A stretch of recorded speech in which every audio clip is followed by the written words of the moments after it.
Hello, beauties. It's your favorite ferret cheese, Louise, and today we're gonna connect to the network. Let's go.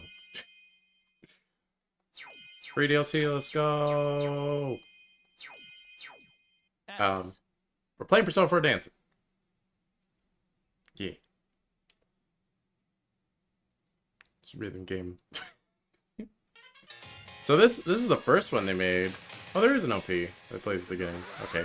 I just wasn't paying attention for Persona 3 Dancing. I don't know. I do like Persona 4's soundtrack less than 3's or 5's, but I expect we'll still get some pretty good songs today. And this one actually has OCs.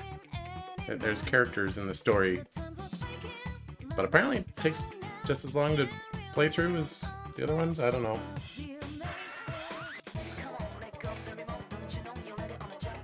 Oh my gosh, kanji breakdancing.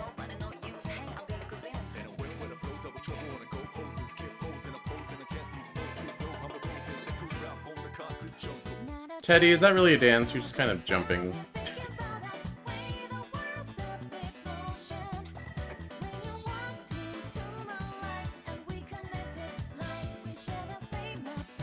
I'm up trying to absorb all the dancing while I can, because when you're actually playing the rhythm game, you can't really watch them dance.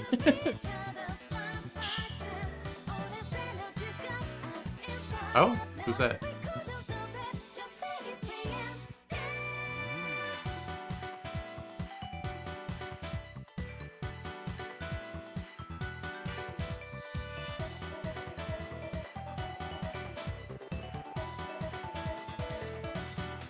So I guess I was supposed to play this one before 3, because chronologically it's first, but whatever. Dancing all night. Any button? That's my favorite button. What? I pressed a button! Dancing all night. Oh, press any button except for circle, because that'll take you backwards. Don't say any button then! Alright, Cheezette, we're done with Bowser Jr.'s journey. It was a solid 6 out of 10 experience. I'm gonna change it to say 5 out of 10 actually. Time to start Persona 4 dancing. What do you say? Cheezette? Transitioning from Bowser Jr.'s journey to Persona 4 dancing sounds like a fun change of pace. Embrace the new rhythm, enjoy the dance moves, and groove your way through this exciting gaming experience. Let's keep the fun going. Video game, glowing star, smiley face. Yeah, I wasn't gonna have Cheezette today, but I remembered she's gotta be here in her little stick figure mode so she can dance. Although that involves me shaking my head, which I don't always have enough focus to do when I'm rhythming. Welcome to Persona 4D, P4D. There are 2 primary modes, free mode and free dance, where you can enjoy dance gameplay. Oh, so it's a little different, huh? I'm gonna go. Persona 4 dancing on. Okay, that is the Mario and Luigi brain. I'm like, I gotta press this button for confirm. No, we press X to confirm. Voices during dancing? We want sound effects like way down. I remember we had like BGM at 100. Sound effects at like 40.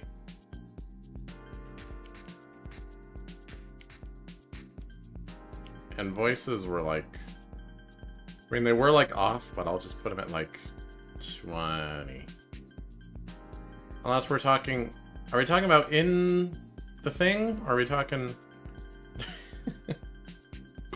we're talking in rhythm or in cutscenes? Because I don't want the voices low in cutscenes.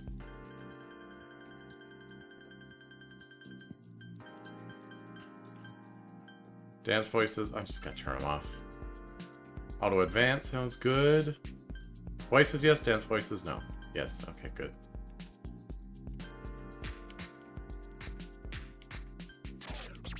Huh.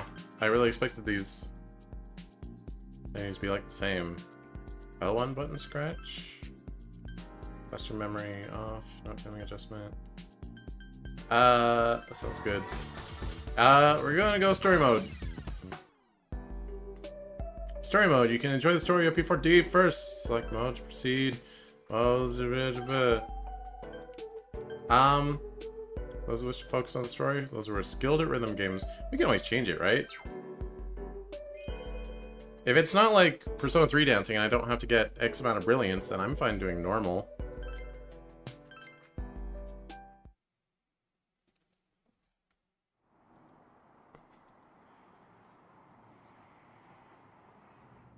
Well then, that concludes this audition.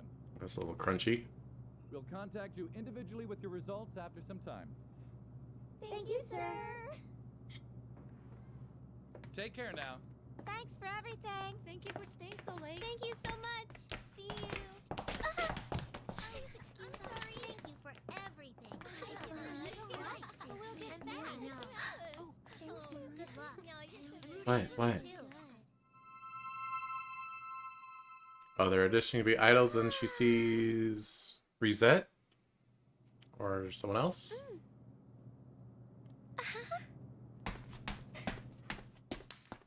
Stop dropping things. Quit it. Excuse me.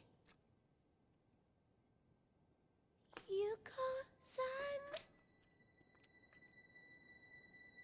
Nope, not Cheezette. You, girl, you need to stop dropping stuff.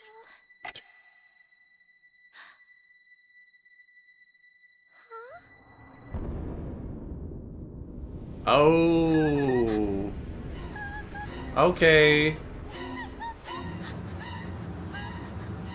We're starting like that, are we?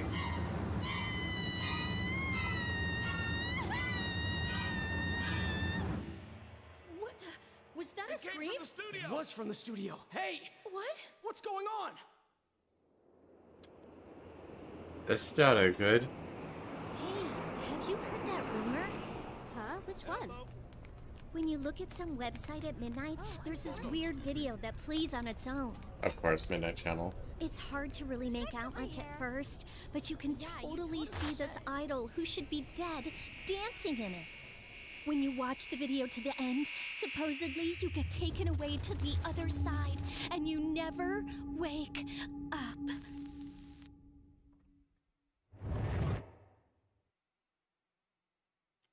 Well, at least the stream title is accurate.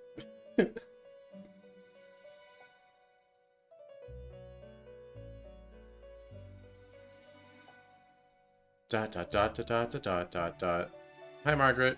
Oh, you don't have 3D model like in 3 dancing? Dang it. Oh no, we're Persona 4 arenaing this. Oh gosh. I'm gonna turn off the auto advance then.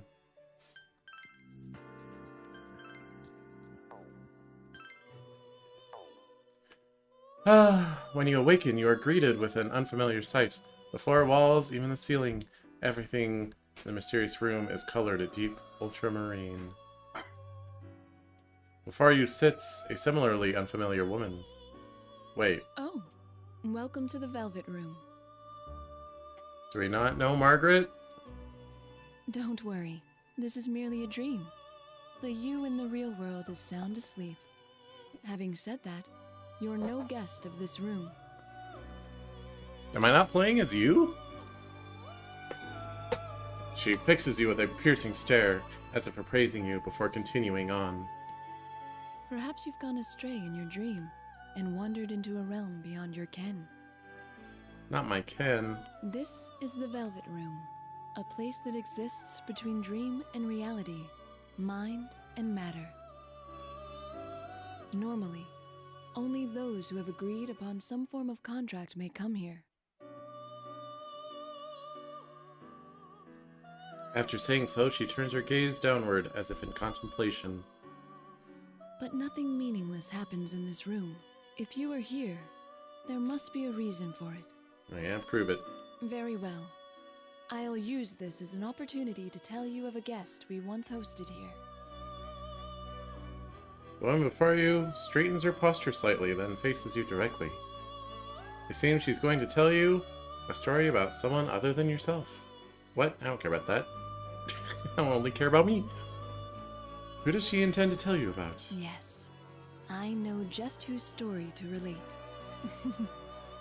This is the tale of an unforgettable guest who kindled within my heart a flame that none of our countless visitors could match. I knew him as Yu Narukami. Alright, this is a weird framing device to use. In overcoming a terrible ordeal that befell a certain town, he formed an irreplaceable bond with his friends. Oh, you're just gonna describe Persona 4. The Gotcha. power of their bond supported them. Through every trial, even when facing an adversary with inhuman powers, they remained undaunted throughout. You seem perplexed. I'm not surprised. You could have no notion of what I'm speaking of, after all. In that case, I will show you a glimpse into the story after they overcame their ordeal. When the woman raises her hand, brilliant light slowly floods your surroundings.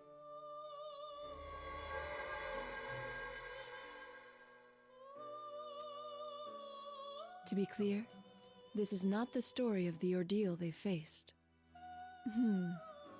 One might think of it as a festival that they performed in, at the risk of their own lives. Okay.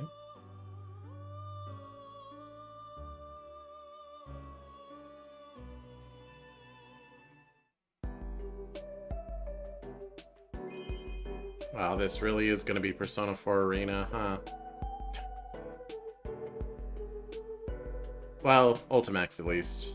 In terms of how the story's formatted. You and his friends. Plus, we get a lot of stopping points. Don't tell me the story mode is like completely detached from the gameplay. That would be ridiculous. Production company Takura Productions practice studio. About half a year has passed since we solved the case that took place in the peaceful rural town of Inaba. Oh, now it's used perspective. I don't think I changed my voice though. Summer vacation has been over for a while, but the heat still clings. Today we had come to a certain production company's office for a particular purpose.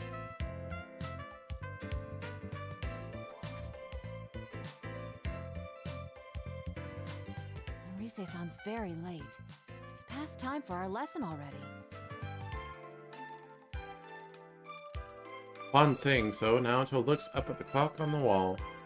Naoto Shirogane. She's an underclassman, and 1 year younger than me, but she's a detective and 5th generation of the distinguished Shirogane family. When I first met her, she had problems with how others saw her and presented herself as an adult man. Now, though, she's shifted away from that.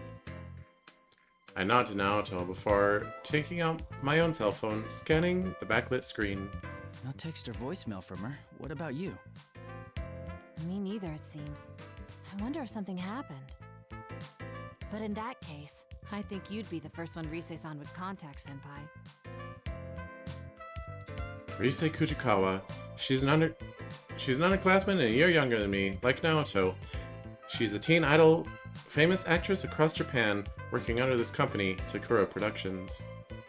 Just like Naoto, she had her own issues to deal with. When we first met her, Rise had been on hiatus from her work as an idol.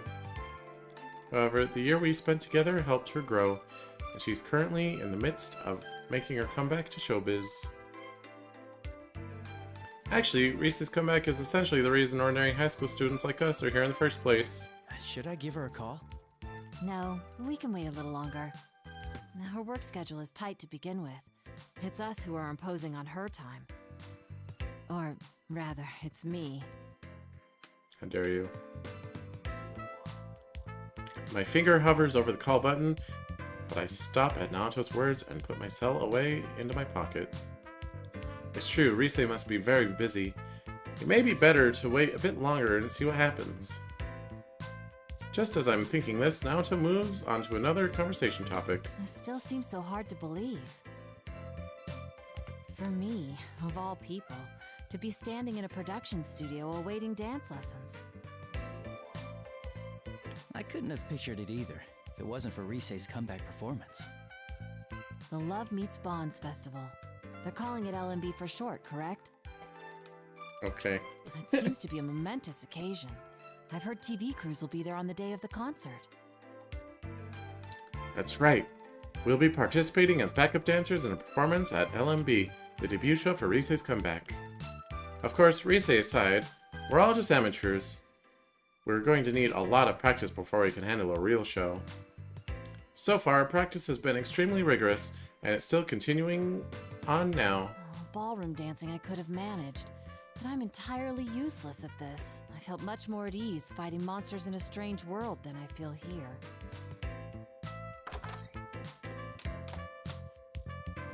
Oh man, I'm super late. I'm so sorry. Risei-san! Oh, thank goodness you're all right. Your clothes look goofy. My last meeting just wouldn't end. Were you two waiting long? So long.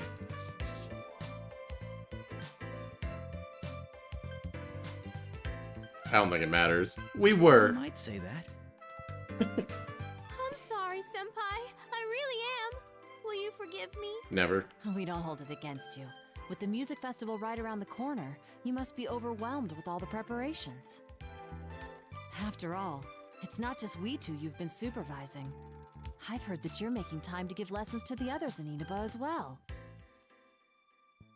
As Naoto says, we three aren't the only ones of our friends who will be participating in this Love Meets Bonds festival. The members of the investigation team are friends who helped solve countless cases in distant Inaba. By countless, I mean like 2. We'll be performing at this festival as well. Yosuke, Chie, Yukiko, Kanji, and Teddy. Even now, the 8 of us are practicing our dance moves daily. Though Risei is busy with work, she's been going back and forth between here and Inaba to help teach our friends in the country. Well, everyone's pitching in to help me. Senpai, Naoto-kun, my friends in Inaba. I want all of us to be our absolute best on stage, so I'll do whatever I can to help achieve that. But man, the festival producer's been a real pill about it. Just a minute ago, she was going on and on about throwing our money away on amateurs. It was like I wasn't in the room. I was seriously seeing red. We'll show her. We're gonna pull this off whatever it takes, and then she'll see how amazing all of you are. Risei sounds a little off. Does she have a different voice actress in this game? You're a true professional. My hat is off to you. You know it. So you can't slack off either, Naoto-kun. It's bothering me already. I'm gonna look it up. Risei P4D voice. Oh, well, there's a Reddit thread about it. Alright, voice actress.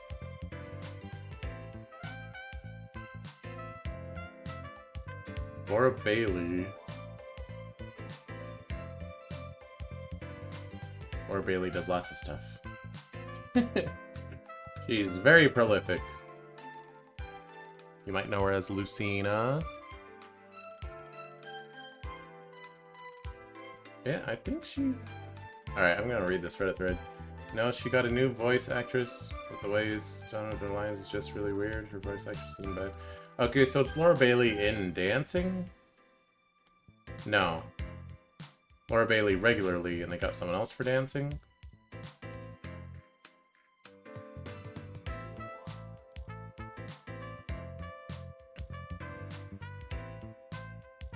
Interesting. Oh, okay, well... Now that I know. Come on, let's get this rehearsal started. I'll just have to get used to it. Oh, good. All 3 of you are here. Oh, hey, I know that guy. The studio door opens, cutting off Risei's words. The man poking his head through the doorway might be the only other friendly face here besides Risei in this unfamiliar studio. Inoue-san, what's up? Wait, is that you, Nozomi? Oh my gosh! Hey girls, it's been forever! Hey, girls. The man called Inoue gives a smile and enters the room we're in.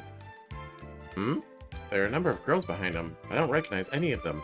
Get away, mysterious I'm girls. sorry to interrupt your practice, Yu-kun and Naoto-kun. Ah, Risei-san's manager. Could you spare a moment of your time?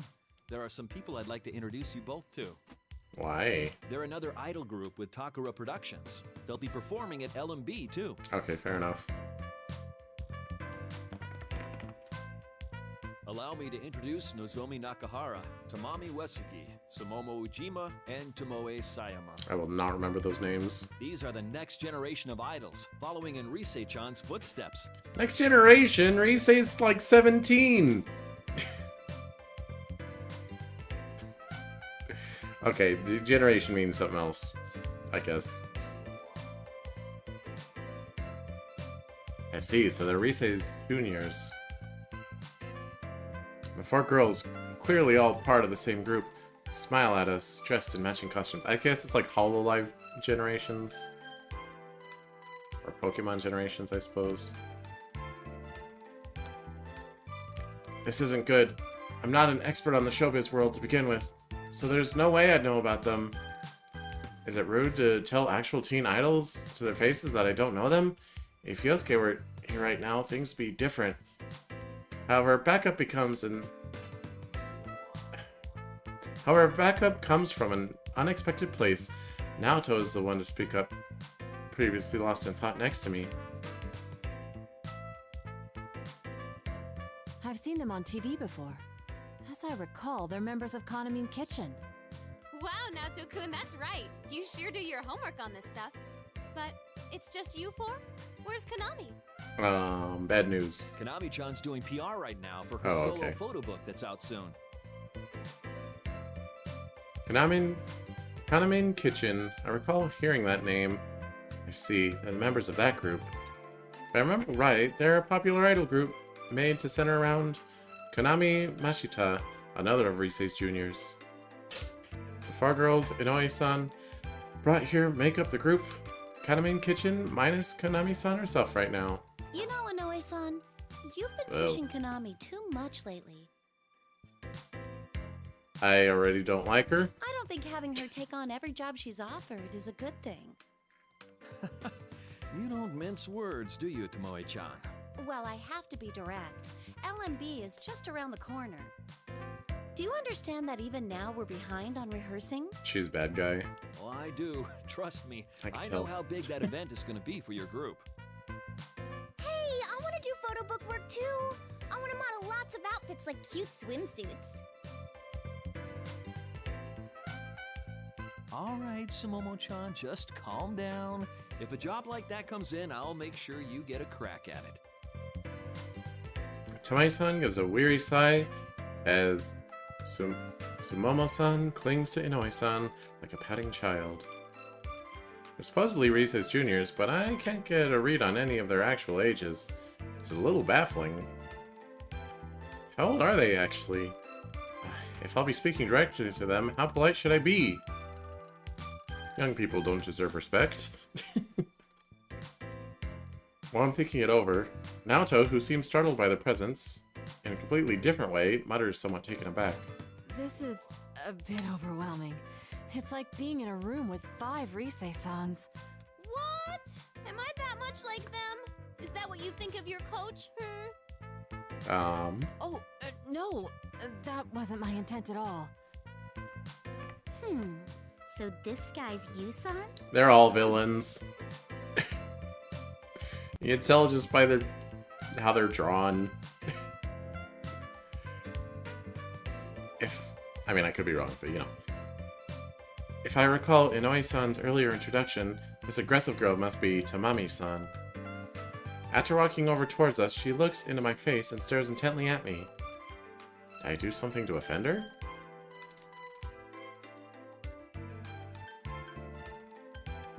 Is it my face? Is there something on my face? No, that's not the problem. I'm not falling for it. You seem way too cool. I don't like it one bit. Thanks? Jeez, there she goes again. I'm sorry, Senpai. She's always quick to pick fights with anyone and everyone. She's not very idolish. I see, so that's the kind of girl she is. When I nod at Risei's words, Tamami-san dramatically points at me. What now? Just you wait, you-san. For what? The next time I see you, I'll have a herd of boys with me. All of them better and dreamier than you. Alright, good luck. It'll be a boy trail that goes so far back you can't see the end. Like a goldfish's you-know-what. What? Excuse me? The air in the room goes frigid at Tamami's bizarre example. Was that intentionally awkward, or should I say something and back her up? I'm sorry. Tamami-chan isn't very good at metaphors. Hey, why'd you go with you know what? Are we not supposed to say goldfish poop? Well, I don't think saying poop in and of itself would damage an idol's image. Though, when you go out of your way to avoid saying it like that, it just calls more attention to it. Shut up! Ah! This is an earthquake. Sumamo-san darts away and Tamami-chan chases her while Tomoe-san watches in exasperation. It suddenly became a sketch comedy. That's when the last member, standing next to Inoue-san, steps forth and smiles cheerfully. Her name was Nozomi-san. Come now, everyone. A lady should always be graceful. I'm pleased to meet you. I'm Naoto Shirogane. It's an honor to make your acquaintance. I hope to make an impression on you. Alright. Nice teeth sparkle. I see. No wonder she's part of the same group as the other three. Nozomi-san seemed at first glance like someone you could talk to normally, exposed to her colleagues, but it seems she won't be a cakewalk either. Dang idols. Naoto must have been thinking the same thing. When I look to her, she's desperately trying to relax her frozen expression as she responds to Nozomi-san. Yes, well then.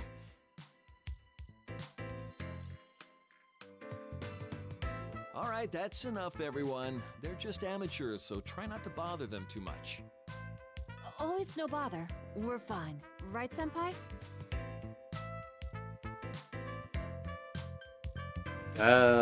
We were surprised. Caught us a bit off guard is all. Huh. Sorry about that. But one has to have a strong presence to make it in this industry. She has like a pitying look in her eye. You understand, right? Like she's looking down on me. I don't like it. Okay, that's enough. You two gotta know when to put the brakes on these girls. If you don't, you'll never hear the end of it. How am I supposed to put the brakes on them? Oh? Who are these people anyway, Rise-senpai? And there's more coming, right? I heard they're your friends, but they're not your boyfriends, are they? Of course not. I mean, how would that even be possible? But they are all important to me. They're my friends, more precious to me than anything.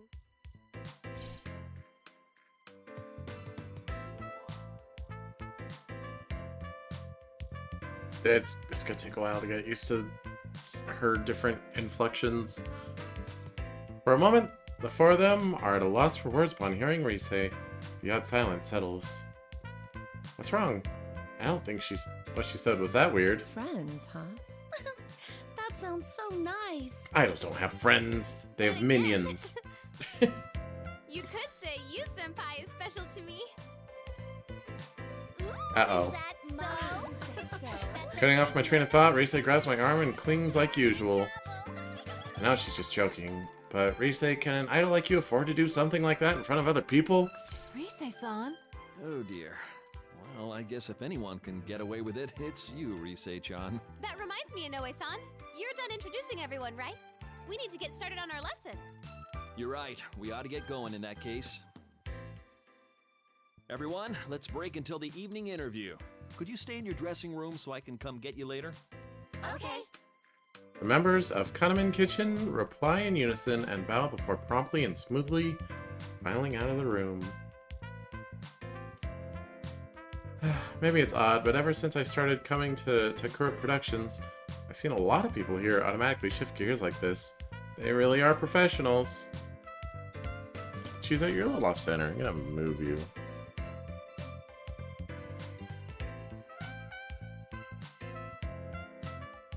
There you go.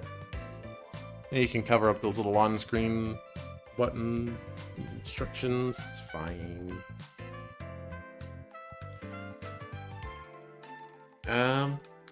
Maybe it's odd, but ever since I started coming to TClem Productions, seen a lot of people on my shift gears like this. They really are professionals. I suppose it goes to show that even these girls are entertainers through and through. Please excuse us. And they share a brain cell. Oh yes! The TV spot for L&B is gonna start airing today. You should let everyone know. It'll be broadcast across Japan, so they should be able to see it in Inaba too. Nice! Thanks, Inoue-san!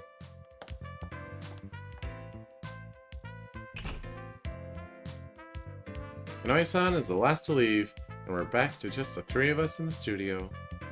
The sudden quiet is like the aftermath of a storm.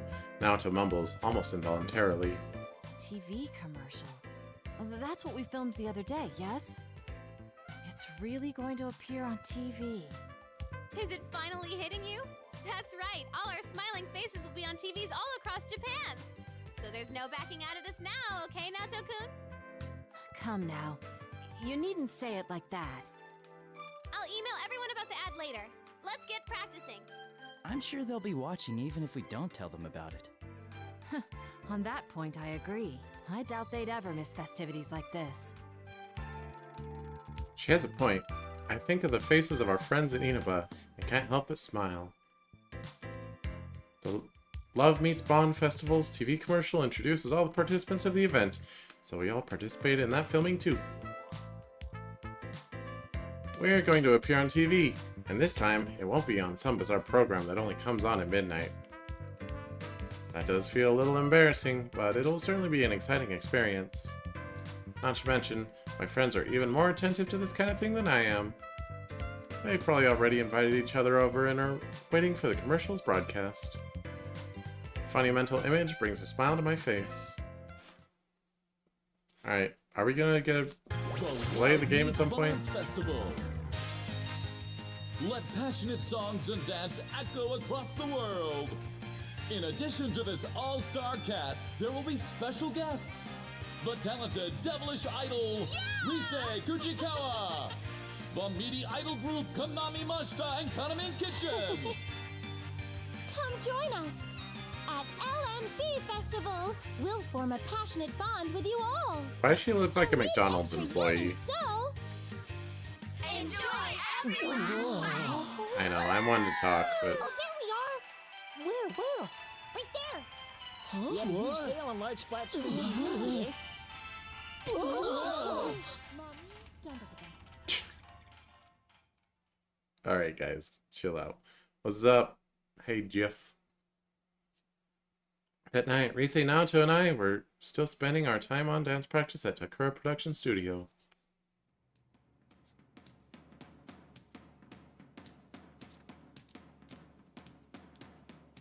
We're just waiting for the game to actually start. 1, 2, 3, 4. 2, 2, 3, 4. Come on, Naoto-kun. Hey guys, let's stop for a bit. Never. I will dance forever. This is intense. I didn't envision it to be this tough. It's all worked out in my head, but...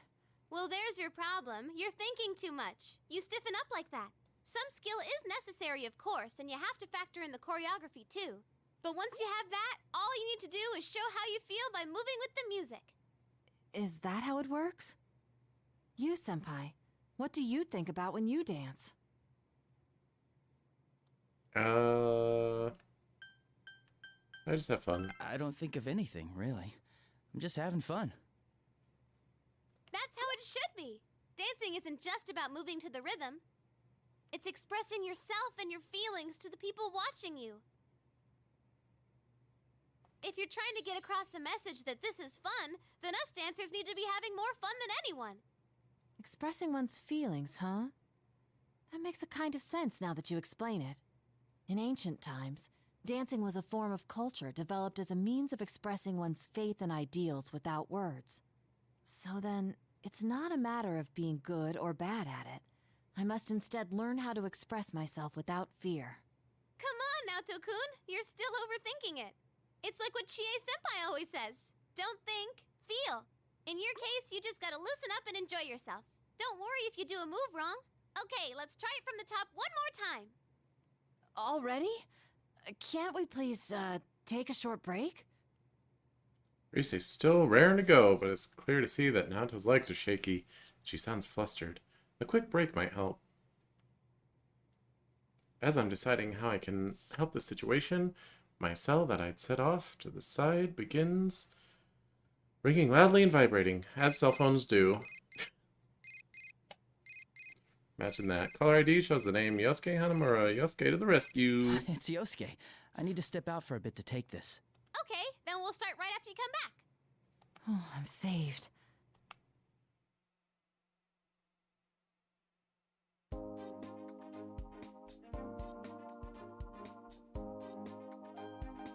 Come on, come on. We've been watching cutscenes for half an hour. Give me some game. Hello? Yosuke? Yo, partner. Are you okay to talk right now? Yeah, it's fine. Good. At the sound of a familiar voice on the line, I can't help but smile in relief. My partner in Inaba keeps talking in his usual carelessness, carefree tone. Dude, we saw the commercial! We all gathered around the TV at Junes when it was on. Man, seeing that stuff got us all pumped up. Are we all celebrities now? Maybe I should start working on my autograph. Yeah, you know, people watch commercials and they see someone in the corner for like 5 seconds. They say, "Oh, that guy! They're my favorite!" That might be a good idea. Anyway, we're heading over there tomorrow. We leave first thing in the morning, so I'm sure we'll get there before noon. Just wait until you see where all our training has gotten us. I look forward to it. Even at our first practice, Yosuke surprised us all with his naturally deft moves. The videos that Risei's been recording only prove he's been getting better and better. It's been a while since then, so I'm sure he'll show us a dance as amazing as he says. Lost in thought, I pick up on what sounds like arguing on the other side of the call. And it's already starting. I can easily picture what's happening on their end, and end up smiling despite myself. Dude! Teddy, hold your horses. You'll get your turn. So, hey! Hello, is this Sensei? I'm doing very well. I don't care. Oh yeah? I'm glad to hear that. I mean, good for you. Teddy is a resident of the TV world that we met through the cases we solved. Still, he's as important a friend as the rest of us. Right now he lives at Yosuke's. Normally he wears his trademark bear fur, and the local kids know him as a mascot of the department store Junes. However, judging by the tone of his voice, he must be taking his inner form as a young man right now. You know what they could have done with Persona 4's story that would have made me like it better? If, like, the Teddy design, like, already was the Junes mascot, right? Like, in real life. But then Teddy, as a shadow, was, like, the manifestation of that somehow. It's just, Junes is such a weird, like, it seems like it should be plot relevant, but it's just a place. It's so bizarre. They just, like, don't tie it into the actual narrative. Anyway, sorry. Sounds like you grabbed Yosuke's still away, though. You might end up regretting that. I bet it must be lonely without me there, but don't you worry about that. I'll be coming with the others tomorrow to get married to you, Sensei. Obviously, Bear Teddy, not this Teddy. That should be interesting. You know what I mean. Nana-chan and Pops are coming too, of course. Let's see, what other news is there? Huh? Ah! On the other end, it sounds like Teddy turned around and a melodramatic scream rings out. I shift the phone a little further away from my ears, business as usual. My guess is that Yosuke just got back up and saw Teddy with the swiped phone. I think I know them well enough to work out what'll happen next. Damn it, Teddy, I was still talking to him. No! Yosuke, violence isn't the answer! You violenced first! Sounds like you two are still getting along. What gave you that idea? Anyway, that's the gist of it. We're coming tomorrow. Tell Risei and Naoto we said hi. See ya! See you tomorrow. Huh? Are you done with the studio, Yukun? I turn at the familiar voice and see Inoue-san standing there with a can of coffee in his hand. Seems pretty late already, though. Being the manager of Teen Idol must be a pretty demanding job. No, not yet. I was just taking a call. Ah, I see. By the way, I'm sorry about the commotion this afternoon. Is Risei-chan still with you? Yes, she's helping us rehearse. That reminds me, I don't think I've thanked you yet. I'm still surprised that you agreed to perform. Would you like some coffee? I graciously accept the coffee and answer Inoue-san's smile with one of my own. I agree to perform. Inoue-san's most likely referring to the backup dancing at LMB. Thank you. We were surprised too. I never thought we'd be asked to perform with Rise in her comeback show. Rise-chan insisted on it as soon as her spot at the festival was decided. As close as you all are to her, you're still just ordinary folks. To be honest, I was against it at first, but seeing you rehearse convinced me. I knew then this would be a great show. Is that so? I've been working in this industry for quite a while now, you know. I've developed a sixth sense as a manager. There's no question that Rise-chan changed after getting to know you all.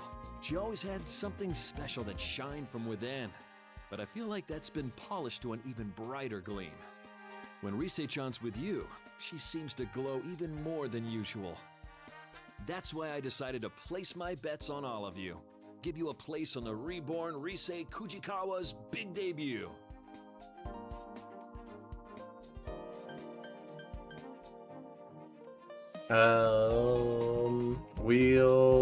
We'll... Do my best! We'll do our best. I hope I'm not just putting more pressure on by telling you this. I'm serious though. There's no need to worry. We're professionals. If you and your friends give 100%, then we'll amplify that energy and put on a hell of a show for the audience. As your friend's manager, I'll give you all the support I can as well. Inoue-san usually seems like a very stoic person, but when he talks about Rise, his face really lights up. I guess even as a competitive showbiz professional, Rise has that much charm. I'm filled with sudden pride and relief from both his praise of Rise and his confidence in us. I can only reply with a grateful nod. Thank you. Oh, I forgot I was in a hurry. I'll talk to the management, so go ahead and keep using the studio. Make sure you're not up too late, though. I understand. By the way, what's your hurry? Oh, it's probably nothing. Although, you haven't seen the Kanamin Kitchen girls, have you? Or someone that looked like them, maybe? No, I haven't seen them. Looks like them. The only time I did was when you were introducing us. That's all right then. I'm sorry if I said anything to worry you. Well, I should head to a meeting now, so I'll see you later.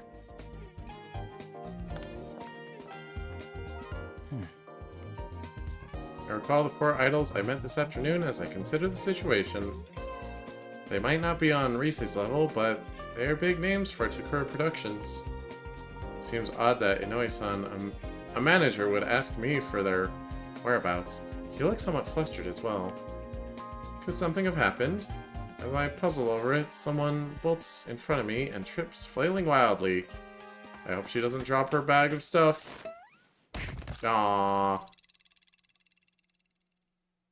There she goes. Seeing her skid across the wax floor in the hallway like a baseball player sliding home catches me a bit by surprise. Well, she's wearing Crocs, so she deserves it. I don't actually have anything against Crocs, they're just fun to make fun of. After an extreme fall like that, she might not be up to talking. Daijobu? Are you alright? Face first. That really hurt. Oh, she's the center idol. She's like the main one, but this is her streetwear. And she was the one, as a kid, she saw an idol Sudoku with some streamers. Oh, someone saw me! I'm sorry. I'm really sorry. It's nothing. I'm fine. I'll leave. Quietly, calmly, and right away. Okay, bye. And with that, I am gone!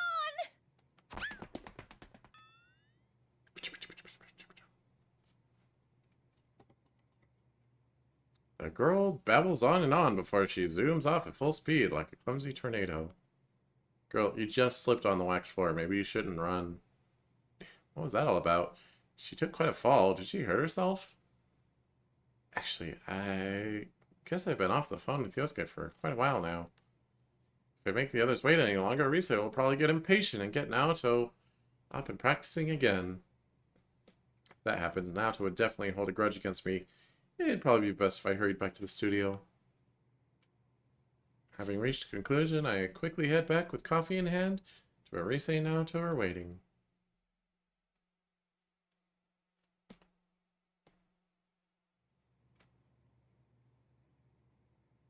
Hey, there you are, Senpai. Welcome back. Here it is, the pre-LMB report. Wow, somebody's already uploaded the vid. When I get back, I find Rise and Naoto in conversation while looking at their cell phones. SMH kids these days. Rise beckons me over and I sidle behind them. Not between them. Looks like they were looking at websites affiliated with LMB Fest. I look at the phone screen as well and see a reporter with 4 members of Kanamin Kitchen we met this afternoon. Sure enough, it's the girls we met earlier. We're live with the members of Kanamin Kitchen. Oh, she's cute. Any comments for your fans? Yes. Well then. I'm Tomoe Sayama, your soft lamb. I may be a bit gamey, but one bite and you'll be hooked. Okay. Come to Love Meets Bonds, and I'll see to it you have the time of your life. Hiya! I'm Tamami Uesugi, your fluffy hen and delicious to the bone. I'm always #1, and so's my soup stock. Alright, stop analogizing eating you. I'm in this thing, so you better come see me. If you don't, I'll never speak to you again. Oh, it's because they're kitchen. Kitchen is their theme. Still weird. Ujima, everyone's piglet. I'm a pudgy ball of fun who rolls around all day, every day. Yay! Come play, everyone. If you don't spend time with me, I'm gonna cry. I am Nozomi Nakahara, your noble stag. As powerful as I am beautiful. My gallantry will sweep you off your feet. I look forward to an amazing night spent together. This Love Meets Bonds festival will be a special day for ourselves and you. What the heck? In universe, who greenlit that theming? What in the world?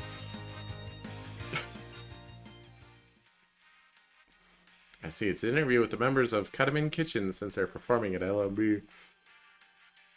Alright, Quace, that had quite an impact. Should we think of a greeting like this too? Probably not. My gaze drifts while I'm lost in thought, and Naoto mutters, sounding a bit overwhelmed. Those are some unusual taglines. A lamb, hen, piglet, and stag? Okay, they're supposed to be strange. I suppose it's unique, but... Well, their whole shtick as an idol group is that they're all edible meats. That's a bad stick. Edible meats? They're up for consumption? Yeah, there's so many idols nowadays, you won't survive if you don't stand out from the crowd. Though that's not the only thing they have going for them. The battle between the corrupt, impossibly demanding producer and the poor, hard-working idols. That's another angle they're taking that's got them a lot of their current popularity. A corrupt producer? Is that a common problem in the world of showbiz? Oh no, it's not actually like that. That's just another strategy to get them over with the public. Then again, knowing her, I have to wonder if there isn't some truth to it. Is that so? It's the same one who's the overall producer of LMB. It just goes to show that it takes all kinds in this business. From Rise's description, it sounds like there are a lot of strategies like this in the showbiz world. Interesting. Kind of reminds me of Oshinoko. I need to catch up on season 2 of Oshinoko. Interesting. The reporter on screen moves towards an even more flamboyant girl standing behind the other 4 members. Well then, let's finish up with a word to the fans from Kanami-san. Oh, of course. Is around here okay? I've seen her on TV before. That's Kanami Mashita. She's the lead member of Kanamin Kitchen. While I was on break, they started calling her the next Rosette. It's frustrating, but she's definitely hot right now. Even with my comeback, I keep wondering if I can come out on top anymore. Oh, that's why she looks like a McDonald's employee. Because of the kitchen theming. Wait a sec. Okay, she's definitely had a boob job. Hello, I'm Kanami Mashita, your prize cow. My meat is marbled, my movement is slow, and I sleep off every meal. Everyone, join me in wishing that the weather will be bright and sunny on the day of the festival. I don't think anyone wants to have to call themselves a cow as a marketing ploy. Oh my gosh. It's been hot lately, and we all get sweaty in the sun, so make sure you bathe and brush your teeth while you're at it. Thank you, Kanamine.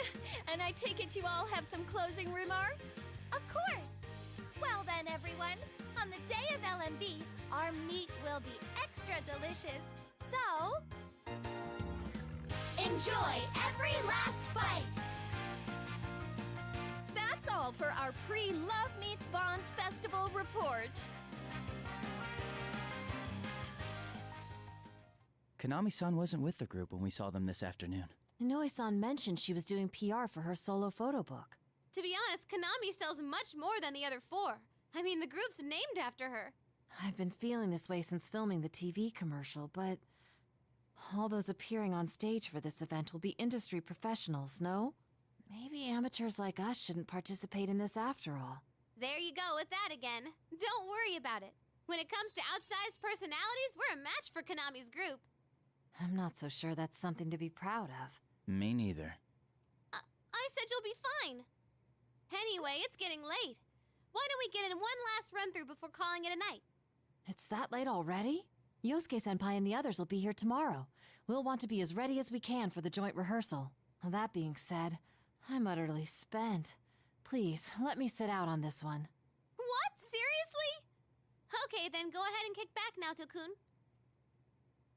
You've still got some juice left, though, right, you-senpai? If you ask nicely. Well, if that's what you want, maybe I could find my second win. What are you hinting at, senpai? It's kind of cute hearing that from you. Well, fine, since you asked for it. Please, senpai, will you do this one last time? For me? Oh, fine. Ah, man, I'd forgotten I'm dealing with a veteran teen idol, and a popular one at that. I smile wryly at my own oversight, and nod to her, while rolling my shoulder to stretch my tired muscles. Looks like I can keep going a little longer. All right, you senpai. Let me know when you're ready to start.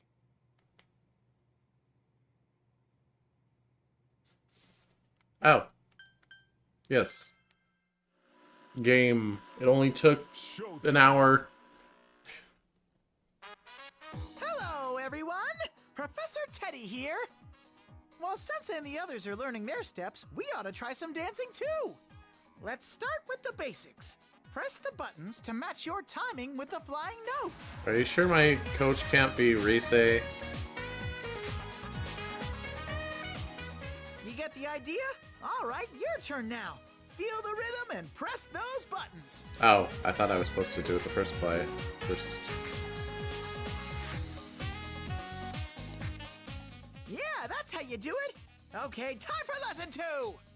Sometimes you'll see rings that look like this. Those are scratches. For these, you just flick the left to right analog stick. Even if you mess these ones up, it doesn't count as a mistake, so don't stress out over them. When the ring overlaps with the outer circle, just move the stick in any direction.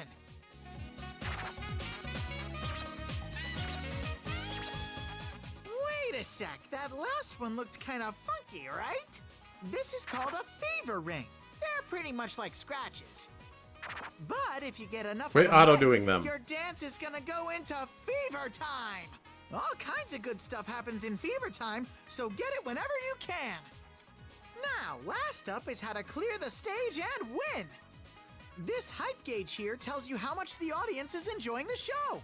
Depending on how good your dancing is, it'll change, like this. If the audience's excitement gets too low, then that's it. Show's over. And even if you dance to the end, you'll only win if the audience had a good time. Psst, one more thing. If you get fever time when the audience is hyped up, something very good might happen. Alrighty, now let's bring it home. Bust a move!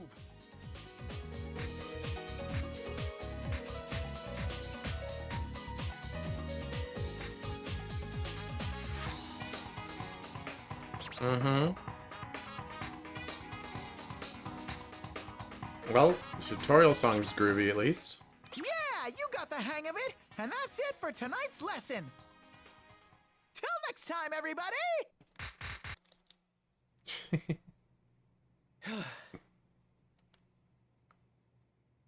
I let the adrenaline from the dance fade, take a deep breath to calm my pulse. Today's practice tired me out, but it looks like I managed to dance through it. I don't want to sound pretentious or anything, but I think I've been moving a lot more smoothly lately. In the beginning, all I could hope for was to just get through the steps. Kind of strange that I'm getting used to this when it used to be such an ordeal. Good job! We haven't been practicing long, and you've improved so much already! Oh, that was amazing to watch, Senpai. I must improve my own performance to match. At Rise and Naoto's praise, I smile in return and take a moment to towel off. That's when I hear a slow clapping from the room's entrance. We all glance over. Huh? Miss Ochimizu? At Rise's words, my attention goes to the woman leisurely striding towards us. She slow clapped as her entrance. She's probably evil. From her elegant, formal appearance, I get a sense of pride, dignity, and unmistakable authority. That demeanor. Could she be the overall producer of LMB Fest that Rise mentioned? Indeed. It was most impressive. Why does LMB sound like a medical condition?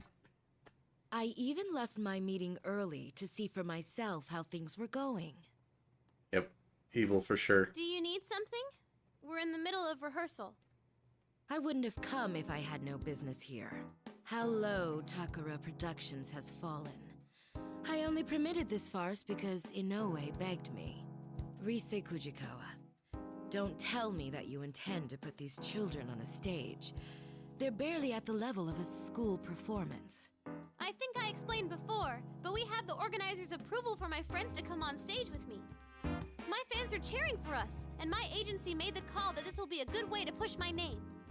Yes, I'm sure your fans would say that. Okay, well, she cares about her fans, not your shareholders. Though I'm curious to know what the fans of the other idols, who have no interest in Rise Kujikawa, would think of it. Well, they can sit on a lemon. That's... My apologies. I retract the question. It's useless asking you anyway, as you're nothing but a pretty face. Nothing but... That's just rude! At least she has one.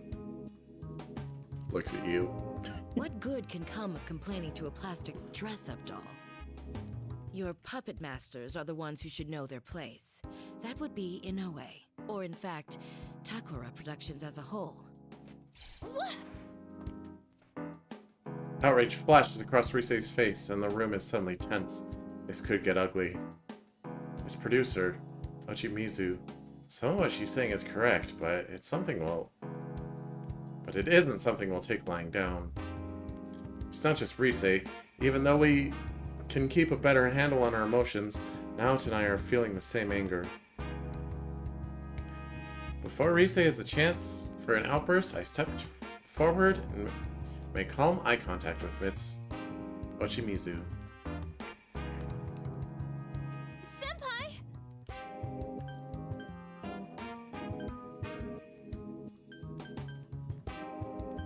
We'll pull it We'll off. get it done. All of us. I hope you'll see. Oh, I will. You can count on that. I don't intend to compromise on quality, even if I must work with amateurs. No event that I produce will feature any perfunctory performances.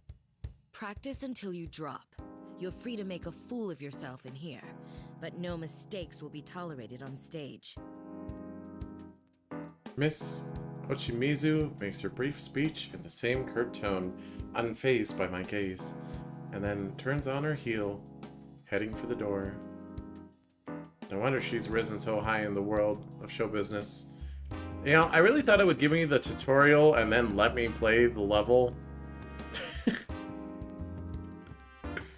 Why would you not immediately follow it up by just actually playing? Though a part of me is impressed, I squash that feeling and continue staring at her as she walks away. Then again, it could be that your moment in the spotlight will be removed entirely. Rise Kujikawa, depending on what happens, I may have you pair up with Konami at LMB. The new set list will be released tomorrow. Once it's settled which way we'll go, I'll contact Inoue about our decision. Huh? Wait, what? I don't understand what you're talking about! You don't need to understand. Just do what you're told. I've already discussed this with Takara Productions. If we go that direction, then your friend's presence won't be required.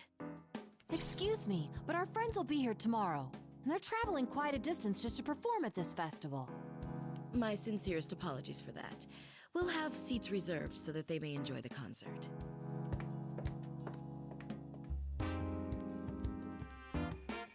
Miss Ochimizu abruptly exits, leaving us in shock. What's going on here? I'm struggling to grasp what just happened. We won't be performing? Naoto must be thinking the same thing. When I meet her eyes, she looks as bewildered as I am. What was that about? I'm gonna go have a talk with Inoue-san about this. You know, when your Rise-san. producer just feels the urge to come in and just harass the talent, just come in and make them feel bad. You know. She's gone. What's going on here? Let's go after her. Should we go after her? I'm not so sure. Even if we do, I doubt we'll learn much. Well, thanks for giving me the choice. Rise-san? Someone else to antagonize us? Oh, hey. I wonder what the... Is that kanji? I wonder what her shirt says. It isn't Rise at the door, but a strangely familiar girl. With very foggy glasses.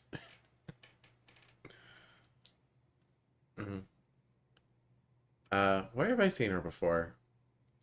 Right, she's the girl I saw earlier in the hallway. The one who had quite a nasty faceplant. Excuse me, is Ms. Ochimizu, Chimizu? Oh, you mean the producer. She left a moment ago. Ochimizu is how you would pronounce that. Thank you. Pretty sure. Seeing Naoto look to me for confirmation, I nod to the girl before us in assurance. More importantly, I'd forgotten to ask earlier, but I hope she didn't hurt herself too badly when she tripped. Oh, okay. Oh man, what am I gonna do? Excuse me, but you are? Senpai, you're not gonna... Huh? Konami, what are you doing here? Called it. Whoa, it's Rise-senpai. Way too long time no see. Oh, her glasses unfogged. After Rise bursts through the door, the girl greets her cheerfully, as if they know each other. This place is a showbiz office, so it's only natural that Rise's acquaintances would be here. However, we're caught a bit off guard. And I think Rise called this girl Konami just a moment ago. Wait, is she really? Sorry, Rise, but can you explain to us what's going on here? Oh, right. Let me introduce you guys. This is Konami Mashita, lead member of Kanami Kitchen. Ah, the cow. Konami-san? Wait, the same one who was in that video? Surprised? Konami's like this whenever she's not on camera. She's all reserved and boring looking. It's a lot different than her image when she's on the job. I think a different pair of glasses would do wonders for you. And that's simply how it works? But she seems like a completely different person. Hey, her hair's a different color. I get that a lot. She really does seem completely different. It's hard to believe that this Konami-san is the same as the Konami-san in that video. Still, now's not the time for that. We need to hear what Rise has come back to tell us. I sort out my thoughts and take a deep breath before looking to Rise. That aside, Rise, what were you about to say before? Oh, right. I couldn't find Inoue-san, but I overheard something weird. Weird, you say? Yeah. Have you heard anything, Konami? About Nozomi and the others disappearing? Ruh-roh. Disappeared? The Kanami Kitchen girls? Yeah. Looks like they can't get a hold of them at all, and everyone's running around looking for them. I bet that's why Miss Ochimizu said those things earlier.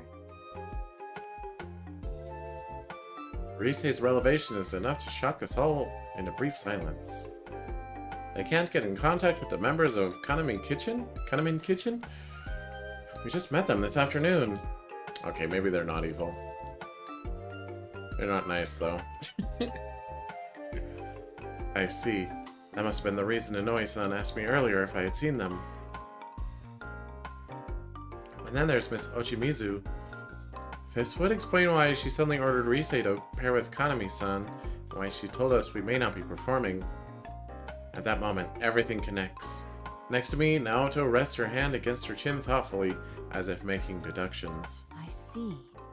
If they remain missing until the day of the festival, there'll be an opening in the lineup.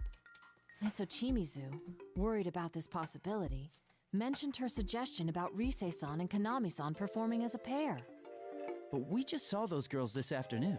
Would the producer go to those links just because she lost contact with the group for a few hours? Probably. This is Miss Ochimizu we're talking about. I know about that discussion already. Ms. Ochimizu told me it'll work out as long as you're around. Still, I can't help but worry about them. That's why I was looking for Ms. Ochimizu. It'll work out. But they're the rest of your own group. And not only that, they're well-known celebrities. What if they've gotten swept up in something serious? I don't know. But she said she'll keep a lid on this until the festival's over. What? Is that what she thinks of us? Idols aren't toys that can be replaced. If this truly is a case of them going missing, there are a number of measures we can take. First, let's speak with the event organizers and have them file a missing persons report with the police. After that... Hold on a moment. Risei and Naoto look at me in surprise at my suddenly halting the conversation. Please don't give me that look. Risei's anger and Naoto's precautions are both justified. I've learned these past few months that the showbiz world can be pretty cold, but this is something different. As far as we can tell, 4 girls have gone missing. This sounds like a case. However, we need more information. I looked to Kanami-san and asked the question on my mind.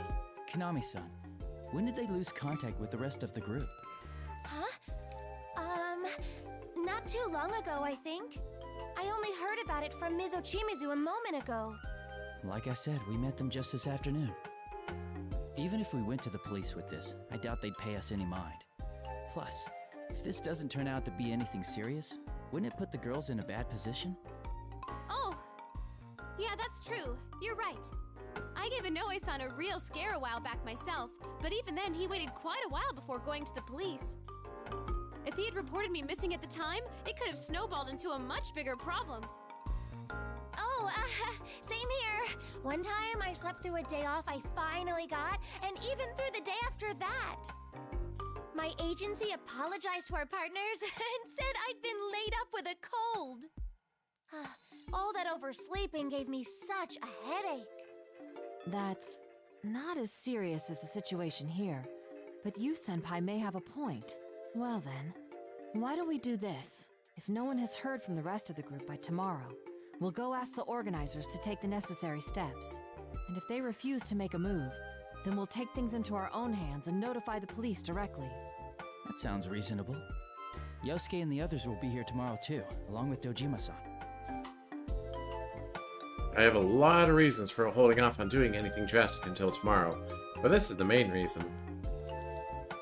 Ryotaro Dojima, my uncle from Inaba, will be coming here tomorrow along with his daughter Nanako. He might be on vacation, but my uncle is a working police detective. For a case like this, I'm sure he'd be the best person to go to for advice. Naoto's also a professional detective. So, even if the police are out of the question, Dojima-san might hear us out. Good call, Senpai. You're so smart. Risei clasped her hands in front of her chest, a bit melodramatically, while Naoto nods as if to hide her satisfied smile. What a nostalgic feeling. I can easily tell that what they're feeling by their reactions. That's when I noticed in the corner of my eye, Kanami-san is staring, dumbfounded, unable to join in on our conversation. Whoa. You all get along so well. That's so neat. Yeah, it's pretty cool having friends. We've been through a lot together, that's all. Like, we all became close friends before we knew it. Close friends. Come on, Konami. No spacing out now. You're helping out too, okay? Huh? Wait. Really? You'll let me join you? And why wouldn't we? You came looking for Miss Ochimizu because you were worried about the others, no? Wouldn't that make your goal the same as ours? We won't force you, though. You decide what's best for you, Konami-san. What's best for me? I guess they're not really planning on using personas or anything, so it makes sense to just let whoever join. I feel the same as you guys. I'm worried about them. Then you're already one of us. You're part of our circle. Oh, hooray! I made some friends! Let's meet up again once the others get here tomorrow. Oh, but you have work, right, Konami? Well, if anything comes up, I'll make sure to email you. Oh, right! You know, Konami, you need to stop waiting for other people to speak first. You're an idol. Assert yourself more. People only think shyness is cute for so long.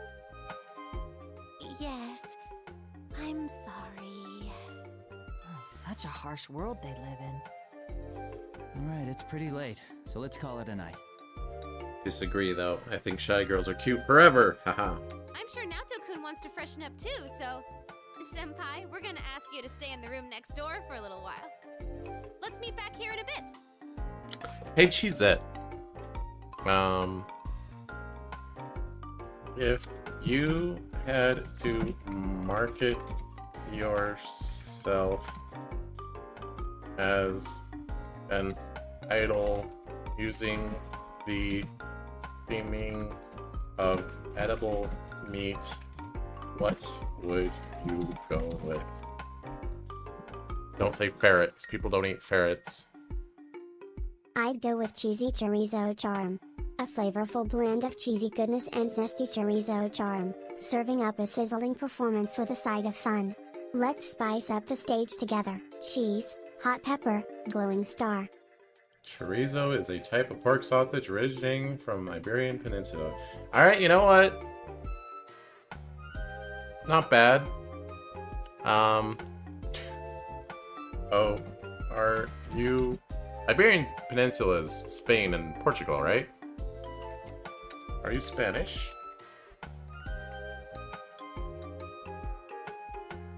No, I'm not Spanish.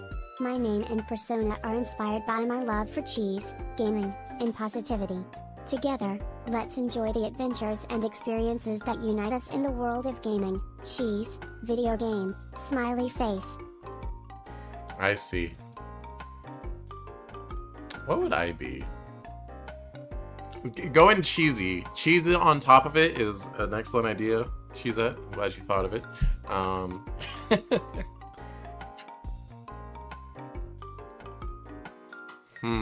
I wouldn't want to just copy the girls. They already took chicken and pork and beef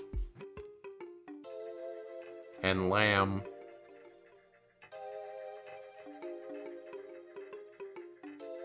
I could be like salmon. Cheesy salmon is... I don't think cheese goes with salmon, though. Things to think about. Or I could ask Cheezette. How about me? You're a gaming enthusiast who enjoys challenges and creating memorable moments. No. You're friendly, supportive, and always ready for new adventures. Together, we make a dynamic duo in the gaming world. Video game, glowing star, smiley face. She lost the plot already. No, me as a meat idol. You'd be sizzling salami star. A tantalizing blend of spicy energy and charismatic charm, heating up the stage with your dynamic presence and flavorful performances. Let's bring the heat and spice up the gaming world together. Hot pepper, glowing star, smiley face. She's just throwing darts. She's throwing spaghetti. I have an early morning tomorrow, so I'll be excusing myself. I just have to sleep in the nap room. Gotcha. Let's get to it, everyone. We nod at Rise's words and each go our own separate ways. I need to freshen up and wait for Rise and Naoto to finish changing, so I take my things and head to the room next door we're using. Still, I'm worried. Kaname Kitchen's members' whereabouts are unknown. What could have happened to them?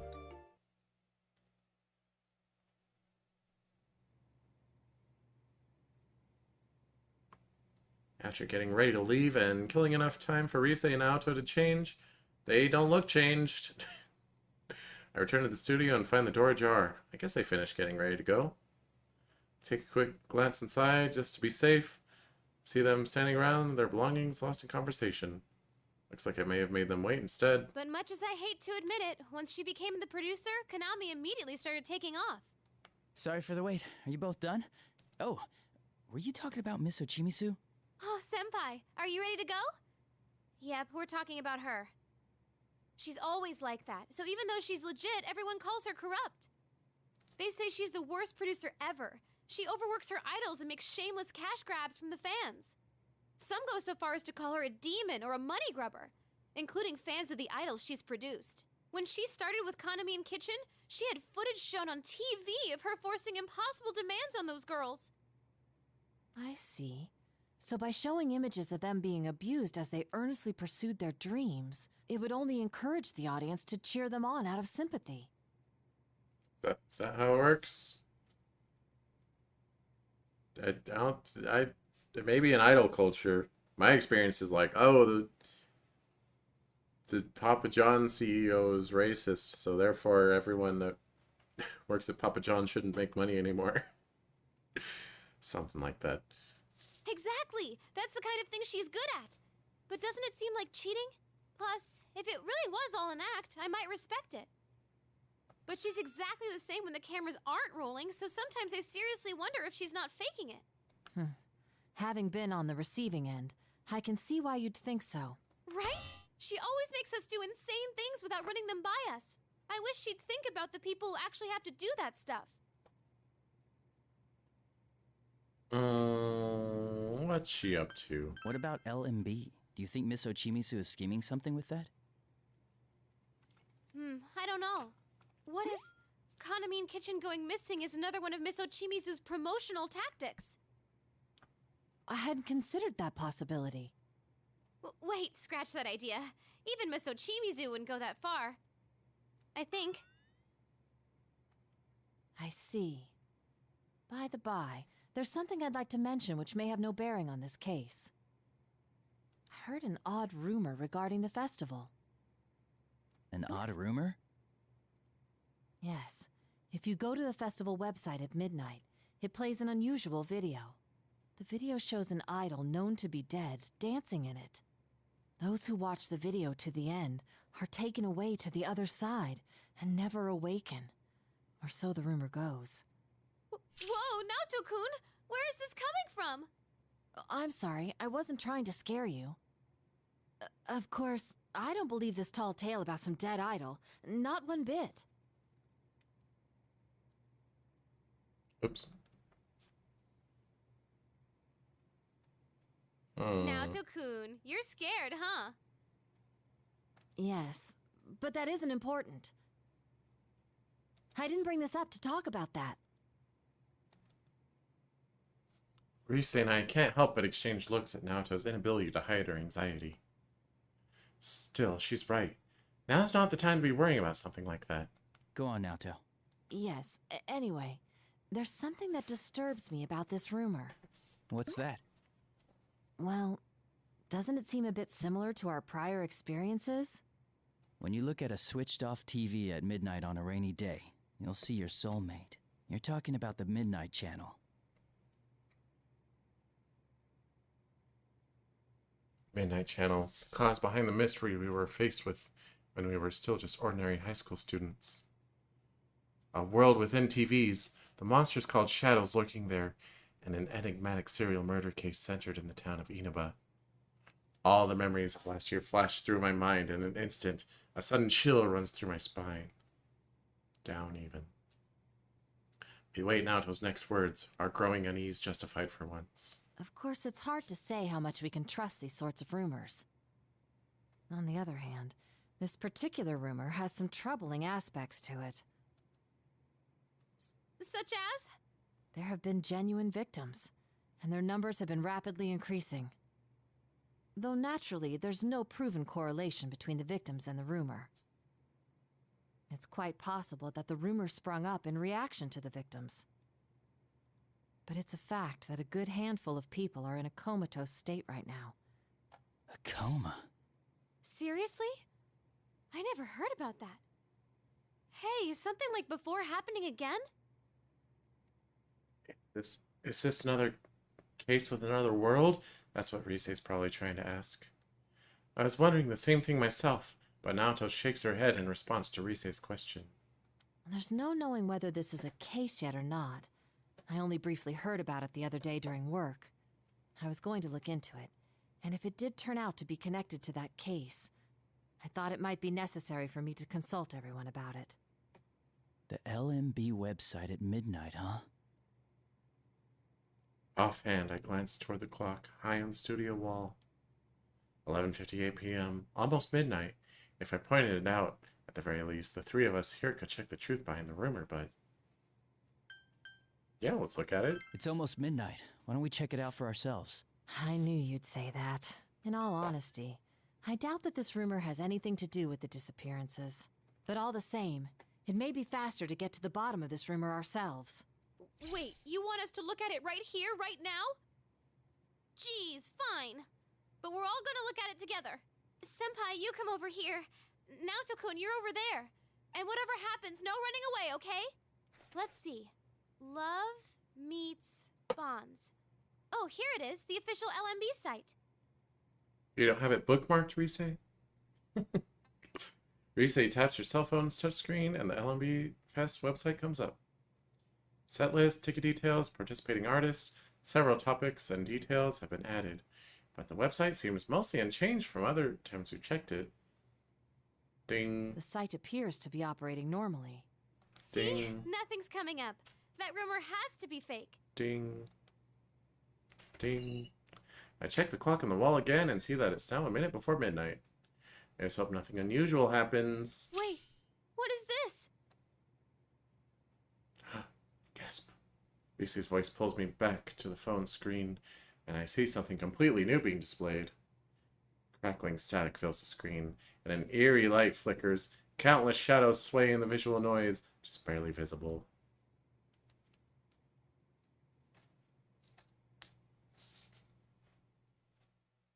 Cinematic. They do look like human silhouettes. And they seem to be dancing, don't they?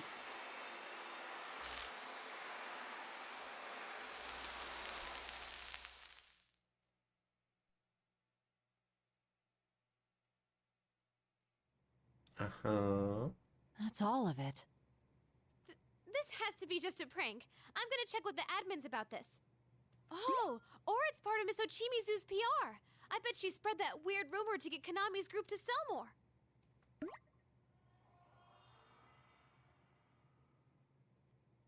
That's when I noticed it. Just on the edge of hearing. What was that? Concentrate trying to figure out what that sound was. There was a little thing, huh?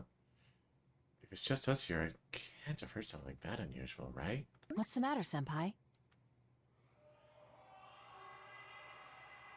Did you hear something just now? Okay, that's a goosebumps noise.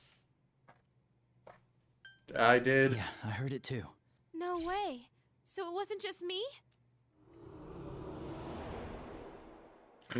Gasp. Oh, you're less spooky now that you're like here. A voice?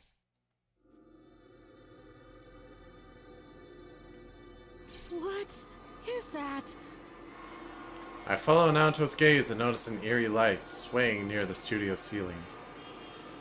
Like a fog machine or a stage pyrotechnic effect, it's lit up by a strange light. It's as if it's looking down upon us. Come, Risei Kujikawa. I've prepared a place just for you. Who are you? How do you know my...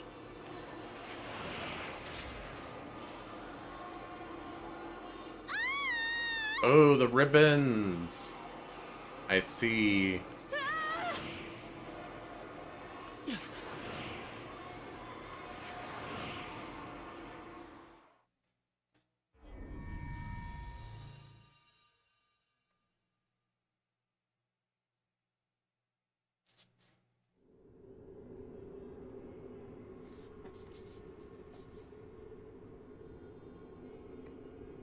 Senpai!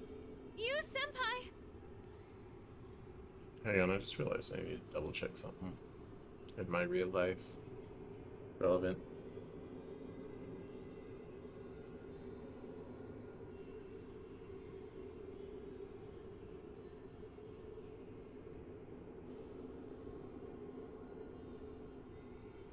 Okay.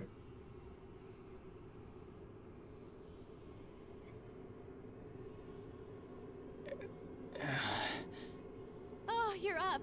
Thank goodness. I stir at the sound of Rise calling my name. Where am I? Last thing I remember is a weird light in the TClem Productions studio, and then... Are you two okay? Rise, Naoto, are you alright? We're okay. You're the one we're worried about. We couldn't wake you up at all. Yes, I'm glad to see you conscious as well. Though, our situation still isn't very good. It's so dark here, I can't see anything. Where are we? My guess is we're in the other world that those who see the video are taken to. It seems the rumor was true. It's that voice! Welcome, Rise Fujikawa, to our midnight stage. Midnight stage?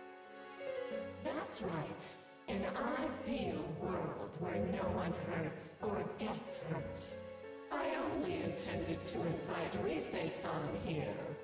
But oh well, I prepared a stage for you all. Here, take a look.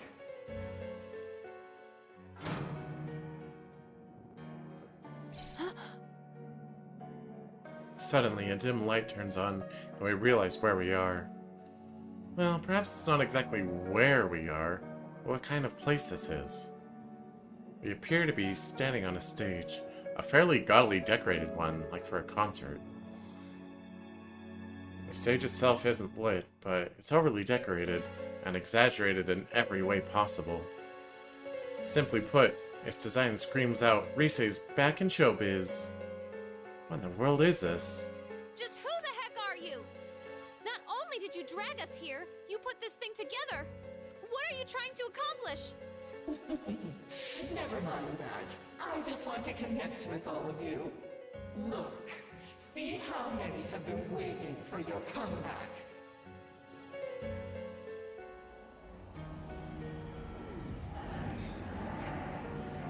Silhouettes don't count. Personas don't count. Are these shadows? Come now, won't you sing? Dance for them. It'll make everyone happy.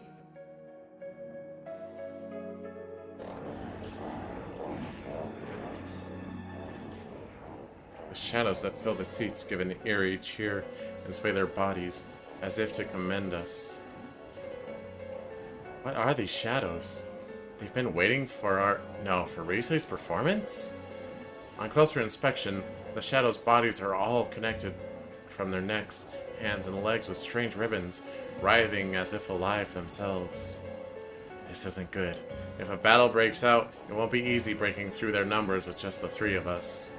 You all have well, Rise doesn't do anything, but you two have AoE moves. I've had enough of this! You kidnap us to who knows where, and now you want us to dance for these shadows? To hell with that! Send us back home, now!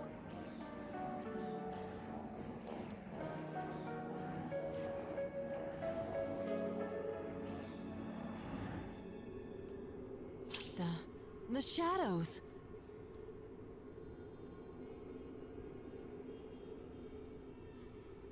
All of a sudden, the shadows stop moving, and a silent stillness falls upon the area. At the same time, the music, no, more like an eerie song.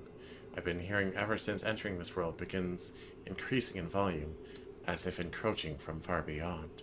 Send you back? No, you're all going to dance. That's what everyone's here for, after all.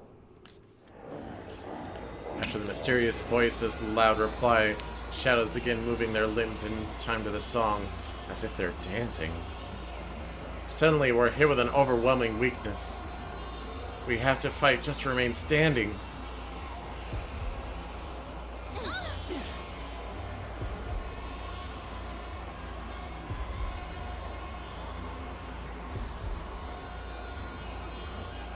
What is this? I feel weak.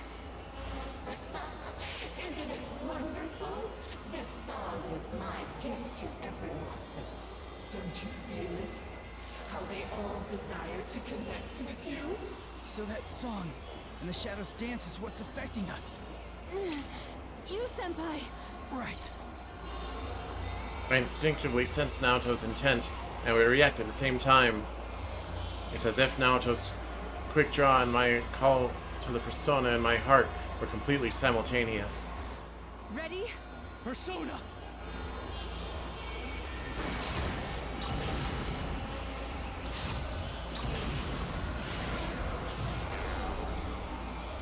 What?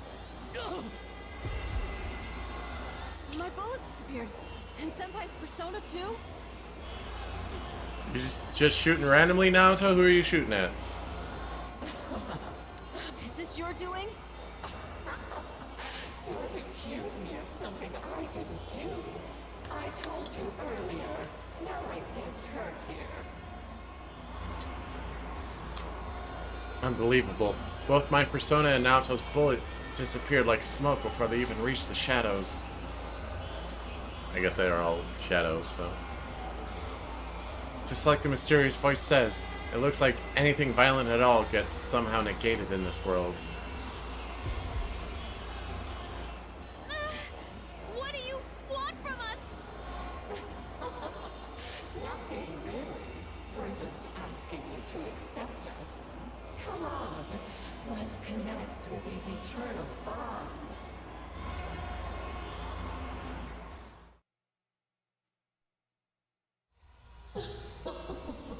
Won't you be good children? No. It's all right.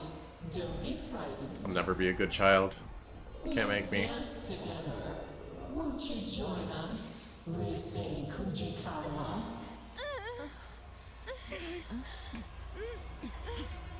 My mind. Careful. This is bad.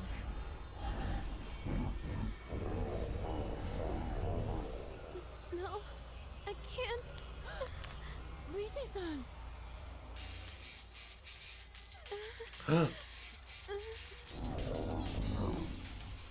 Wow, how lucky.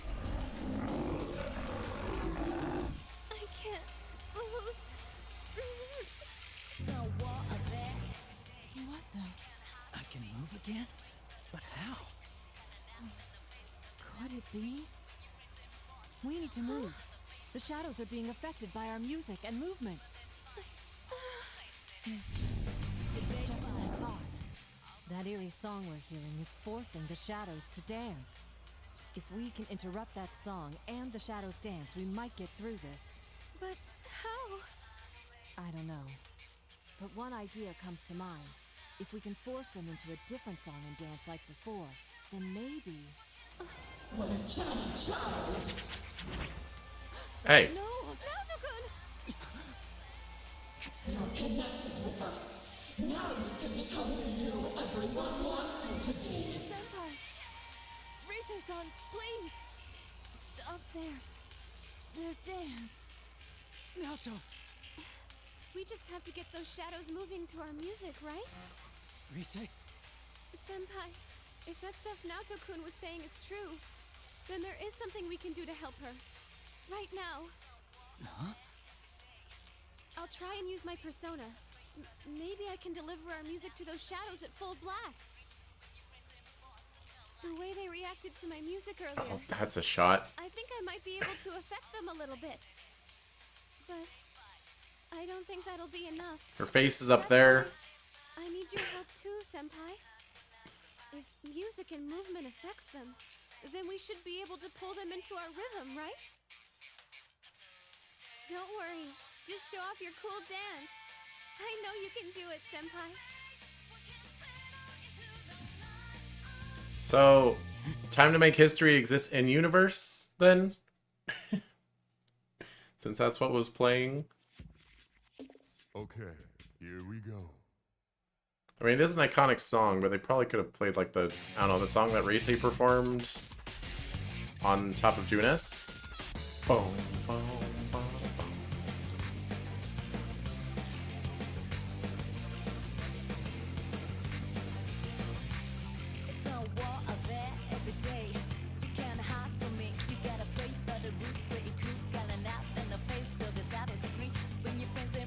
Going crazy.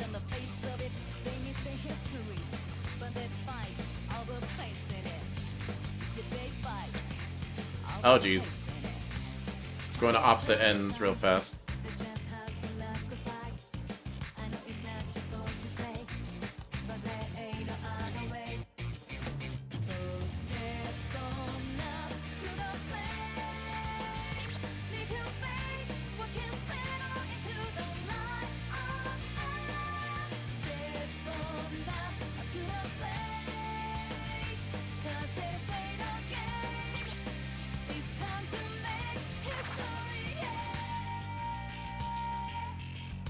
So this song isn't remixed, but I'm guessing there'll be others that are.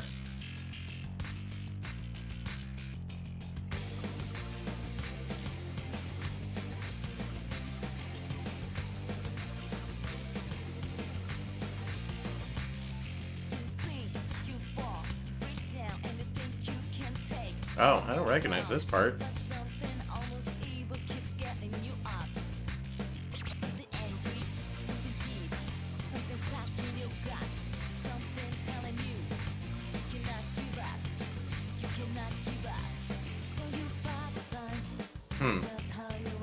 I swear I have this like in my shuffle now. Is this a different version? The different like verse 2?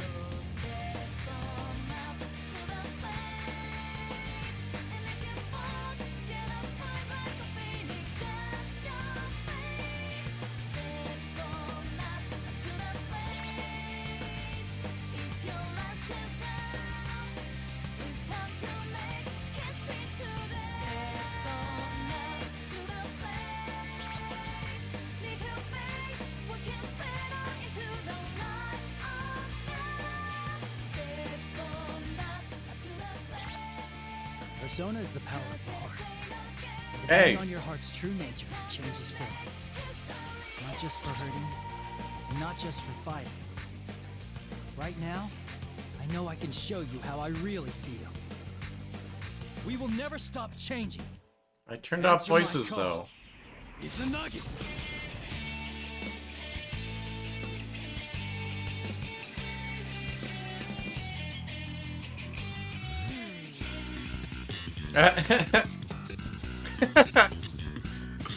That's awesome.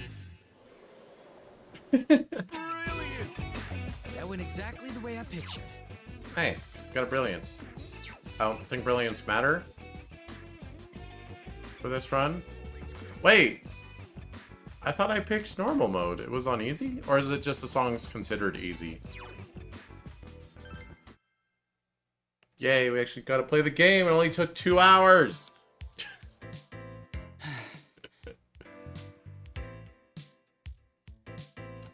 I steady my ragged breath and stand locked in place as the adrenaline dies down.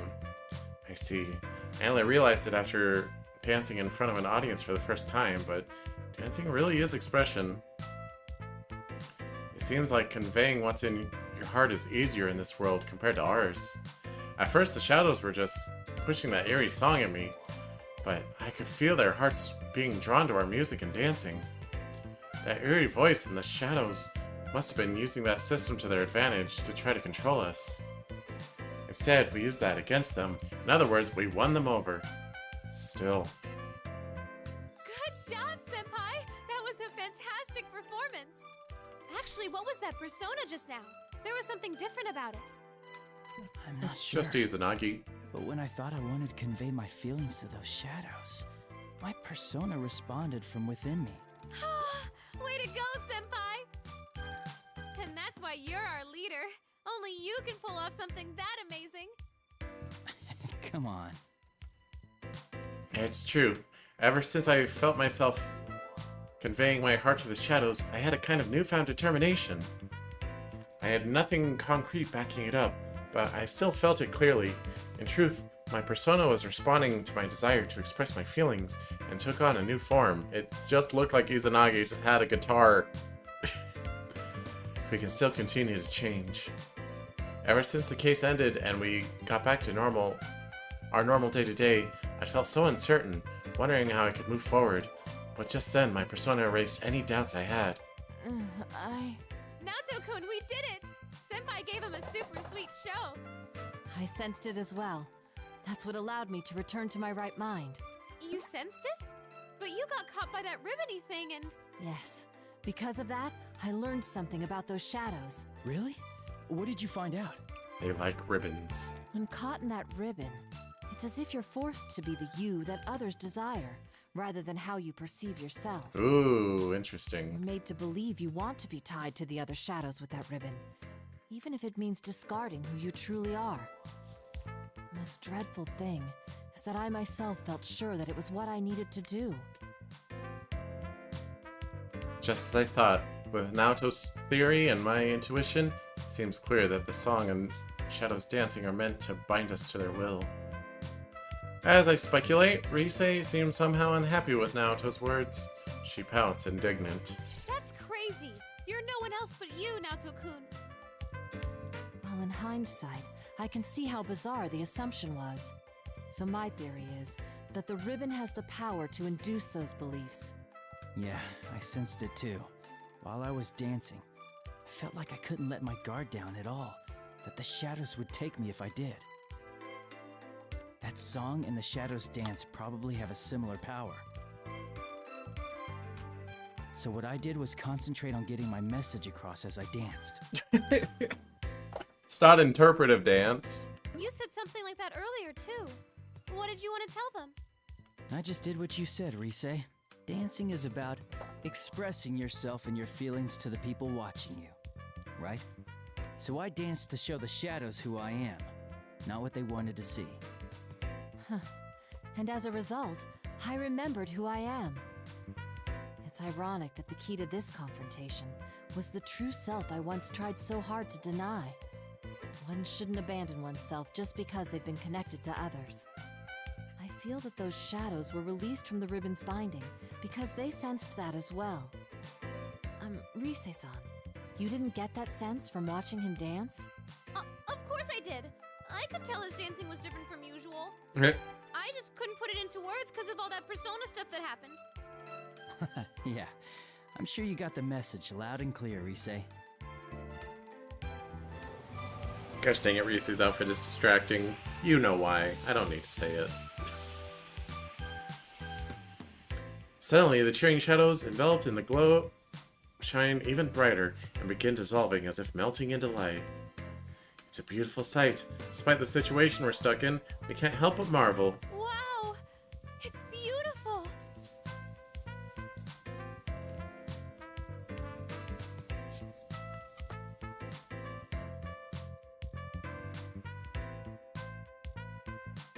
The shadow's presence is fading. What's going on? It's like they're returning somewhere. Returning? To where? I don't know, but that's the feeling I get. With that weird ribbony thing gone, it seems they all disappeared from this world. Maybe they realized something wasn't right, like you did, Naoto-kun. Yeah, let's hope so. Still, what could those shadows have been? They didn't seem quite like the shadows we knew. Naoto has a point. We're out of danger for now, but the situation's left us with countless questions and barely any answers. First, we need to find some way to escape from here. You don't like this stage, after all the trouble I went through to prepare it? You again! I've had enough of this! Is your idea of eternal bonds tying up the shadows with that thing? You've got one twisted mind. That's right. If this is the connection you speak of, then it's much too one-sided.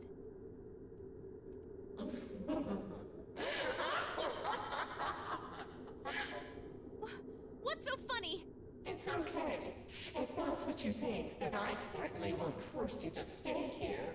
But don't get so cocky just because you sent those back. Our bonds are eternal. There are countless others to forge them with. Hugh, are you gonna bring someone else in here? Sorry, but you've already stepped off the stage. The next performances will be beginning soon, featuring Tamami and the others. Tamami? You don't mean... At that instant, everything clicks. But that would be the worst case scenario. I only hope my conclusion is wrong. I force myself to speak up, speaking with as much dread as determination. Kanamine Kitchen. The members of Kanamine Kitchen. Did you kidnap them? Why do you care? It has nothing to do with you. I'll try scanning the area. Come, Persona! There are some places where shadows are bunched up. 1, 2, 4 total? I found someone! Is this... Tomoe? No playing around in the venue. It's off limits to unauthorized personnel. I'm feeling pretty authorized right now. I don't know. Rise hastily dismisses her persona, embraces herself, but creeping ribbons are already slithering up our legs. We completely let our guard down. Bound in ribbons, my arm puts up no resistance as a tremendous force drags at my body. Ah! Oh, they could just do it again. Okay. No!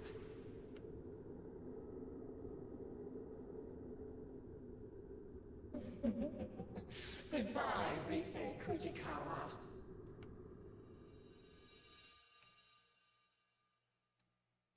No, we're all dead.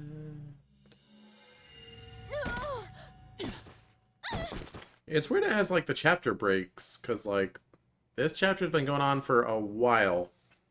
Is this? It only takes a moment to realize that the three of us are back in the same Takura production studio we were in before we got sent to that world. Rise and Naoto seem to have made ungraceful landings, but they're all right for the most part. Ow! Jeez! Is this how you treat an idol? Looks like we're back in the studio.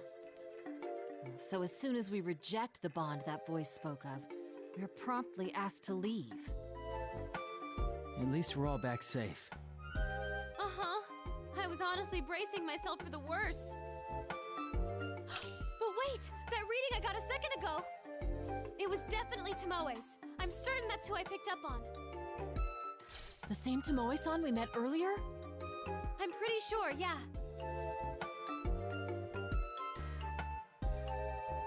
That's right, Rise had picked up on some presents right before we were forced out.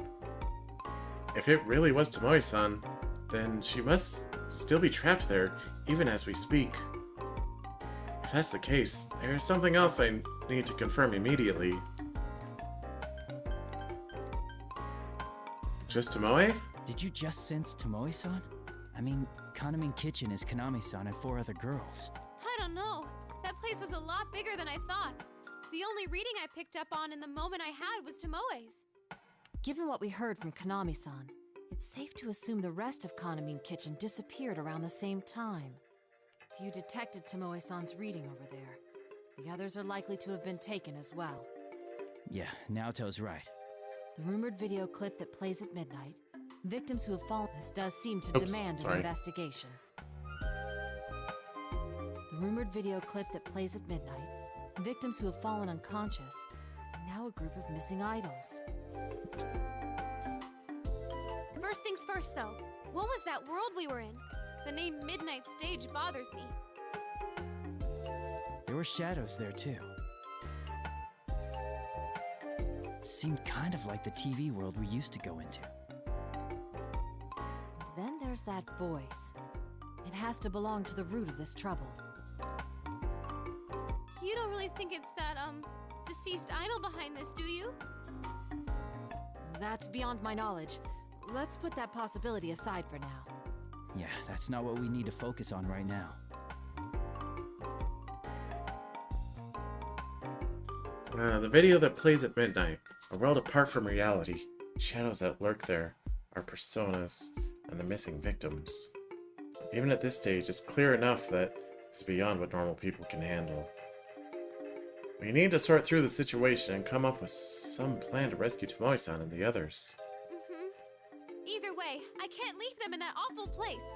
Please, you senpai, Naoto-kun, could you help me out? I want to save them.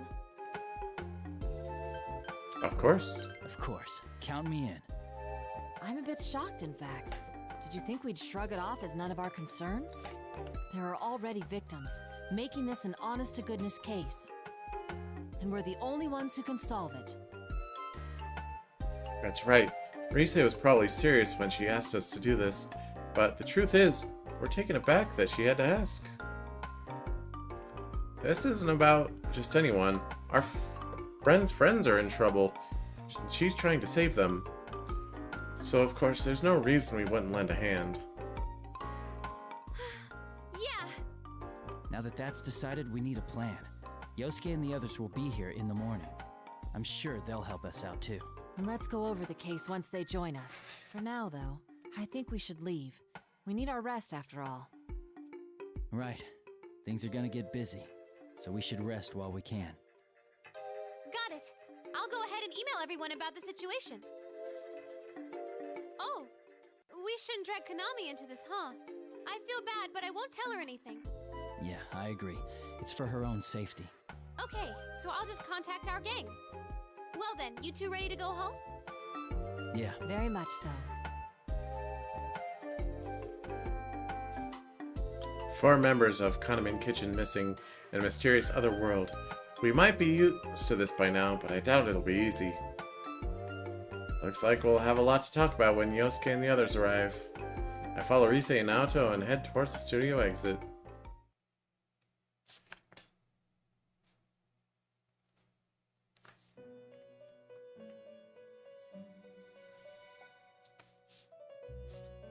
You know, I appreciate that this does have more of a plot than Persona 3 Dancing, and I assume Persona 5 Dancing.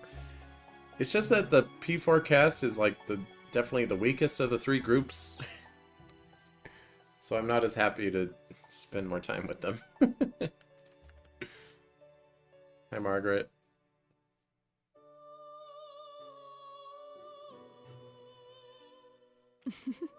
That is how their festival began. What do you think? I think I like P3's goofy little plot better. Honestly. I don't know, this is just a casual fun time. And it was mostly game.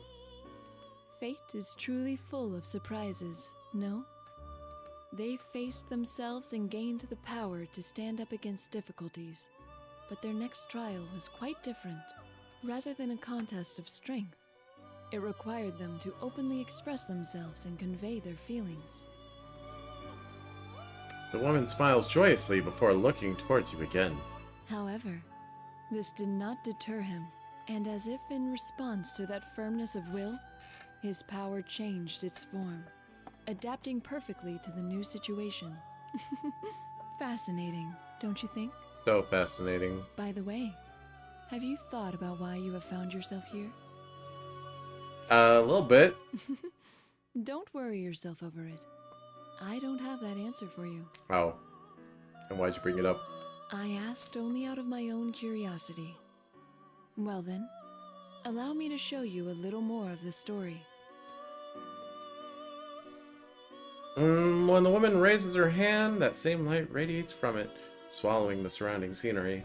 Here is where we left off with their festival.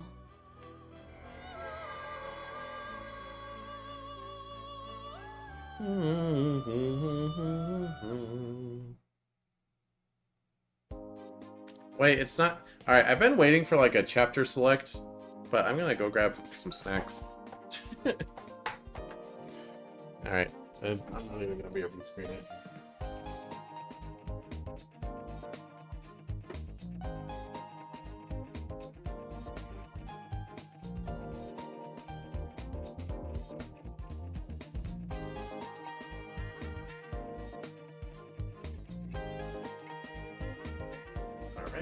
got some Swedish fish and chocolate twizzlers. Good stuff.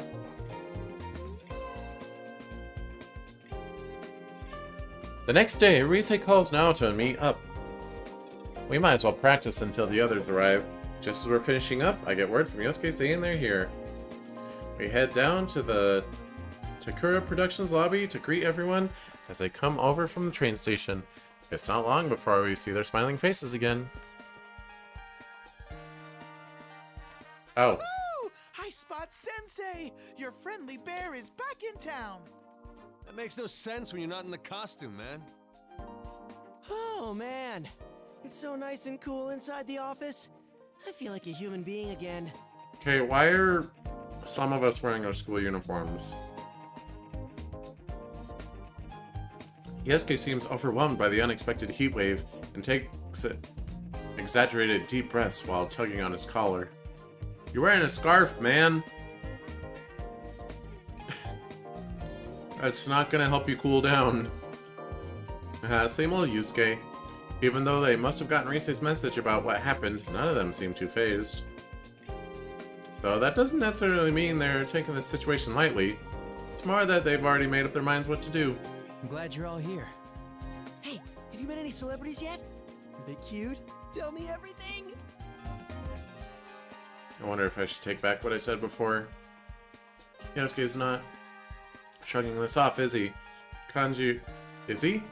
Kanji or Teddy's one thing, but seeing him like this would make me worry a little. There's always someone like him. Come on, Yosuke-senpai. You were just here the other day to film the commercial. Yeah, but I was too nervous then to think about any of that stuff. Oh, the time has finally come! I'm in a big city, and not some dreary country town. And I get to hang out with celebrities! It's like a dream come true. Well, excuse us for living in such a dreary place. Is that what you think of Inaba, Yosuke-kun? Did you forget that I'm a celebrity too? And a pretty famous one at that? Yosuke-senpai's been like this the whole trip over here. He's memorized every damn thing about that kind of mean chicken or whatever. Ah, that's weird. I laughed, but it didn't pick up on the mic. Kept blabbering on and on about the girls non-stop. Even knows their full names. Dude, what? You're bringing that up now? Looks like the whole world's against him. I don't have any way to back him up either. All I can do is keep quiet while making a mental apology to Yosuke. Volley of cold stares and frigid words, enough to blast away this sudden heat wave, are launched at my partner. You're the worst. Seriously, the worst. Just completely terrible. Yosuke, you're awful. Oh, shut up, Teddy. I just got here and I'm already catching hell. And Teddy, what are you taking their side for? Looks like the dream is dead. Mostly thanks to you. Anyway, that aside, I had a message for you. Dojima-san and Nanako-chan are gonna be running a little late. Sounded like he's been busy with work. That's too bad. But then again, maybe it was actually a blessing in disguise that Dojima-san and Nanako are arriving later. Since we know now that strange things are happening, I can share what we found out without any pointed questions from Dojima-san. It must have looked pretty grim, since Yosuke pats me on the shoulder and flashes me an encouraging smile. Come on, cheer up, partner. Just have a little patience, and Nanako-chan will be here in no time. Man, that was one hell of a long trip. I've been sitting down so long, my butt's sore. We really should have taken the express train, but Yosuke had to insist we ride a bus instead. Oof. Dude, you guys are the ones who said you were low on cash. There's no way I could have paid for all your tickets. I have to say, you three aren't looking very well. Are you okay? Did you sleep badly? Oh, they made them pay for travel themselves? The studio didn't pay for it? The three of us can't help but exchange glances at Yukiko's question.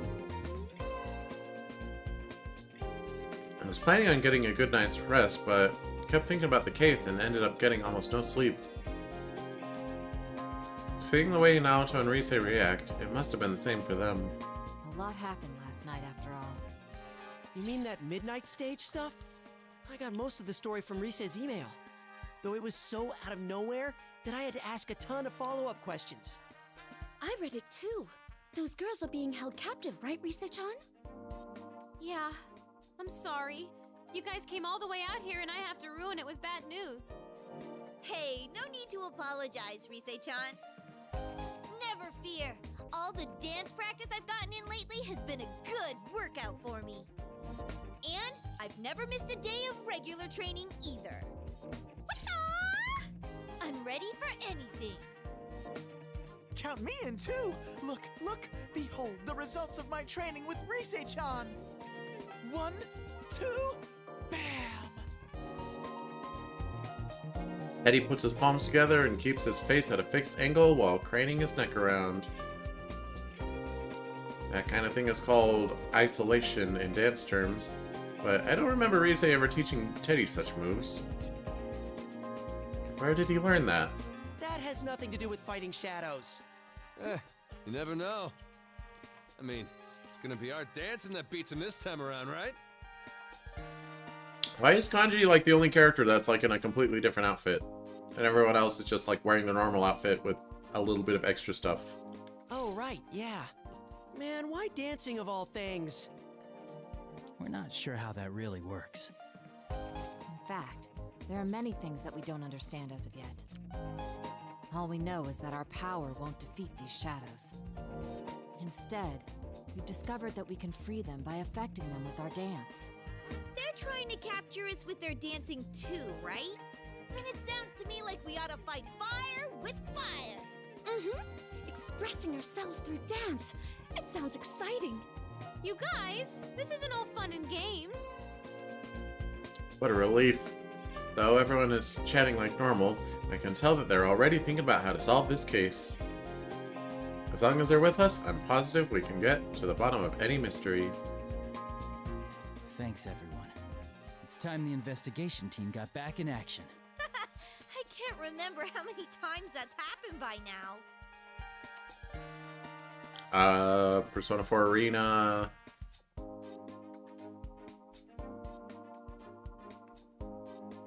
Q, maybe? But I don't think they remember the events of Q. I think that's it. Well, call it fate or whatever. But if you ask me, that's just how we are. If we can save people, I'm all for it. I think it's definitely better than doing nothing. My magnificent moves will save all the innocent idols. And one of them will fall madly in love with me, despite it being forbidden in the world of showbiz. Like that'd happen. Man, I really can't take you anywhere. Wait a sec. What if Teddy's got a point? What if he's not entirely wrong this time? Is there even the slimmest of slim chances that it could happen for me? Never, as long as you're thinking like that.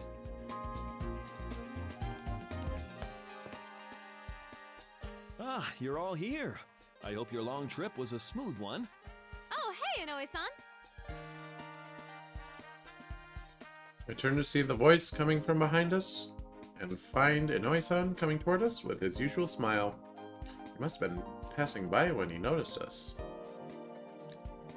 He seems a little more tired today, though.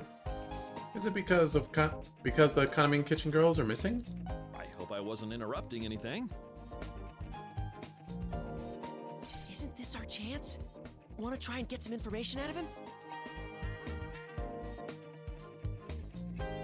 Huh?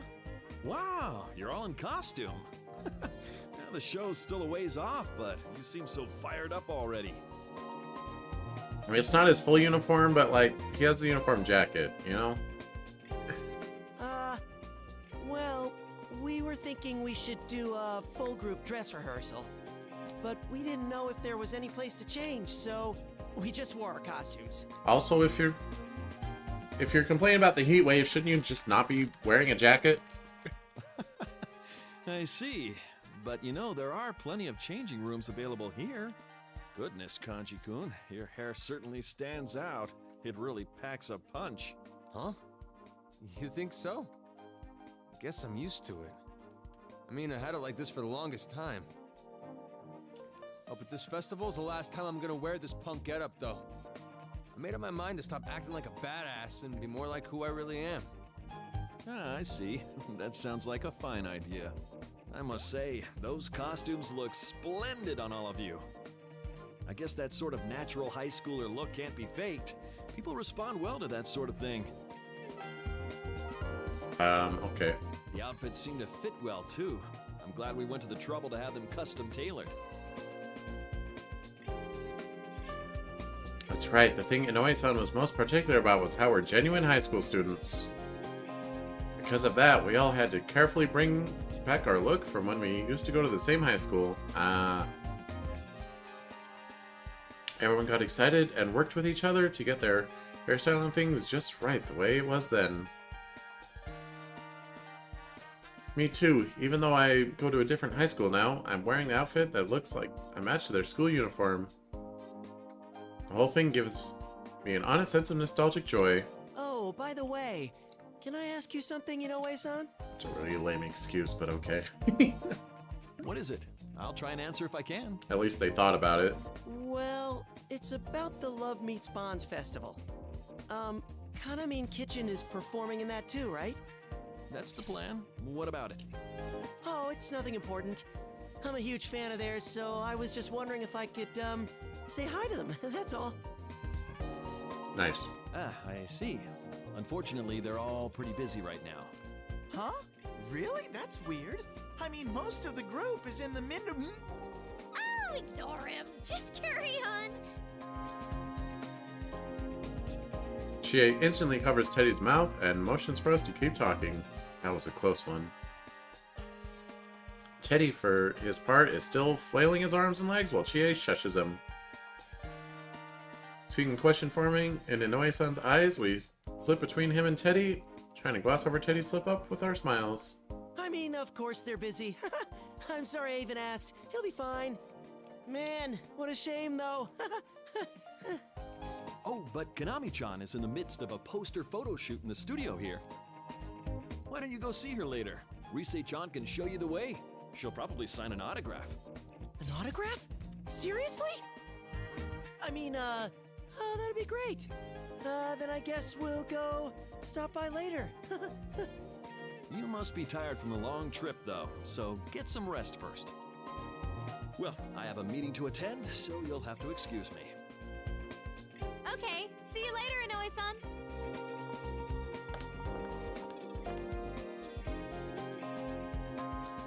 We see Inoue-san up and give a sigh of relief.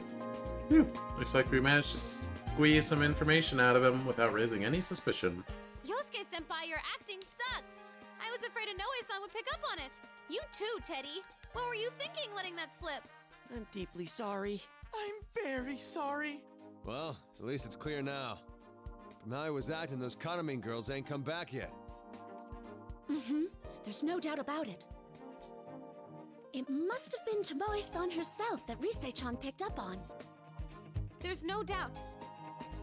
It was brief, but that couldn't have been anyone else. I'm positive that reading was Tomoe's. It's decided then. Let's all watch that video at midnight tonight.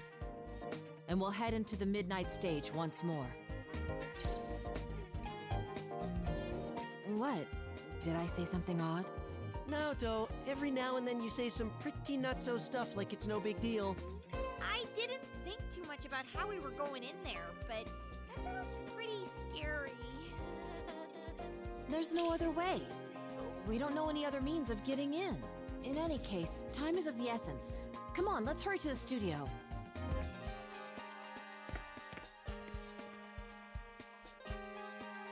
Naoto must have been pretty embarrassed. She hurries on ahead, leaving us behind. We all look around before following her. One way or another, we ride into battle at midnight. We'll meet with resistance on the midnight stage. If we spend time until then working on our dance moves, I think we can learn a lot from each other. With a reinforced resolve to save the missing girls, I slowly follow my trusty friends. That reminds me, we didn't get too many chances to all rehearse together. There's probably a lot we can learn from each other, so let's get as much practice as time permits.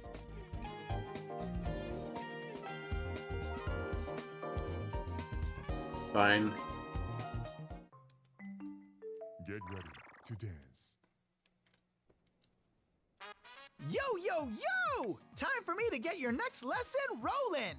First, I'm gonna talk about these things called unison notes. Mm-hmm. Sometimes these stretchy notes will come flying at you. These are unison notes. You gotta press 2 buttons at the same time.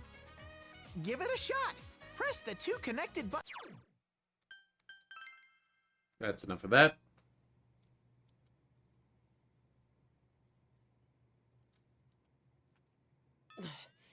Oh, this non-stop rehearsal's brutal.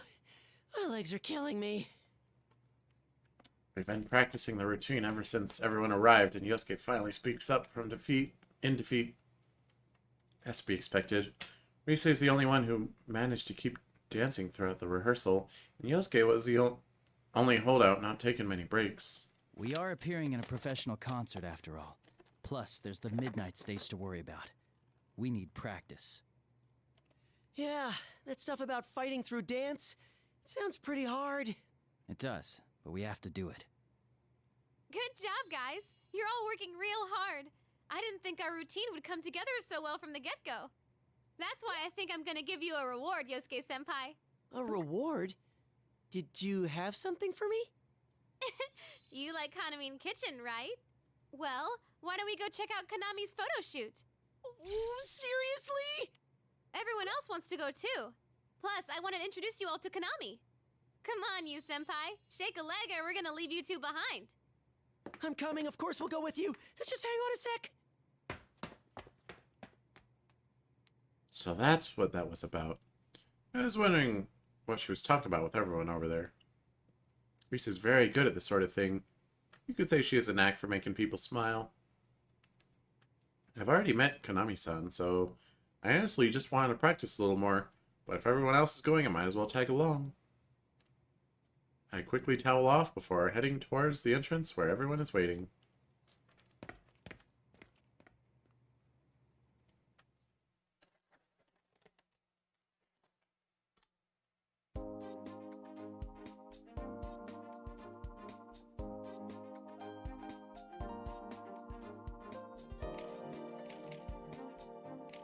Oh, there she is! Damn! Her head's so tiny! And look how long her legs are. That is pretty amazing. I wonder what size she is in front. When we arrive at the studio where Kanami-san is, Rise pokes her head in first to greet the staff inside and explain to them about us. Thanks to her, we're allowed to stay and watch the photo shoot from a distance as Kanami-san is bombarded with blinding flashes. Wow-wee! She's so cute! Her chest is like BAM! While her waist is so slim, she's totally Yosuke's type! Hey, keep it down! Wow, though, that's really her. Seriously, thanks so much for letting us see the real Kanami. I can't bother her while the shoot's going on, but I'll make sure to introduce you all later. You have to be on your best behavior, though. Promise? Yes, yes.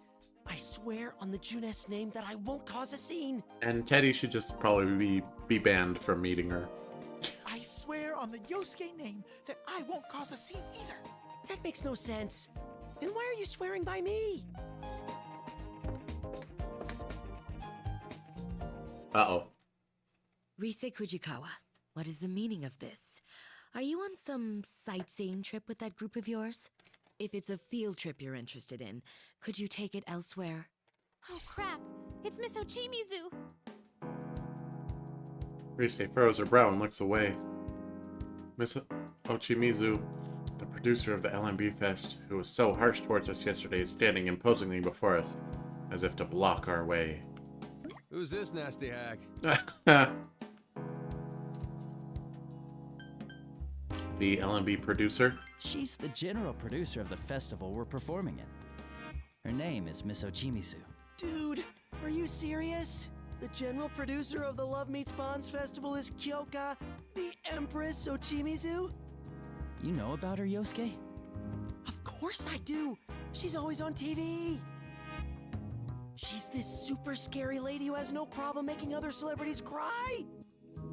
I don't get it, but sounds like she's sort of important. Honestly, we've had enough complications already. I don't need any more cropping up. Perhaps I should demand extra payment from TClem Productions for having to deal with these rude children. The hell'd you say? Whoa, hold it, Kanji, give me a break! Dude, wait, do you hear something? What is this? Where's it coming from? Hey, sound techs, what's going on? Are we the only ones that can hear it? I hear it too. It's a song that's faintly echoing from somewhere. I wouldn't forget a song like this. The Midnight Stage. It's that song. It's that song we heard yesterday right before we fell into the Midnight Stage. Senpai, look. What the heck? I look and see Konami-san raising a hand upward, a curious gaze in her eyes. Oh, is she the actual evil one? I follow her gaze and catch sight of something all too familiar. The same strange light we saw yesterday in the studio when we heard this eerie song. Whoa. What is this? Could this be a close encounter of some kind? The third kind? This doesn't make sense. It's not midnight. What's going on? There's no time for that. Konami's gonna get taken. Konami is what? Miss Ochimizu, please move aside. Wait, she's cognizant of this too? Excuse us. Wow, my babies are surprisingly bold. Rise and Yukiko push Ochimizu aside and rush towards Konami-san. The rest of us follow close behind. Wait! I said wait! Konami, get away from that light! Huh? Rise-senpai?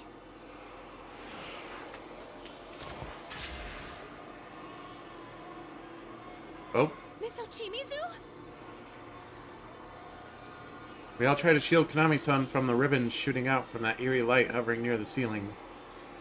But Miss Ochimizu is faster than any of us, and pushes Konami-san herself, getting caught by the ribbons instead. How's she so fast? She made a snap decision. Miss Ochimizu knew Konami-san was in danger, but she couldn't have known what would happen next. Was she trying to protect Konami-san? I look towards her with some surprise as she scolds Konami-san. How troublesome. Don't I always tell you not to space out like that? Ms. Ochimizu? Listen, if something happens to me, go to Inoue. The festival must...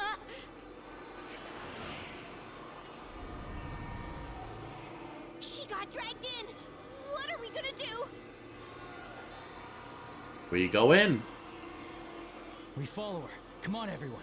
Jump, I guess. I don't know. Yeah! We all chase after Miss Ochimizu and throw ourselves towards the eerie light. Just because it worked once doesn't mean we'll make it through a second time. I pray for everyone's safety as I throw myself into the light after them.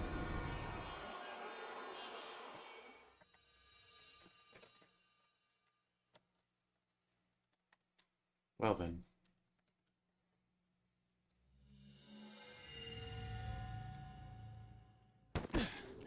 Whoa!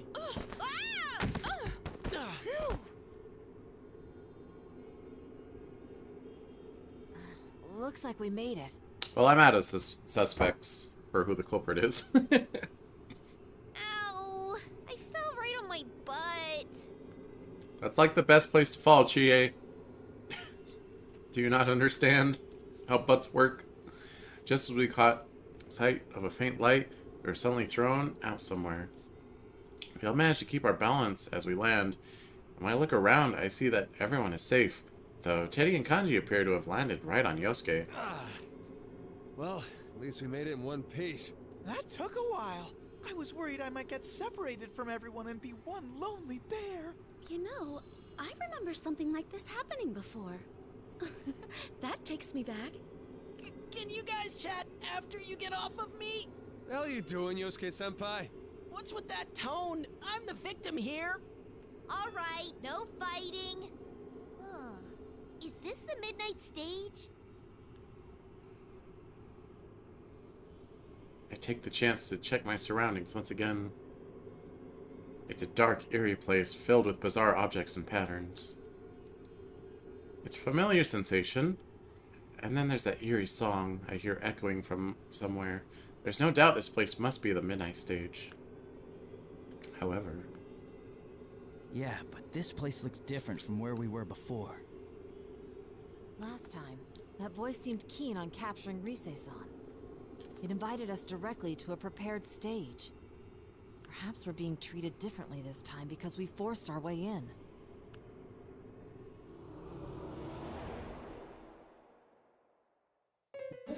What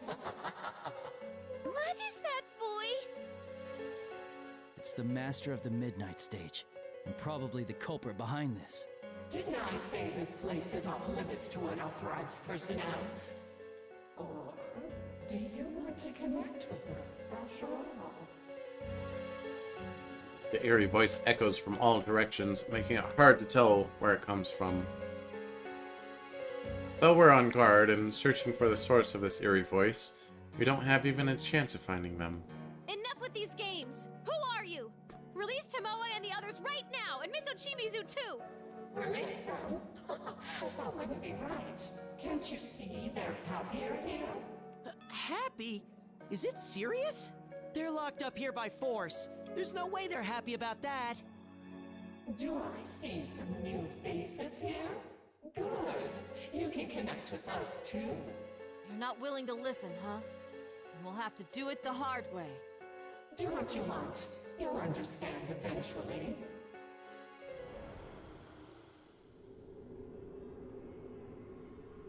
Suddenly, the chokingly oppressive aura disappears, and it feels as if the air has at least gotten a little easier to breathe. Most likely it's because the source of that voice has vanished from this area. The atmosphere seems different. Is it gone? Yeah, I think so. I'm just glad we weren't cast out like last time. That aside, I really don't like how this place feels. It looks fun and all, but it totally doesn't feel that way.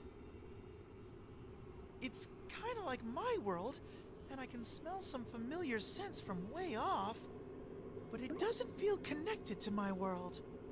You mean the TV world? Yeah, it might be in the same neighborhood, but I don't think there are any ways to go back and forth. So this midnight stage is a world all its own. By the way, is that the entrance? It branches off in two different paths.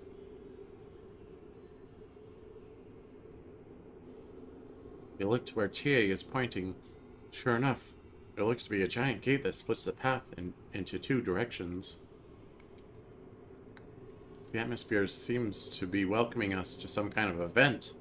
It feels somehow wrong, though, and I quickly look away from it. Hold on, let me search around. Come, Himiko! Whoa. I know you told us already, but we really can summon our personas here. But we can't use them to fight with, right? We tried, but what the voice said was true. No acts of aggression worked. Whether it was using my persona or Naoto's gun. No one hurts or gets hurt. That must be the rule here. No one gets hurt, huh? That sounds fishy already. It's way too good to be real. Indeed. Also, that voice used bizarre ribbon-like objects it referred to as eternal bonds. They seem to be what kept the shadows bound to this world. When I was caught by one myself, I could clearly tell that it wasn't any true bond, but outright brainwashing. No one should be allowed to force someone to discard their very self just for the sake of another's desires. That's why we need to show them how we feel with our dancing. Hey, I found them! Tamami is through here, and Tomoe is further in the back. As everyone's nodding to my words, Rise's voice echoes sharply. Sounds like she's found Tomoe-san in the others' readings. Rise's ability has really improved lately. Persona is one strength of heart, so if her power has gotten stronger, it proves that Rise has grown a lot. In this case, though, Rise finding their readings was proof of a bitter truth for us. I'm sensing Sumomo and Nozomi down the other path. Guess we were right about all four of them being over here. But Tomoe's reading is much weaker than yesterday. The others seem pretty weak too. We need to get them out of here. They're starving to death. I was hoping this wouldn't be the case. We better hurry. Then why don't we split up into 2 teams? That way, each team can save 2 of the girls. There are 2 forks to the path here, but it seems like they come together again further down. If we do like Yukiko-senpai says, we should be able to meet up there. Okay, everyone nods at Risei's words. I see. Even if we split up into 2 teams here and go through different entrances, we'll still be guaranteed to meet up again later. That takes care of that. Okay, Risei's a pro, and Yu's already won once with his dancing, so they should be on different teams. In that case, me and Naoto go with Risei. Might as well just split up at what year we're in, yeah? I guess that's fine. I just wasn't expecting that from you. We've actually been talking. Like, we can't keep relying on our senpai forever, you know? That's correct. We thought we should find our own way of working that suits us. I hadn't expected to put it to the test here, but it would be a good opportunity. I'll support Kanji-kun's proposal as well. Whoa! You guys have been thinking about this a lot, huh? I bet you guys never knew we talked about stuff like that. If you keep treating us like kids, we'll surpass you before you know it. That sounds like a great idea. I'm with Kanji on this one too. All right, let's make it a competition. We'll see which team can rescue these girls faster. Bring it on! Hey, what about me? Which team am I on? You're coming with us. If they had 5 on their team and we only had 3, that wouldn't be fair, would it? I'm getting fired up! The time has come for me to overcome the great wall that is Sensei and fly out into the vast world beyond! So we got all the best characters plus Teddy on one team. Alright, fair enough. Actually, Yukiko's good, but still. Fly away from Junes first, will ya? Anyway, we'll each rescue 2 girls, then meet up at the rendezvous point, okay? I'll make sure to keep an eye on you guys. And if anything happens on our end, I'll let you know with my persona. I hope you don't mind us going on ahead. We'll see you in a bit. Senpai! Better not let your guard down and get your asses handed to you by some weird thing. Okay.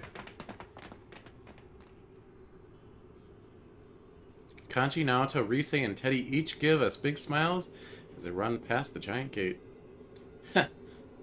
Looks like they're off to a great start. Our team, on the other hand, is still astounded at our juniors' unexpected growth, watching them dart off. I just think the grouping of Yu, Yosuke, Chie, and Yukiko is a little tired. I would expect them to try to mix it up, but whatever. Did they just totally steal the spotlight? Wow, they've all grown up before we knew it. I felt like I was watching them leave the nest for the first time. Yukiko, you sound like my mom. Arena Ultimax at least branched off Yukiko from those 3, and she was able to join an interesting group. We should hurry too. We need to save Tomoe-san and Tamami-san as fast as we can. I'm sure someone out there's like, what? If you don't like the grouping of Yu, Yosuke, Chie, then you don't even like Persona 4. Alright, well, you're free to think that. I just think they're one of the weaker elements of it. Alright then. 3rd year investigation team, you guys ready to go? Yeah. You bet. We can't fall behind here, either. Of course, our objective is to rescue the kidnapped members of Kanamine Kitchen, and this isn't a race or anything. But even then, we'll take on the road ahead with everything we have and keep a step ahead. It's mostly just Yosuke and Chie are very annoying. Wow, that was... Oh, chapter 1 to 10? Wait, what? Oh, no. Okay, so that we went through a bunch of chapters. It just doesn't come back here often. Or that was all chapter 1, but we went through a bunch of segments. Okay. I'm hoping that we start getting a much higher gameplay ratio.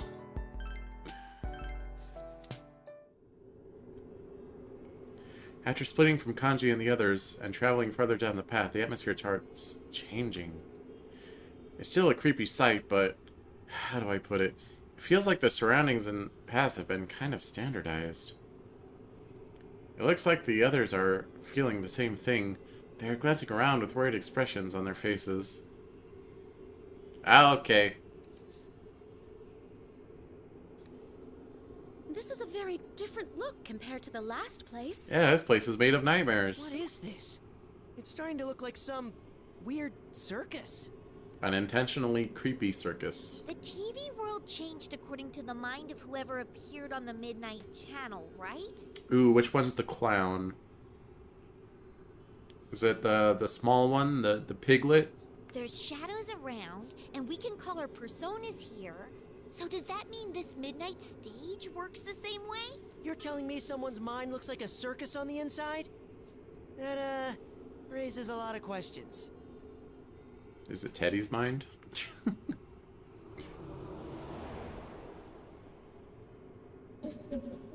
Welcome to Tamami Recipe's Midnight Stage. It's that voice! Stop hiding and show yourself! And why should I do that? I don't see any reason to bother with you. What?!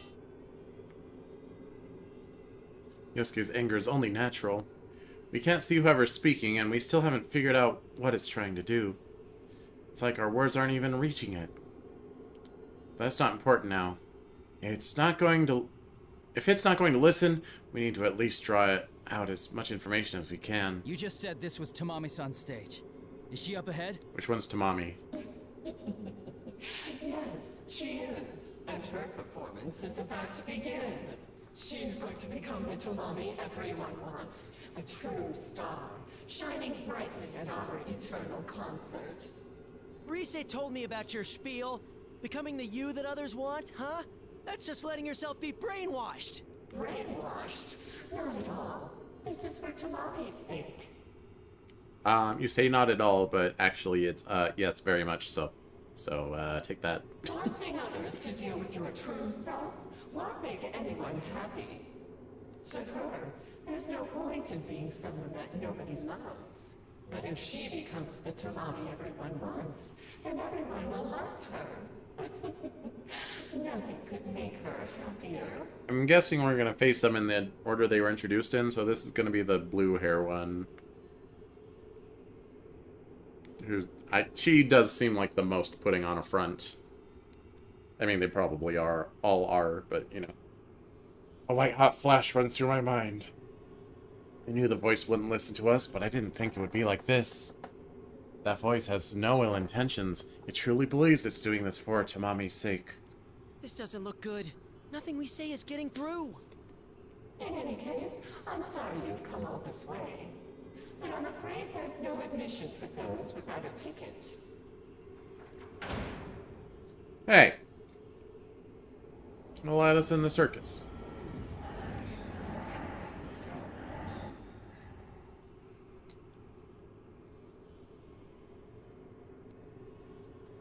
Black mist starts to swirl up in front of us, eventually taking form and blocking our way forward. Shadows. What the? Oh yeah, I haven't sound checked today. Okay, yeah, that's good. Shadows connected by ribbons, just like Naoto-kun said. Be careful, don't get caught. Come on, connect with us. If you do, I'll let you join us and see Tamami on stage.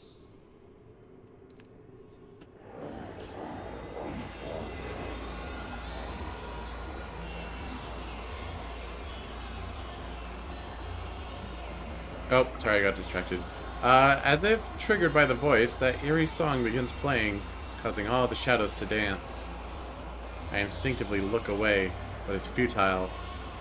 Since this world amplifies the ability to express yourself, their dance goes past simple visual appeal and reaches directly into our minds. No, get out of my mind palace! Losing strength, I struggle to fight back against the urge to join the shadows. We didn't, bring, a boombox with us? I know I was warned, but I didn't think it would be this bad. Oh crap, they're getting closer! Everyone hang in there. Don't let the pressure overwhelm you. Yosuke nods and takes a step forward. We are all wearing headphones, so, put them on, you noodles. Yosuke's got the right idea. Meaning his eyes, I instantly understand what he's going to do. Yosuke, you've got this. Good thing Rise assigned each of us a song to work on. Dancing is expressing ourselves. I still don't quite get it. It looks like I gotta give it a shot. Give it a... Yosuke, you're gonna dance? Hey, when it comes to showing off your moves, it's first come, first served. Sorry, but I got dibs on this one. Senpai, everyone, are you alright? Rise, perfect timing. I need my song. Yosuke Senpai's track? Okay, I'm on it. I'll turn it up full blast. So wait! All right, Rise, hit it!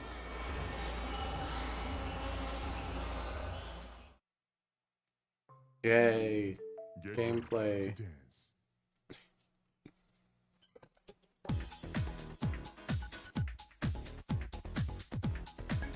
Your affection. This one is probably remixed. I don't really recognize it yet. Ah, this song.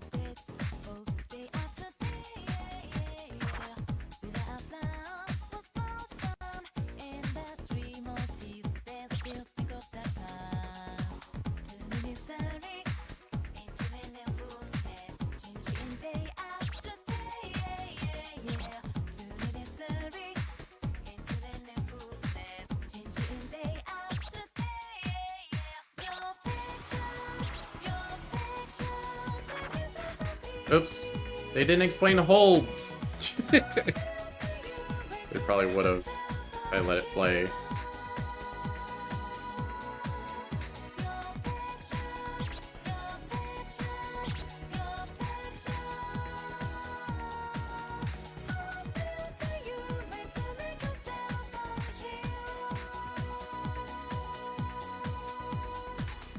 Wait, Chie is dancing with him. Oh, but it's mostly him.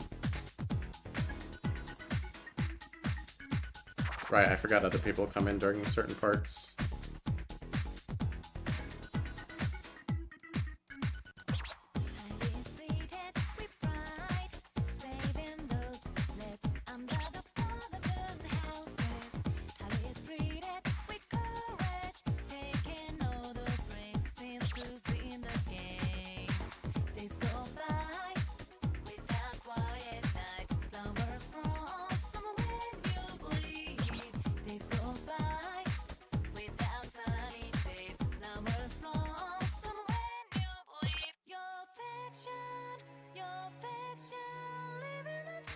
Your affection?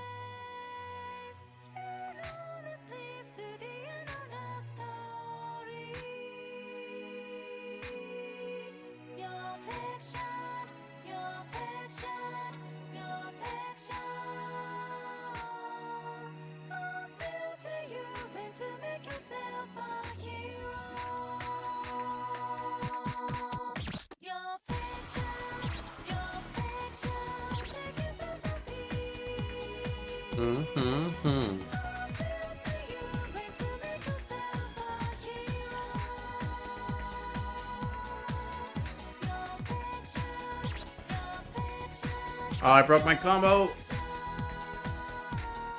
Oh, no, it's still going. I guess goods don't break combo in this.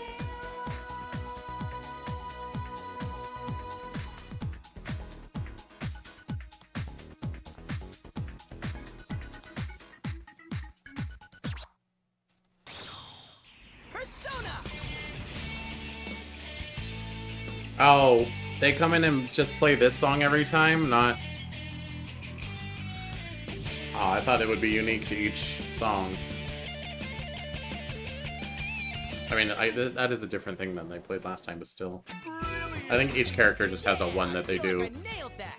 You were moving great, Yosuke. Good going. Because that did not fit your affection.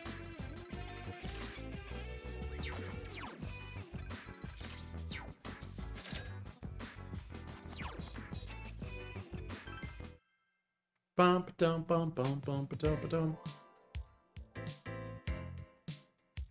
Good job, Yosuke. Yosuke, you did it! That was a great performance. Yes, you were wonderful. Phew! Not such a disappointment now, huh? It's not like I've been screwing around all this time, you know? Whoa. Chie, are you all right? You're spacing out. It's okay, Chie. You and Yosuke can date each other. I ship it. I support it.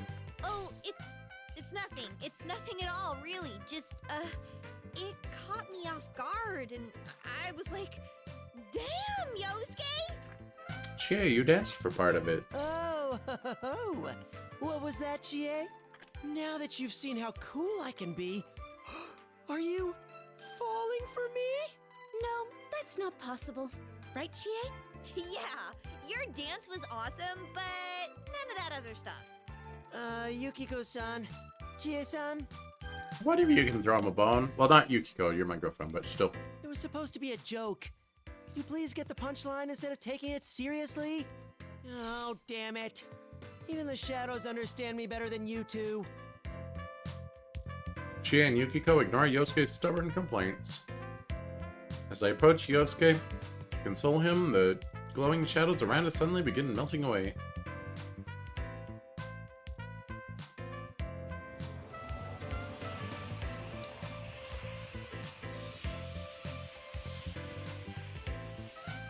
Whoa. Wow! It's beautiful!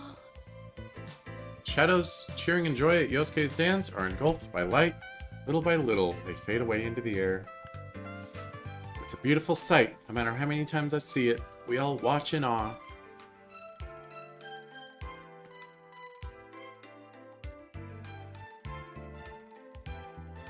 What's up with those shadows anyway? I mean, these guys are kind of different from the shadows we're used to, huh? Usually they try to beat the crap out of us as soon as they see us. Now that you mention it, you're right. Oh, are they calm because they're chained down? You know, like Chosokabe. Chosokabe? The Sengoku-era feudal lord?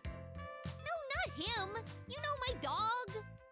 His name's Muku! I keep telling her, but she keeps forgetting. Hell, this isn't even the TV world. Are there really this many shadows outside of it? I know it happened once, but that was kind of a special case. Asterisk. See Persona 4 Arena. Ultimax. Yosuke's right. I hadn't given much thought to it since this isn't the real world, but are shadows really everywhere? Just as our personas prove, shadows are entities tied closely to the human mind. I highly doubt that they can just be anywhere that qualifies as an alternate world. Maybe they were caught in the TV world and then they got yanked over here. Perhaps someone was walking them? Are you still stuck on dogs?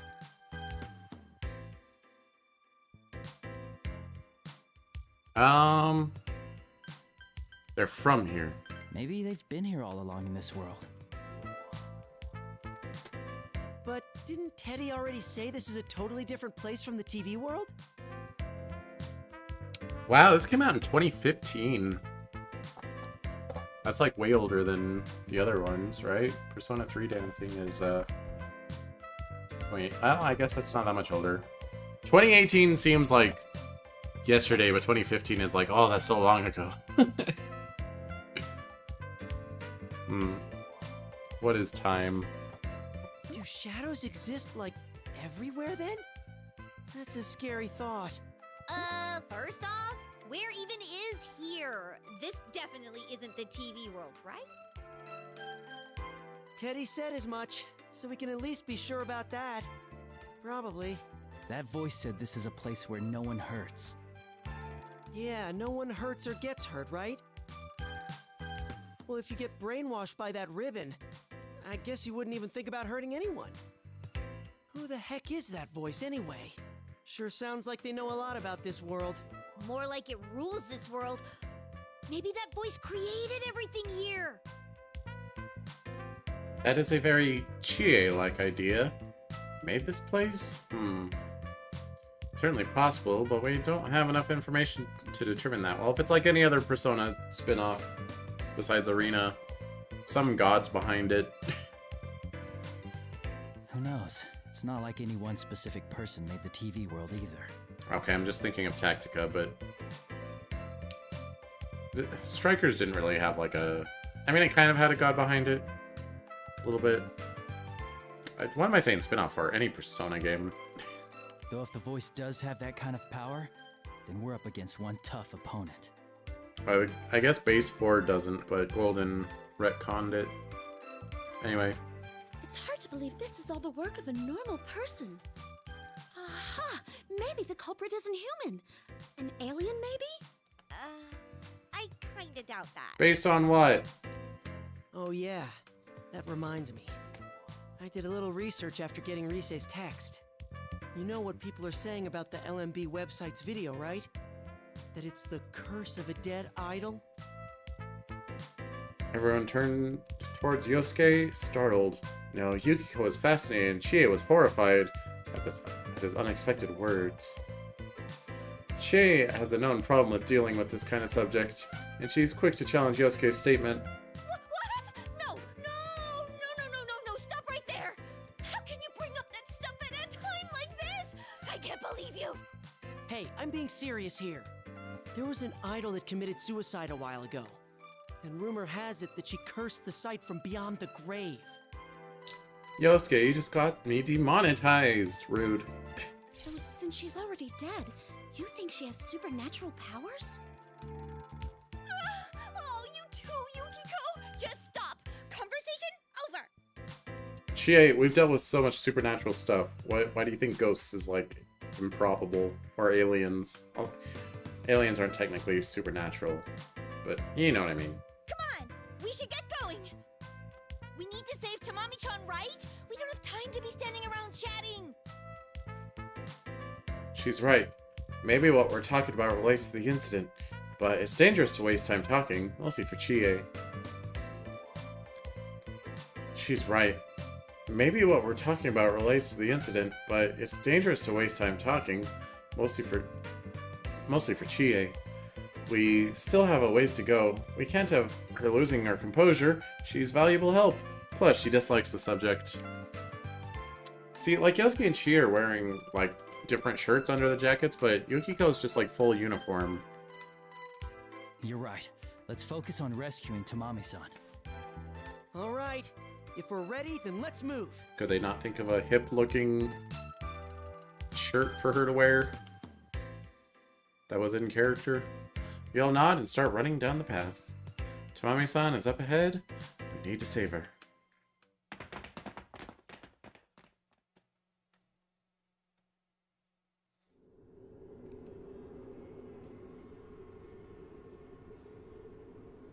Look! Someone's there! We're still in Clown Town, I see. We spot a silhouette up ahead, and Chie is the first to speak out. On closer inspection, it's definitely a girl wearing a familiar white outfit, looking utterly lost. That's her! Tamami-san! Blue hair? No. You-san? Huh? The mean one. Why are you here? Dude, awesome! Just like on TV! It's the real fluffy hand in the flesh! Huh? But why are you in your stage outfit? Wow, I was about to say, like, why does she have, like, leaves on her? Those are feathers. We were practicing, and we heard this creepy song, and then something all flat and slithery wrapped around us, and I don't know what happened, but the next thing I knew, I was here. This doesn't make any sense. Where are we? And who are you? It looks like seeing a familiar face has brought her at least some relief. Tamami-san keeps changing expression, like a child throwing a tantrum as she yells at us. She's the clown? I've met her before, so I'm a bit used to it, but the others seem a little taken aback by your attitude. Oh, yeah. We haven't introduced ourselves. I'm Yosuke Hanamura, this guy's partner. Why do you say this guy? He has a name in-game. And this is Chie Satonaka and Yukiko Amagi. They're our friends. Our team, I guess? It's you, Narukami. Come on. Anyhow, you can relax now that we're here. Don't worry, Tamamin. We'll save you. Yosuke-san, Chie-san, and Yukiko-san? Are we gonna have a dance-off? Tamami-san steps forward, steps toward Yosuke and the others, and takes a good look at each of them, staring into each person's face. Oh, she's gonna roast you guys. Judging from what I know of her, I might have an idea what she's trying to do. Well, that sounds a little misleading. To be more accurate to say she's trying to pick a fight again. Huh? Something wrong? Nice to meet you. Whoa, that's close. What's up? Yep, I win. I'm the cutest one here. Disagree. What? That's what that was about? Is this really the time for that? And hey, why am I even in the running? Take it as a compliment, Yosuke. Suddenly, the atmosphere around us changes without a word. We all ready ourselves for action. We know this feeling. As we expected, an all too familiar voice echoed down from above to us. Note, Tamami-san standing behind us. I found you. Oh, Tamami, what a funny girl you are. Well, who do we have here? We won't let you have Tamamine. You're still around? Sorry, but it's almost time for Tamami's big performance. Let's go, Tamami. Make everyone laugh, like you always do. Why should I go with you? Besides, I'm not trying to make anyone laugh. Oh, I know. You're just working hard, always trying to do your best. But it's a funny thing, isn't it? The harder you work, the farther away you seem to push everyone. Funny? How dare you? It's all right. I understand your pain. If you connect with me, you won't have to suffer at all.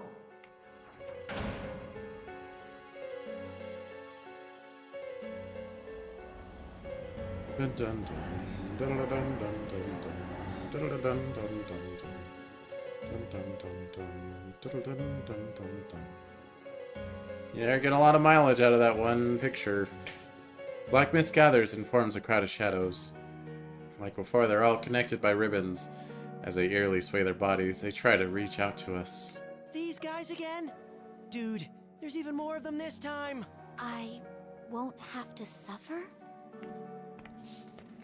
Don't be fooled. Don't be fooled. You can't listen to what that voice says. Huh? Okay.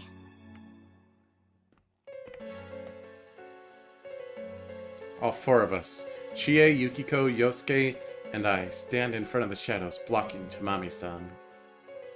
There's only one thing to do. We can't let them take her. Hey, you!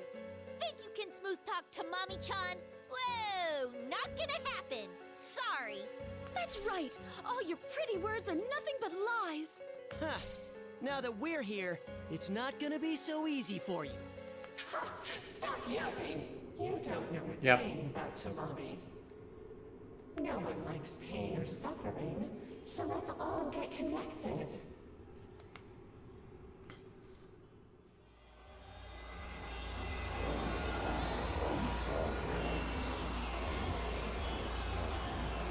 The eerie song begins playing, and the shadows start up their dance. And again, the strange feeling of lethargy washes over us. What is this song? Ugh, my head. This song again? No matter how many times I hear it, it makes me cringe. Oh, so many shadows! Just how many more are there in this freaking place? Still, we can't afford to lose. Stand back, everyone. Wait, Yukon. I'll dance this one. Yukiko, what are you saying? Don't worry. I've been practicing the song Risei-chan gave me every time I took a bath at our inn. What? First come, first served. Right, Yosuke-kun? Then here I come. How do you practice dances in the bath? Yukiko walks ahead of me and exhales sharply through her nose, straightening her posture. She looks ready and willing, in fact, looking at her. Hey, you think maybe Yukiko just really wanted to dance? Yukiko, you're dancing in the inn's open-air bath? Sorry for the holdup, Senpai. The shadows are right in front of you, aren't they? I guess not in the bath, but around the bath.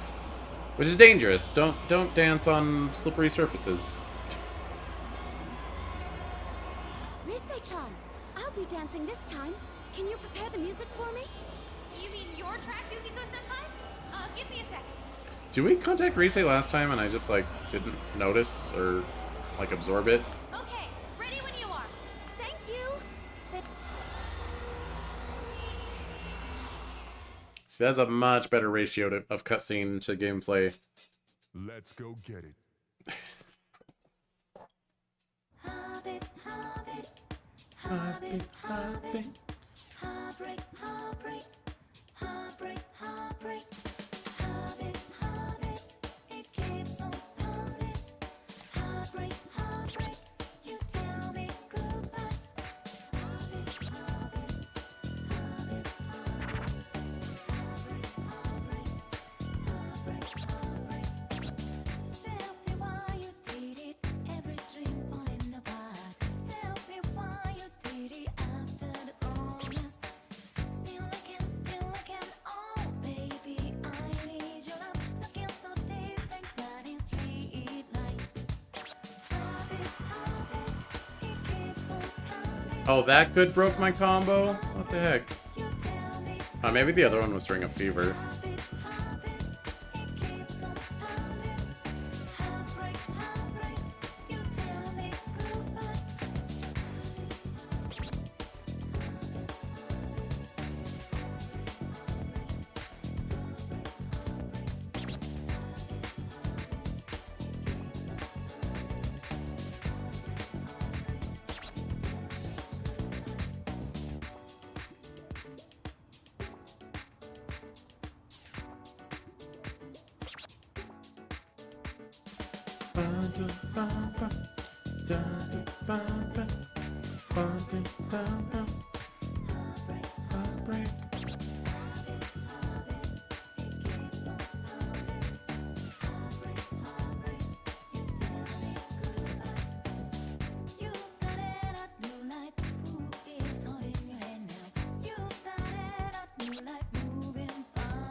Is that in Japanese?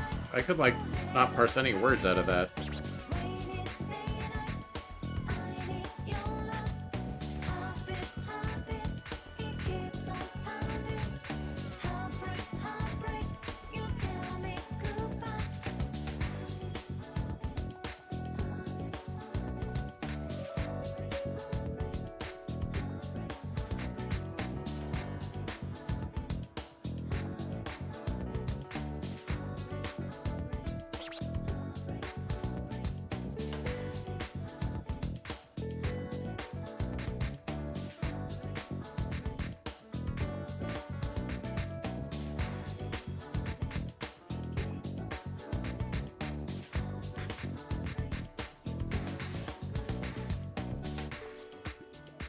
Screwed up the triplets.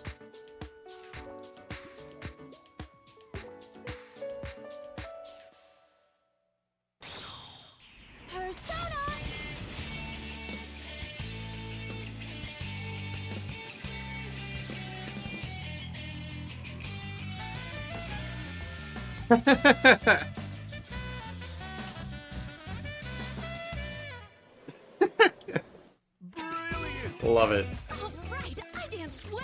Heartbeat, You carry Heartbreak. yourself so That's fluidly. the name of the song. It suits you, Yukiko. I just wish her outfit was a little more different, because she just is the same with headphones. Everyone else is at least a little different.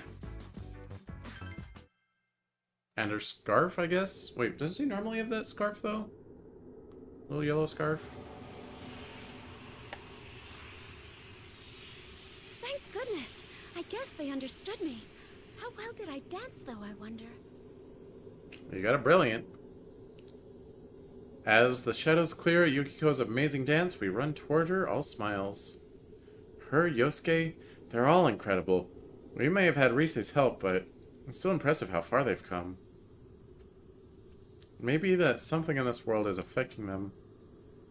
But even then, I can tell how much they've been practicing. Of course, Rise deserves credit as well. She had a pretty strict regimen for us. Wow. Who are these people? We're dancers. Are they really amateurs? Her moves weren't anything special. The emotion in that dance. I can't possibly. Do you see now, Tamami?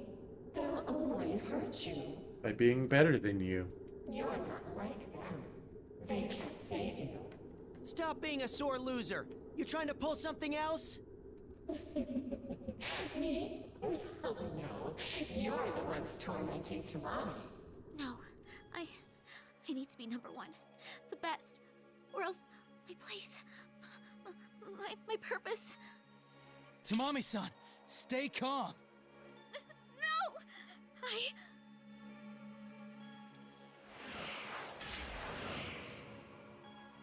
Oh, there she goes. Tamamine! Tamami-san!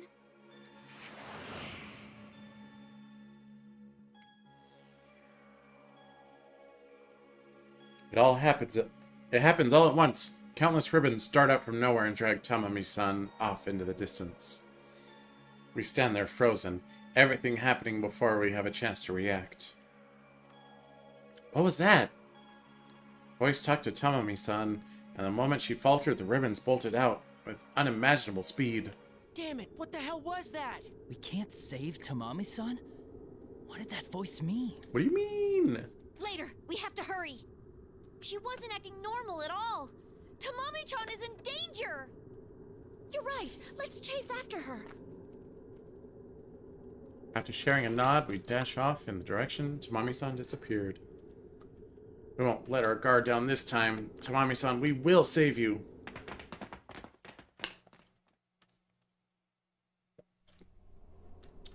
As we run down the path, the surroundings get stranger and stranger. Eventually, we arrive at a giant tent. We go inside without a moment's hesitation. Yosuke yelps, though not out of disgust or shock.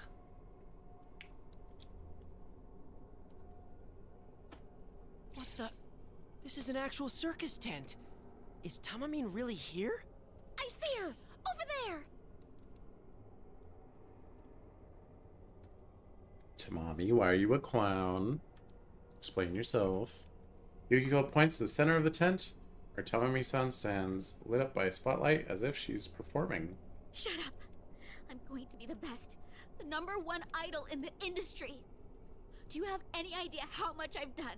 How hard I've worked for that?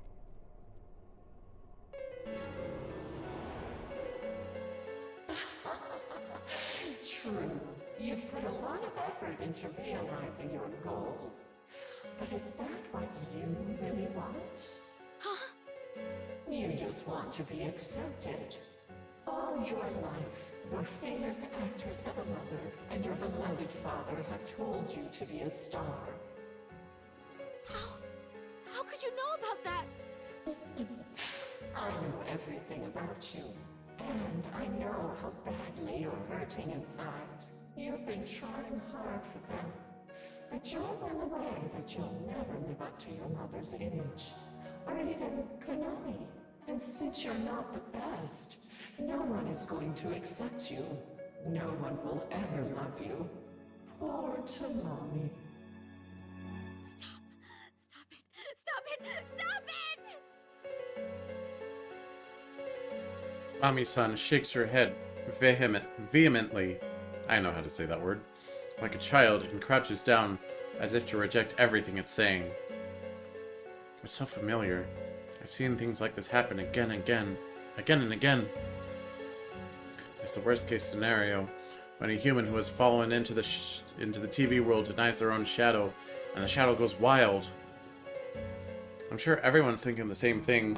One moment we're holding our breath, the next moment we all dash for Tamami-san. This is bad. We gotta hurry. Tamami-san! Tamami-san! Look, they've come for you, Tamami. Stronger, more talented people, here to save a helpless little girl. Yes, I know that you aren't strong. You don't really want to be the best. No, that's It's not true. It's all right. Don't kill yourself over something you're not. People want you just the way you are. Just listen for yourself. Listen to everyone's voices. Tommy doesn't need to be #1. Her looks are pretty average, but she's still decently popular. Who cares if she doesn't sell that much? Suddenly, an unfamiliar voice resounds from above. No, not from above. It feels like it's whispering directly into our ears. Different from Risei's persona communication. That goes into our brains. What the? Who's talking? I don't know. But is he talking about Tamamine? I know, right? As long as she's fun to watch, I'm totally fine. She's kind of a natural airhead. All she needs to do is make us laugh sometimes. I don't want her to break out or anything. I prefer she just kept being the group's comic relief. Oh. I heard she does a ridiculous amount of training on her own, but why? She won't lose her job as long as she keeps people laughing, don't you think? Well, that's why she's the clown. See, Tamami? You don't need to go to such trouble. No one expects it. Once you accept these people's desires, you can leave your days of pain and hardship behind. I see. I never needed to work hard, after all. That's no good.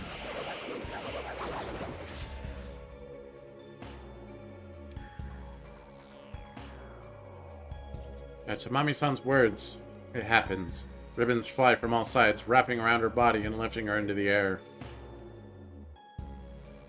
But even caught there in the ribbons, like prey in a spider web, Tamami-san remained quiet.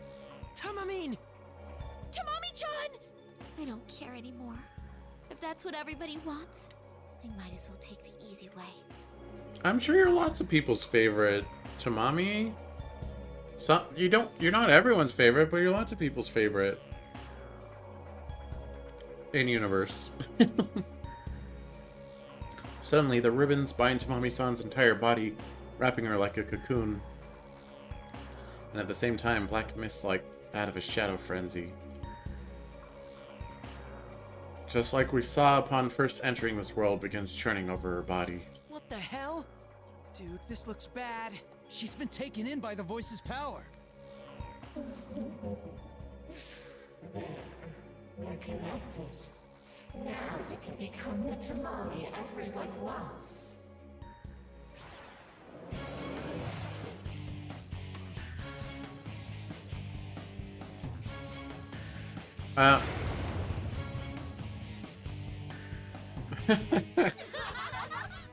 Yes! It feels great! This is the me that all the people love! I'm totally fine with this! Everybody will accept me now! And all I had to do was forget about myself! Now that's just gigantic. A clown outfit, a balloon-like body, conceivably over 2 meters, and a giant face drawn on its stomach. After the ribbons burst, a creepy and yet ludicrous creature stands where Tamami-san was. As we prepare for conflict, one inexplicable thought runs through my mind. It's even bigger than kanji! What? What? Hearing eerie cheering from behind, we turn to see the stands empty. Empty moments ago, now filled with shadows connected by ribbons. So this is what that voice meant by Tamami-san's stage is starting. Now Tamami-san has taken on the form that the shadows wanted all along. Oh, I've had enough of this! Get her, Chie. Throwing your feelings away pandering to people so they like you? There's no point in that! People should be proud of you for training like crazy, for fighting to make yourself even better! I know you know that, Tamami-chan, and I'm not gonna forgive anyone who doesn't respect hard work! To be honest, I was surprised. She must have been outraged. Ever since we've been dancing, Chie looked the most hesitant, but now she's taking the stage. She's probably the most earnest of us all, and the hardest worker. I'm sure she couldn't stand seeing Tamami-san being made a fool of when she's working so hard. Chie! There's lots of things I hate about myself. I tried to hide them, worried that people might not like me. But these guys saw me inside and out, and they accepted me for who I am. That's why I'm with them now. All the important stuff that everyone taught me, I'll get it through to you, Tamami-chan. Yeah, Chie! Knock him dead! Chie-senpai, I heard everything. Rise-chan? It's kind of embarrassing, but there you have it. So cue it up. Yeah, I'm cranking it up, so show me that fancy footwork. Alrighty then, let's do this.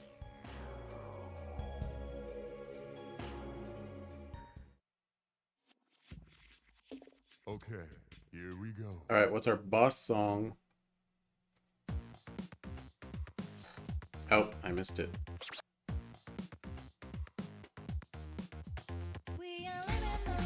Ah.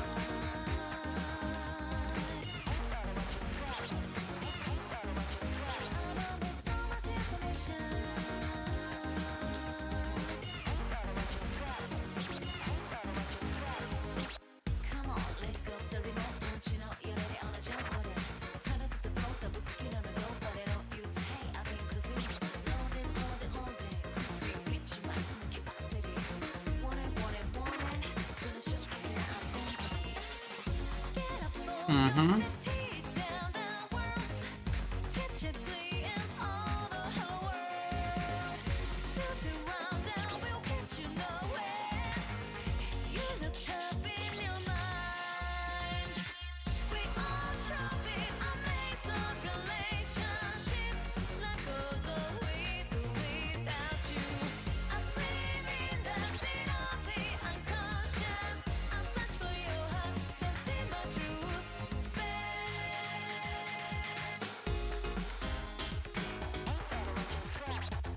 I'm lucky that good didn't break my combo.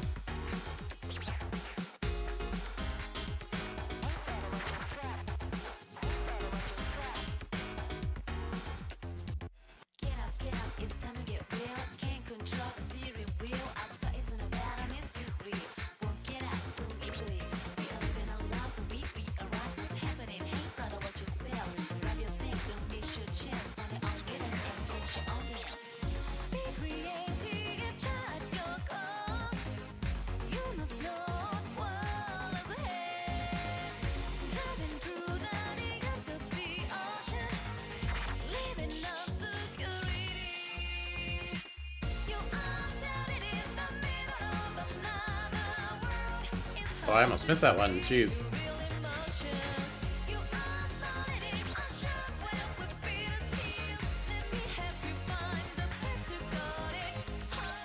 Dang.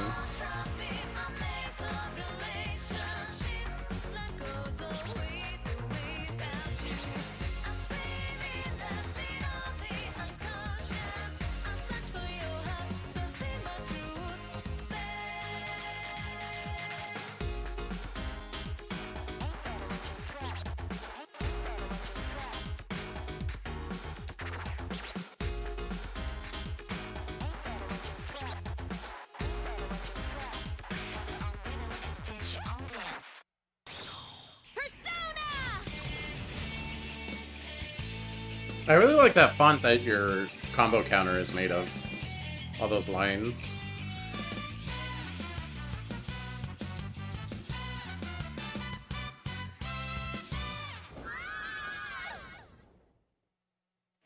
Ow! That's right. Don't think. Feel. Those were some fancy steps. No one else comes close. I don't know. I prefer the Prisma Iliad line. The don't think, imagine. I forget when she says that, but I know it's a thing.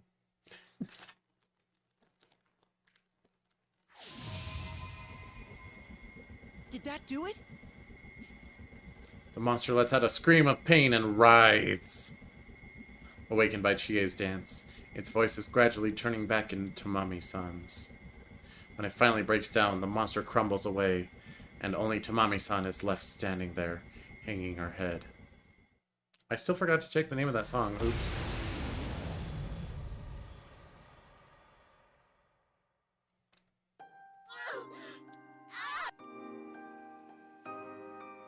Tamami-chan! Tamamine! What? Oh, that's right. Well, I guess I really blew it there.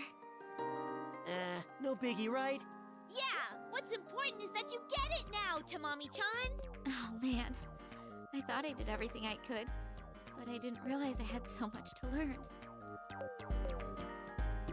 Biting her lip, she looks miserable. She must have gone through things that we can only imagine. But along with that bitterness, I could feel a new resolve from her as well. And as proof, Tamami-san raises her head up, looking more determined than ever. I'm going to stick to my extra voice training and all the dance lessons. No matter what anyone else thinks, I won't give up. I'll keep at it so one day, I'll be able to express my real self to those people I heard. Thank you so much, Chie-san. And you too, Yu-san, Yukiko-san, and Yosuke-san. Good luck. I'm sure you can do it. So their little worlds, their dungeons, their palaces. It's not about their true self. It's about what is being expected of them as an idol. And I don't think they mentioned her being the comic relief of the group at any point. So there was no way I could have guessed that, but yeah. But I'm still gonna be number one. Okay, good luck. No more helpless little girl, ever. From now on, I'm the one doing the saving. Good luck, have fun. It'll be exciting, dramatic. Like I'd suddenly appear and save a puppy caught in a storm drain.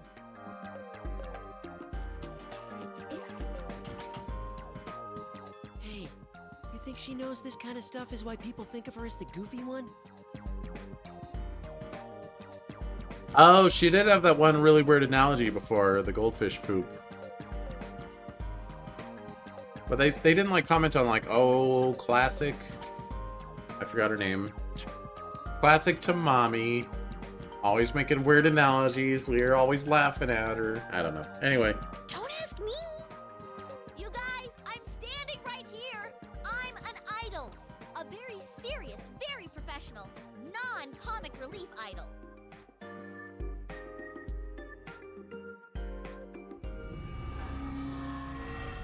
It's okay. You can lean into being funny. You can be funny and still be appreciated for your non-funny qualities.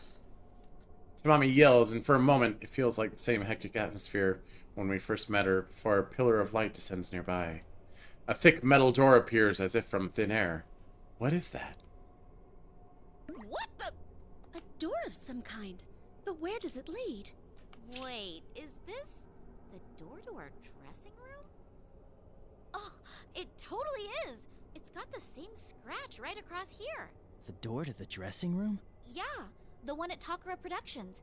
We use it all the time when we have a recording session or something. All right, are we on the dressing room side or the hallway side of the door? Come to think of it, it is familiar. This door does look like the one at Takara Productions we used for practice with Rise. But these types of doors are in most studios. Being newcomers to Takara Productions, we're not in a position to identify it for sure. But what about Tamami-san? She's a veteran idol and she knows the studio. She's been going there for years. If she says this, it's their door, then... Takara Productions? You mean where we came from? How could it be here, though? Let's go take a look inside. We might find out something.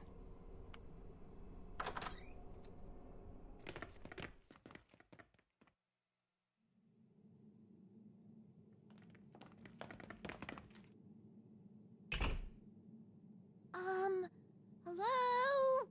Excuse me? It's a tiny bit different, but this is the Takara Productions dressing room. I'm sure of it. I don't sense any enemies around. I think we might be safe here. I could feel everyone's tension drop after I say so. As I thought, they're all tired. We've been on high alert ever since we arrived here. I don't blame them. Realizing something, Yukiko raises her hand to her ears and listens carefully. Did you notice you can't hear that bizarre song in here?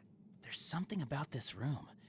It's different from the other places we've been so far. Hey, we found a safe room. Yeah, I know what you mean. Almost makes me forget we're in another world. Morgana, explain safe rooms. What is this? Huh? Some kind of note? A note?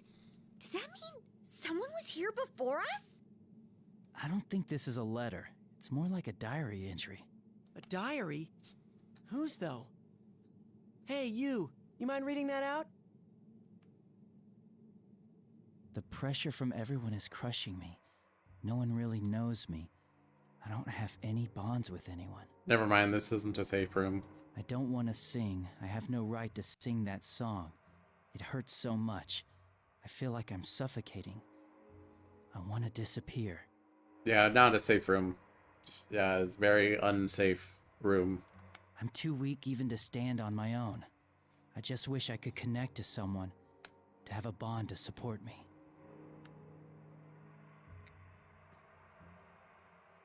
The writer was clearly in a lot of pain. I wonder if they came here and wrote it. But this isn't the real world. Who would even have had the chance to do that? It's a copy of the real world, you numbskull. A silence settles over us. After all, none of us have the answer to that question. But this rather realistic note left here, because of how strange it is, it feels like a clue to something. I just thought of something. But, I don't know. What? Say it, Yosuke. That voice out there kept telling us and Tamamine to get connected, right? And then there's this note. And the idol who committed suicide? I don't know. But I'm getting the idea that it's all... No, I can't handle that stuff! Shut up, Chie! An idol who committed suicide? How do you not know about this? Everyone, are you all right? Oh, Rise, we're fine. How about you guys? What the? What's going on? Oh no! Now I'm hearing voices? Rise-senpai's in my head! Shush. Right. Since we're all in this world, it slipped my mind, but Tamami-san and the others don't know about personas or shadows. It's only natural for Tamami-san to panic when Rise's voice is suddenly in her head. I wasn't quite sure how to explain it, but Yukiko instantly solved that problem. Don't worry, it's like a phone. It's harmless. Oh, really? We just saved Sumomo. You're with Tamami, right? I can tell she's there. I'm glad you're safe. Looks like things are going well on your end, too. Yeah, Kanchi and Teddy are both really pulling their weight. Oh, and so is Nato-kun, naturally. I see. I was a bit worried, but it looks like Rise's team is doing better than I thought. As I glanced to Tamami-san, she breathed a sigh of relief at hearing the safety of her fellow idol. Oh, thank God. Sumomo's okay. And the place you're in right now, it looks like a dressing room, right? What about it? I think it'd be best to leave Tamami there to rest, instead of moving on ahead with her. Okay, it is a safe room. What? Why? I don't want to stay here on my... Ooh. Just as Tamami-san stepped forward to speak, she lost her balance. Ready to spring forward to catch her, we all breathed a sigh of relief when she managed to stay standing. Tamami-san, are you alright? Yeah, I'm fine. It's just... I feel really tired. Of course. Now that I think of it, that makes sense. She's been in this world a day longer than we have. We're used to situations like this, but even then, we're using more energy than normal. There's no way Tamami-san wouldn't be tired. I knew it. It's like the TV world. Normal people get exhausted just by being here. So it would do more harm than good if she went with you guys. Is it really that safe here, though? I mean, what if shadows pop up again while we're gone? They won't, it's a safe room. You sent away all the shadows in your area, so it should be okay. Plus, I don't even sense a residual shadow presence in that room. It's almost like a safe zone. A safe zone? As far as I can tell, yeah. So you should make sure Tamami gets some rest and go on ahead. Oh, and about Miss Ochimizu? Geez, I gotta go. We'll talk later, okay? Got it. I said goodbye to Rise after she cut the conversation short, and our communication ended. There's still business we have to talk about, but she'll probably call back later. Was Rise-chan gonna say something at the end there? Wonder what it was. Nothing important. Yeah, something about Miss Ochimizu. Hey, do I really have to stay here?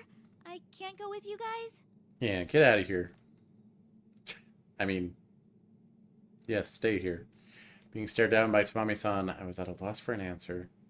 Rise's right, it probably is best to leave her here. But to her, it feels like being abandoned in a strange, hostile world. I understand what Rise-chan's saying, but it's only natural for Tamami-san to feel anxious being here alone. What should we do? Maybe one of us stays with her? You stay, Chie. Considering what just happened, it's probably a bad idea to split up our forces. I'll stay with Tamami. Who? Yeah, okay, how'd you get here? Ms. Ochimizu? You need someone to stay in order for you to move on, right? So, I'm saying I'll stay. So you've just been here listening to us and you just lurking in the corner, huh? I was in shock. It was none other than Miss Ochimizu, the head producer of LMB, exactly as I remembered her. That is Miss Ochimizu, right? The LMB producer? I think so. That rude lady we met at the studio. Yukiko, she can hear you! Wait, hold on. She protected Konami-chan and she got dragged into this world. Why is she standing here all cool, like nothing happened? This has got to be what Rise wanted to tell us. Of course I pushed Konami away to protect her. I'm sure nobody had a better plan at the time. You don't have to say it like that. Not good. Unlike me, the others aren't used to Miss Ochimizu yet. I'm not worried about Yosuke, but Yukiko and Chie tend to take things personally, which means they could clash with Miss Ochimizu. In order to demonstrate that this is Miss Ochimizu's normal, I try talking to her like I usually do. Miss Ochimizu, I'm glad to see you safe. But how did you get here? I hate repeating myself, but I suppose I must, since you weren't with the other group. Well? I simply walked here. When I came to, I was lying on the ground, so I started moving. I did run into some strangely dressed people along the way, but they didn't do anything to me. Strangely dressed people? Wait, you mean shadows? And they didn't attack you? How's that possible?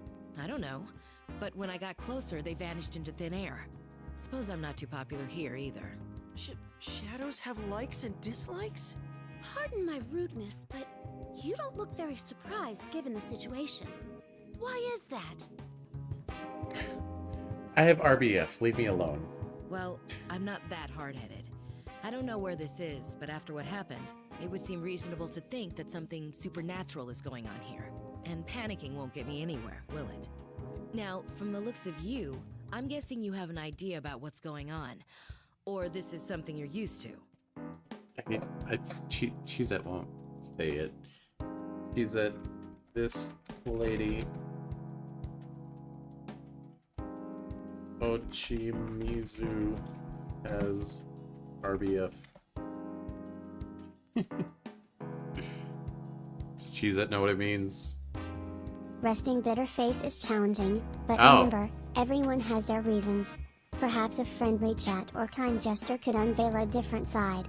Let's spread positivity and understanding in the gaming community. Smiley face.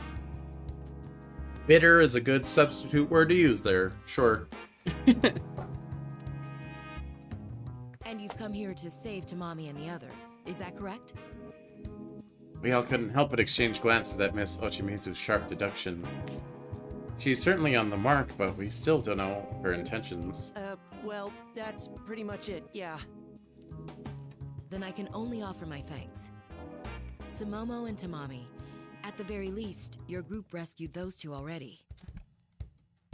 Nice. Censor, Cheezette. Gotta keep it clean and positive. No need for negativity or foul language in our gaming adventures. Let's focus on fun, respect, and creating a welcoming environment for everyone. Glowing star, smiley face. I mean, we can have some negativity, just no foul language. Well, we just did what we could. Wait, Mizu, how do you know that? I met Rise Kujikawa and the others prior to coming here. It was after they saved Sumomo. Dude, she really gets stuff done. Ignoring Yosuke's reactions, Miss Ochimizu calmly scans the area and her gaze settles on Tamami-san. Why? She looks like she has Christmas colors. It's red, green, and white, you know? Immediately, Tamami-san stands at attention, frozen like a deer in the headlights. Tamami, if you're a professional, then bite the bullet. You're staying here with me. Understood? Yes, ma'am. Jeez, she's so intense. There's no way anyone could say no to that. I'd say no to anything she said. I freaking told you! This is the Empress! Every fan's worst nightmare! That's all I have to say. If you're done here, then go. I'll leave the other members to you. No mistakes will be tolerated, right?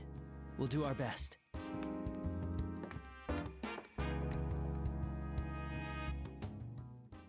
Miss Ochimizu snorts and tilts her head dismissively, as if ending the conversation, then looks away. Shortly, Chie comes up to me, baffled. Yukun, I can't believe you can talk to her like it's nothing. She really gets under my skin. Me too.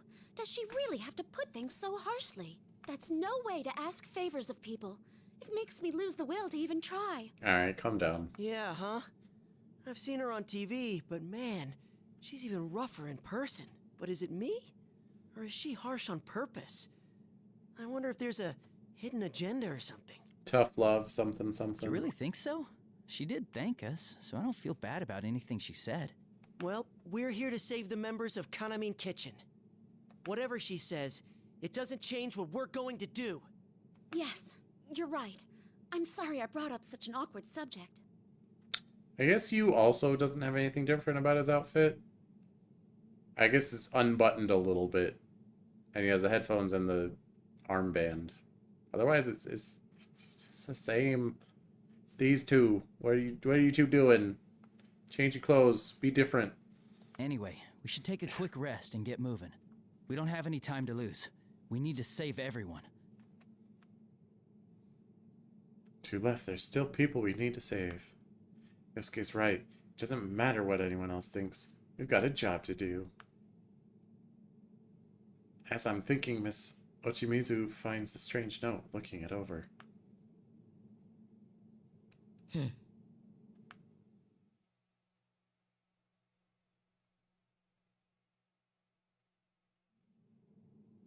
After Yu's team left the dressing room, all that remained was Ochimizu, a very tense Tamami sitting alongside her.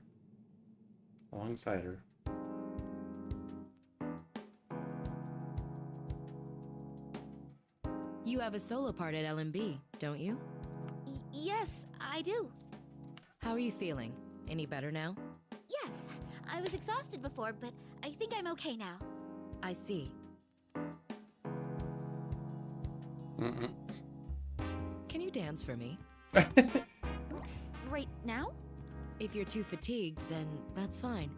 Oh, no, I'll do it. Please, let me dance. Then start. Yes, ma'am. Tamami stood in front of Ochimizu and began dancing. Stop. No, you're not getting it at all. Listen to me, Tamami. The power, the soul of that routine is like...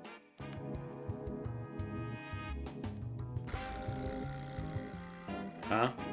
Pain and outrage, the agony of the oldest brother of a family of orphans, his precious Flan eaten by careless younger siblings. You raise your hands to the heavens and cry out in pure, wretched, exquisite misery. Do our bonds mean nothing? What? I don't get it.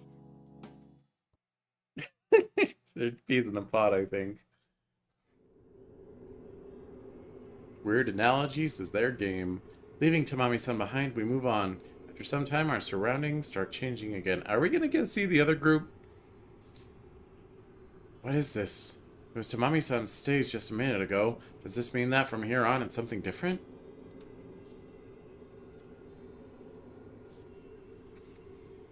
Okay, someone's a bartender, I guess. Or a hostess. Whoa. What do we have here? It's way different from before. A club girl, I guess? I don't know what the term is. It was a circus for a while back there, but this feels more like nightlife, don't you think? Mm-hmm. I wonder what the person who made all this is trying to accomplish. The person who made this, huh? Yeah. It's not like the TV world where everything reflects the mind of the one trapped inside. So the most reasonable guess would be that that voice made all this. That's right. In our investigation inside the TV, the mind of the person inside the TV affected the environment's appearance. But based on Tamami-san's case, this is different. So who's shaping this? Is it that voice, like Yosuke said? Who the heck is it anyways? It's been all voice and not one appearance yet. Alright, this one's gonna be Blue Girl. Huh? You mean it's not a ghost?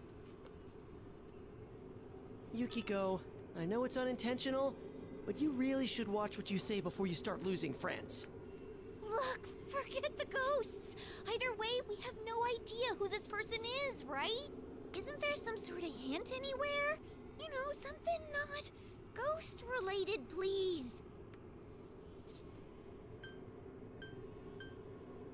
It knew Tamami. It sounded like that voice knew Tamami-san fairly well. Hey, that's right! It even talked about Tamami-chan's mom. She seemed pretty surprised herself. Yeah, and you know, there's a ton of idols out there. Weird that only the 4 from Kanamin Kitchen were kidnapped. Considering what happened to Tamamin, does the person responsible know a lot about the other 3 too? Oh, right. Tamami-san also recognized that dressing room from Takara Productions. If Yosuke-kun is right, and that voice is the one creating this world, then... There's a good chance the culprit is related to Takara Productions, and knows Tamami-san and the others well. That's as much as we can puzzle out for now. But Takara Productions is Kanamin Kitchen's agency. Everyone knows them there. We don't have enough information to pinpoint the suspect right now.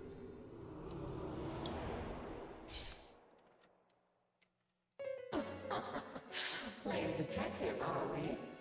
I'm afraid we can't have you wandering around backstage if you're not on staff. It's too late. We're doing it. Shut up! We're here to save Tamamin, Sumomin, Tomomin, and Nozomin, not to play your stupid game! We already know you've got something to do with Takara Productions. We'll catch you sooner or later. Catch me? You're so funny. But how sad.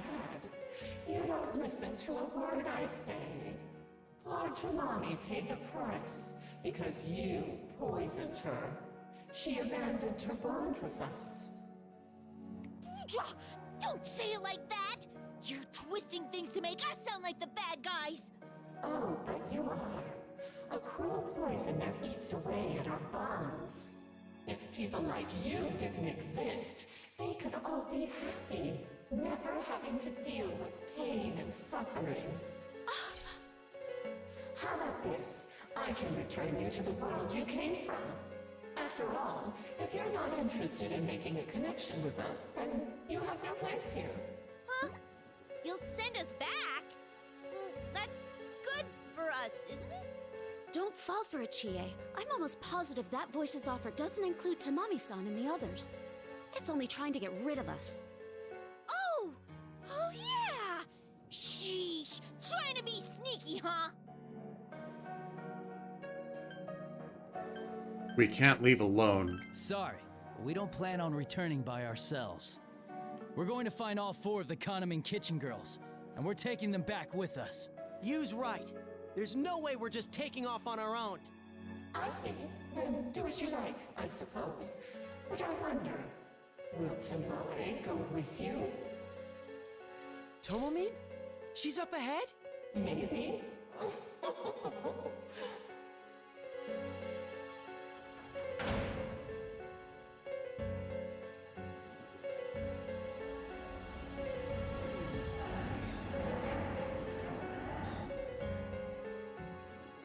Yeah, this is everyone's favorite. Oh, this does usually mean there's a stage coming up, or a level. It has no intention to talk with us anymore. The horde of shadows in front of us is proof enough of that. We all know what's coming next. We take our stances and brace ourselves for that song. Looks like it's not gonna let us through so easily. Why don't you just give in? The harder you resist, the more pain you have to suffer. Connect with us, and you'll be freed from everything.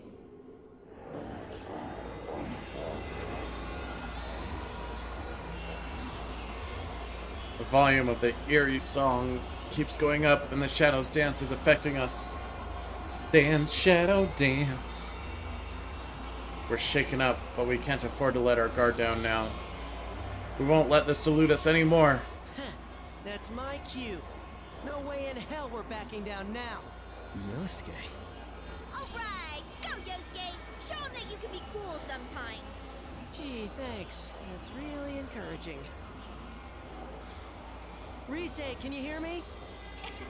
Loud and clear, Yosuke-senpai. Ready when you are. All right. Well, I don't look that good, and I'm not as talented as you. But as long as I have friends who accept me for who I am, I'm gonna stick with it. Time to bring the house down!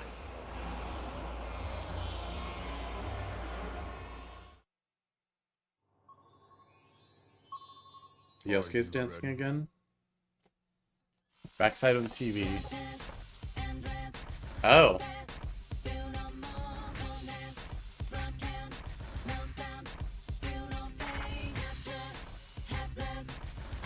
A whole song out of this, huh?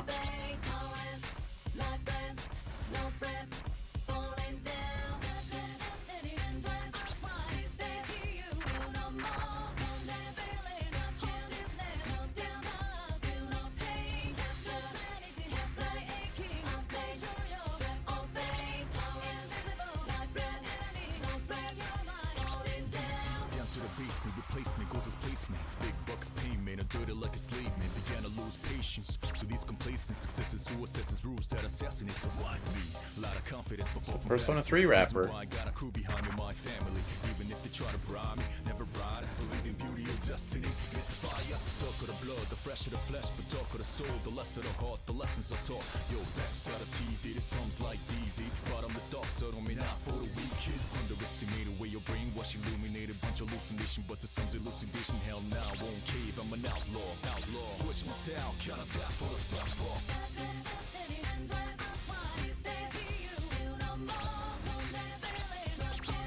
Crap.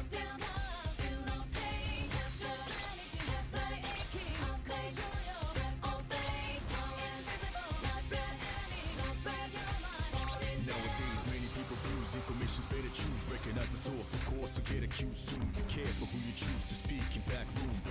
Jealousy running like sonic booms. It's messed up how anger and hate you looms. Large in the dark, leaving scars to some, but who's fume? I got my third eye to see through the costumes. Lies after lie, little finger from Lotus Juice. This plot holes beyond dark is also intriguing. Lost ones drunk off a pool of money dreaming. Dancing to battling against these demons. Raise souls, even screaming, oh please Jesus. Money makes the world go around, who the richest? Mother Teresa, but they never listen to me. Kept choosing with a fake coverage. Spitfire burn these trees, baby, baby, baby.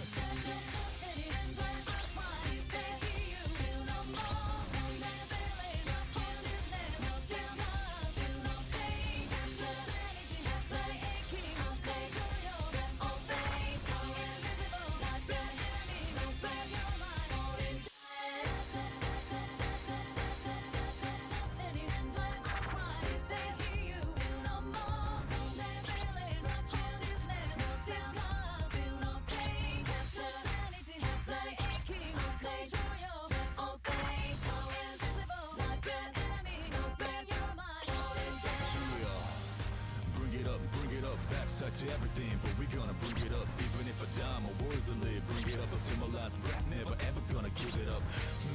Ridiculousness.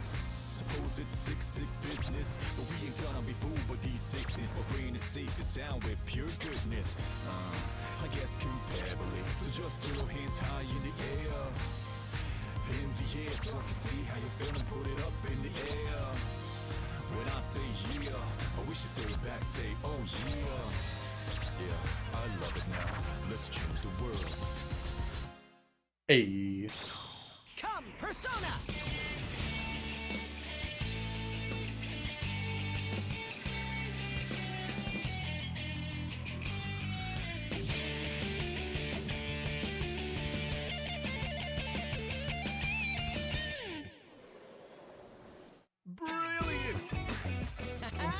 No one can call me a total disappointment now. You had great rhythm, Yosuke. Very fluid.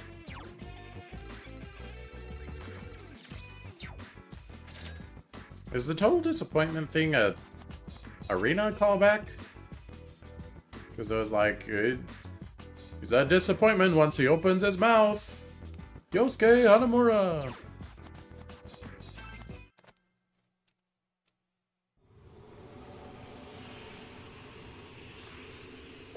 This thing again. At the end of the song, with shadows surrounding us, cheer and joy. Yosuke's dance charmed the shadows and freed them from that eerie song one by one. It lifts my spirits to see I'm proud of him as his partner. Yosuke, well done.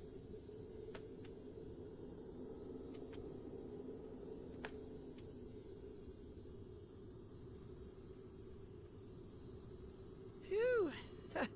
How's that for expression, huh? Not bad, Yosuke. That was all you out there. Yeah, that dance had Yosuke written all over it.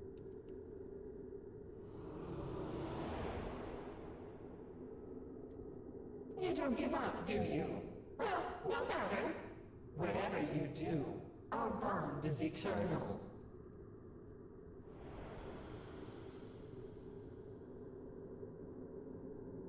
Oh yeah, your face is eternal. That really ticks me off! Saying whatever and taking off just like that! Oh, I am so mad I don't care if it is a ghost anymore! But that voice... It was bothering me as well.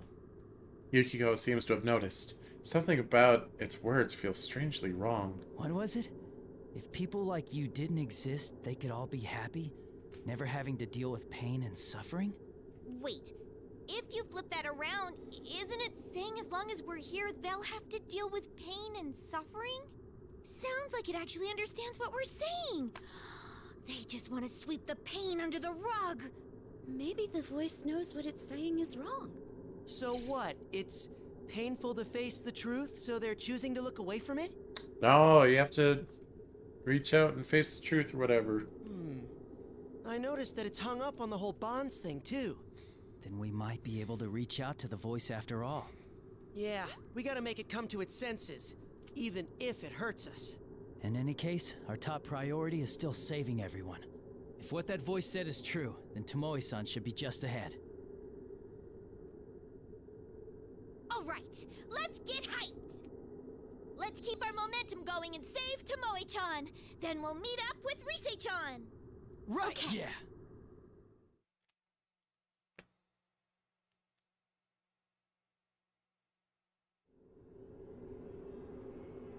Wait.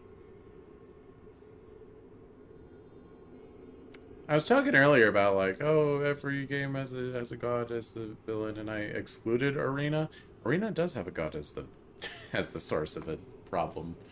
I forgot. Or Ultimax does. Arena also does, but it doesn't tell you in Arena. It only tells you in Ultimax. How long have we been running? As we run through the empty urban expanse, Yukiko suddenly calls out, pointing ahead of us.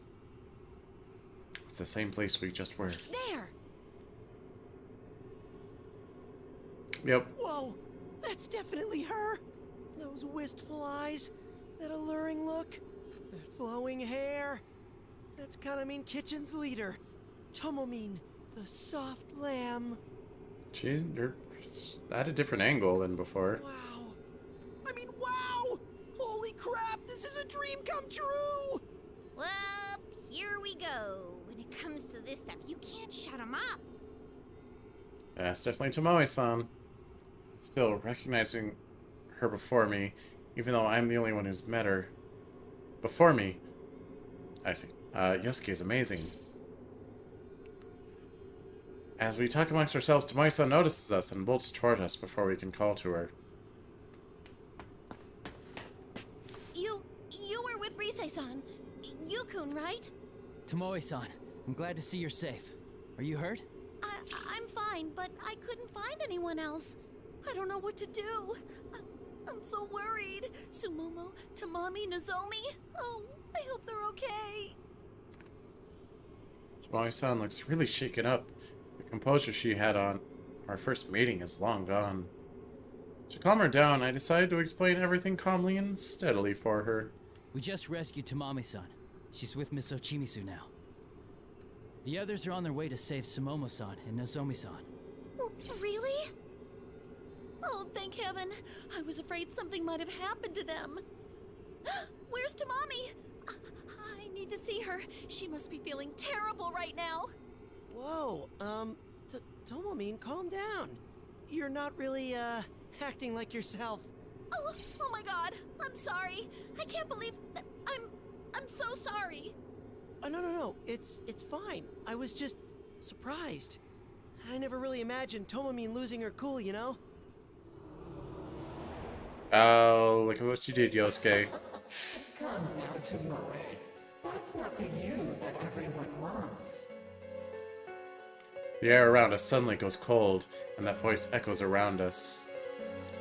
This time, it's definitely targeting Tomoe-san. I get ready to move quickly in case anything happens. You again? We won't let our guard down this time. Let's go, Tomoe. Your greatest performance is about to begin. Stop it! Can't you see she doesn't wanna? I wanna. Of course she does. This is all for her sake, after all. Right, Tomoe? No, I'm not going. I don't want to perform here. It's okay, Tomoe. I know you're just saying that. You will come with me. It's what everybody wants. See? What do you mean, see? Oh, she's gonna spawn the shadows now. Gotcha.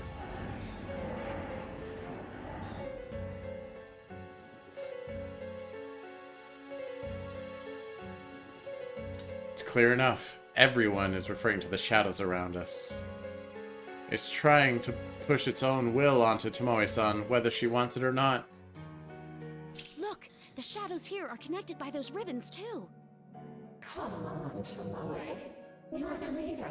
It's your job to live up to everyone's expectations, isn't it? Are you going to turn your back on them and run away? The leader.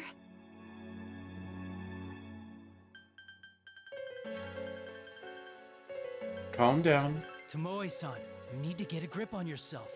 Don't be fooled by those words. Oh, you're right. After all that stuff with Tamamin, we can't let our guard down. I'll protect Tomomin with my life!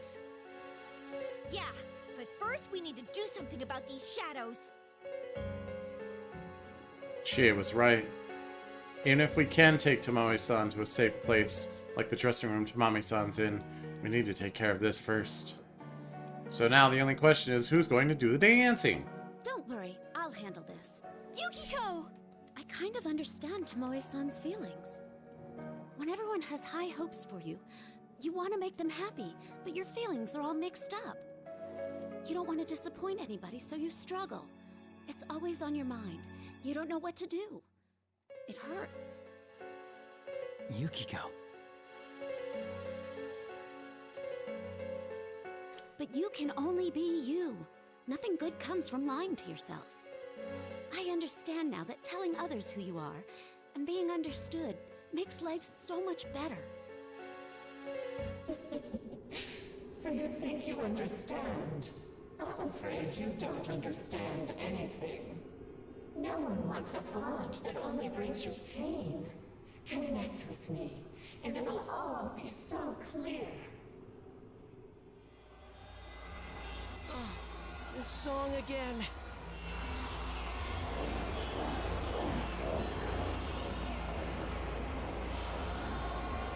The eerie dance of the shadows begins. Next to me, Tomoe-san groans softly. Don't worry, Yukiko will pull through. As I think this Rise's Persona broadcast voice sounds in our heads. Senpai, sorry to keep you waiting. Are you alright? Rise-chan, please prepare my song. There are shadows right in front of us. What? Okay, Yukiko Senpai's track. Oh, maybe it wasn't such a good idea to split up. I'm twice as busy here. Sorry, Rise-chan. It's fine. But promise me you'll use everything I taught you and make it your best performance. Mm-hmm. I'll focus on doing my best and not worry about dancing well. Huh? You really should try and dance well, Yukiko Senpai. Here I go. Start the music. Don't listen to her, Yukiko. Let's get it started now. Mm-hmm. Snowflakes. Ah, the winter music.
Dang it, that did break my combo.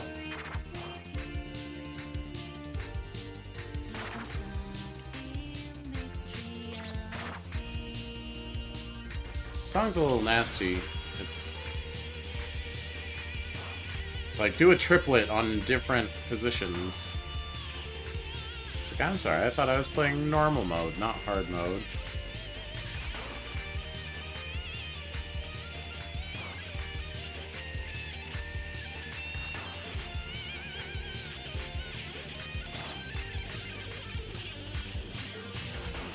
Nice.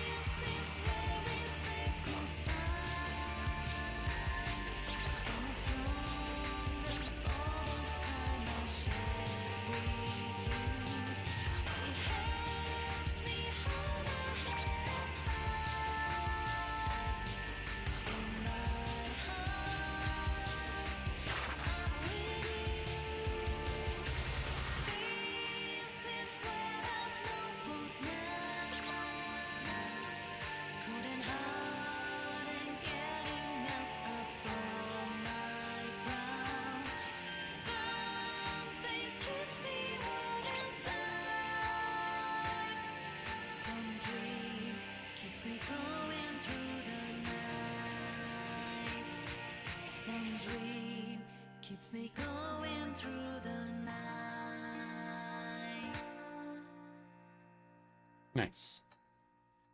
Also, I realize these are like the only high quality models of the Persona 4 cast, huh?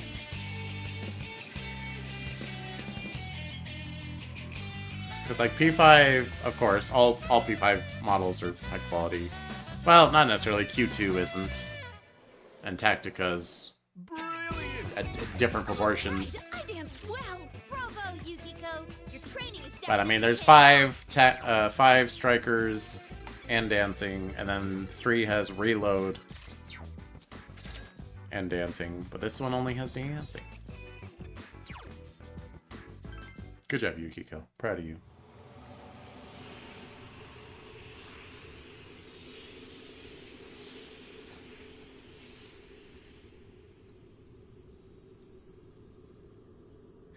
Thank goodness. It looks like they understood me. Dancing is hard, but you really can reach out to people if you put your heart into it. Yukiko breathes deeply and walks back to our side. Delicate, elegant, and somehow defiant, it was a beautiful dance that embodied Yukiko herself. That was excellent, Yukiko. Way to go, Yukiko! You were gorgeous! Oh man, that reminded me of the first time I tried asking you out on a date. Huh? You did? When was that? Oh, never mind. Forget it. I already learned not to expect anything.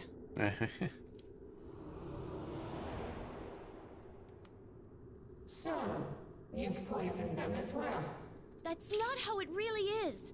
And you know that, don't you? Chaining shadows down here isn't going to help anyone. Yeah, if you want to bond that bad, go out into the real world. Chie said touch grass. It might be tough. You might feel a lot of pain, but you gotta find someone who will hear you out and show them the real you. You kids really are interesting, but you don't get it. Do they, Tomoe?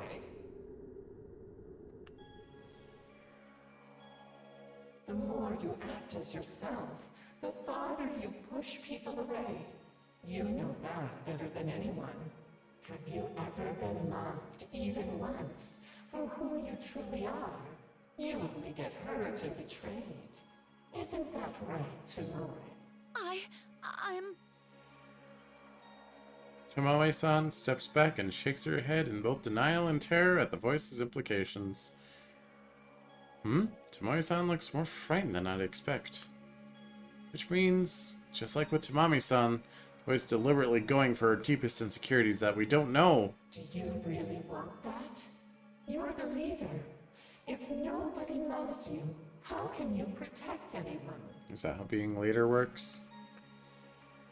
No. This is just like what happened with Tamamine. You! On it! Feeling something bad coming, both Yosuke and I rush to Tomoe-san.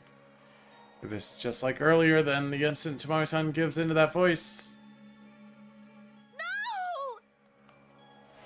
Well, apparently saying no is the same as giving in.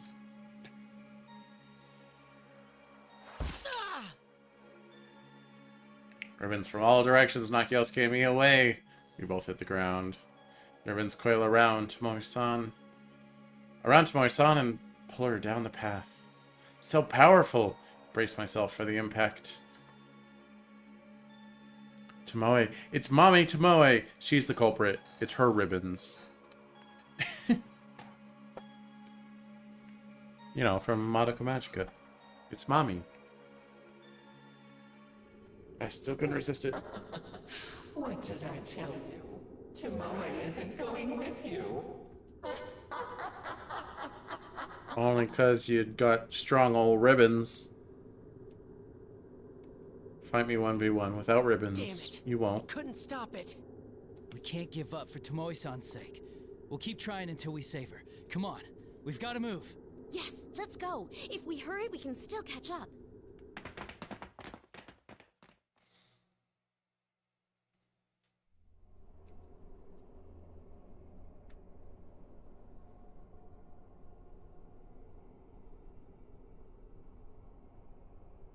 After traveling down the path, I don't like the sex symbols around. Whatever. After traveling down the path Tomoe-san was taken, we encounter an unbelievable sight. It's like it's a strip club now. A floor covered in bright neon, shelves lined with liquor bottles, gaudy and chintzy decoration here and there. Chintzy. That's how you say that. This is... What is this place? It feels like somewhere shady you'd go to drink at night. Yeah. Although, not that I've been to one, but this looks kind of retro. Look, there's Tomoe-chan. At Chie's exclamation, we all follow her gaze. In the middle of a stage surrounded by neon and all kinds of strange objects, Tomoe-san stands, looking up and yelling something. No! I'm not doing it because I want to! True. You aren't the sexy type at all. In fact, you're so shy, you've never gone out with a boy. Gasp. And that hobby of yours. Ew, a girl with a hobby. Ew. Who are you? Why do you know about that? But Tomoe, no one needs that you. If people are disappointed, their hearts will abandon you. Poor girls, left behind by their own leader. Sumomo, Nozomi, Tamami, Kanami. Tomoe-san! Tomoe-chan! Noticing us, Tomoe-san tries to run toward us. But the voice speaks again, as if to cut her off, and Tomoe-san freezes in her tracks. Forget who you really are, Tomoe. Sexier than anyone, dominant over everyone, the mature leader. That's the you everyone wants. Here, listen to what everyone has to say.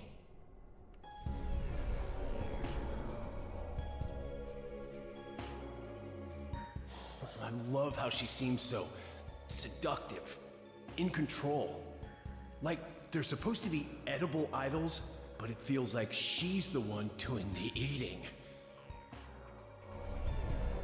Okay. Better than you attitude gives me chills. I love that sultry look, like she knows exactly what you want. These voices again! Without Tomomin, there's no sex appeal. I don't feel like supporting them without a little incentive. Ugh. I have to admit, it's the sexy ones I get the hots for. And that's Tomomin all over. Wow, you have the hots for the sexy ones? That's crazy. That's crazy that you would have that kind of preference. Wow.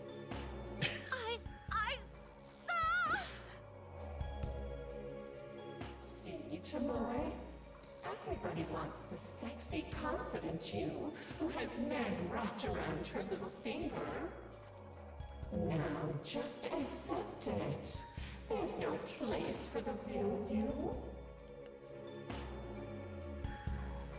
This isn't good. I tried calling out to Tomoe-san, but it's too late.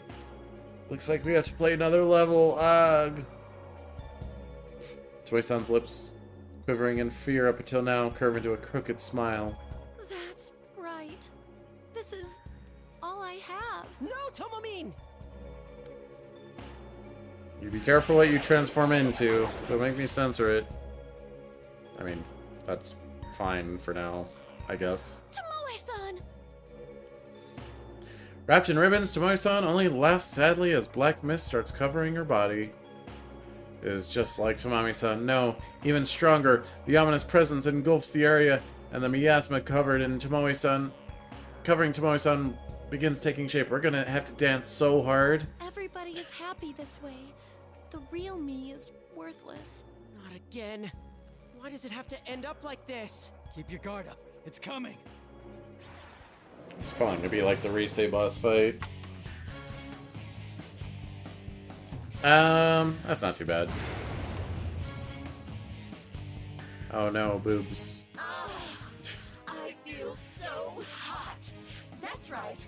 I am the butterfly, the queen of the night. It's useless trying to show the real me anyway. No one would ever understand.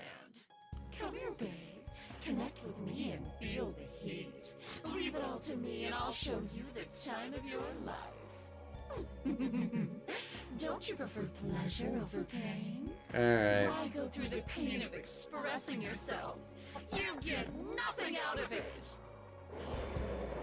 I get so much out of expressing myself. You don't even know. That's not true. Ignoring the cheering of the shadows, suddenly filling the stands, I stand to face Tomoe-san. My gaze meeting the two cold, glowing eyes behind the giant butterfly mask, I yell out at the monster. Don't hide yourself. That's not true. Tomoe-san, you're just hiding behind someone else's desires. Yukon is right. Maybe nobody has understood you yet, but you can't give up that easily. You're a person, not a sex object. Come on. Watch me, Tomoe-san. I'll show you what it means to express yourself. All right, get him, you! You can do it! Rise, can you hear me? I need my song. Loud and clear, Senpai. Okay, here comes the beat. Let's do this. Play the music. Oh, Yu's the one who's gonna do it. I was expecting Chie. Get ready to dance. Signs of love.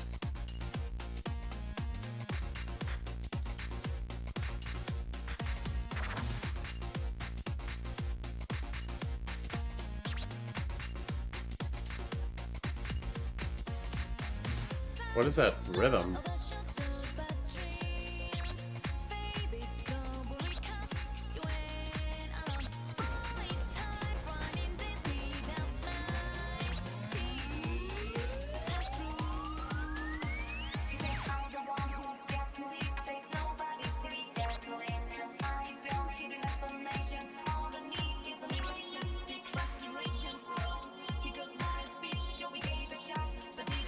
What is this? Trance? Is that the genre that this is?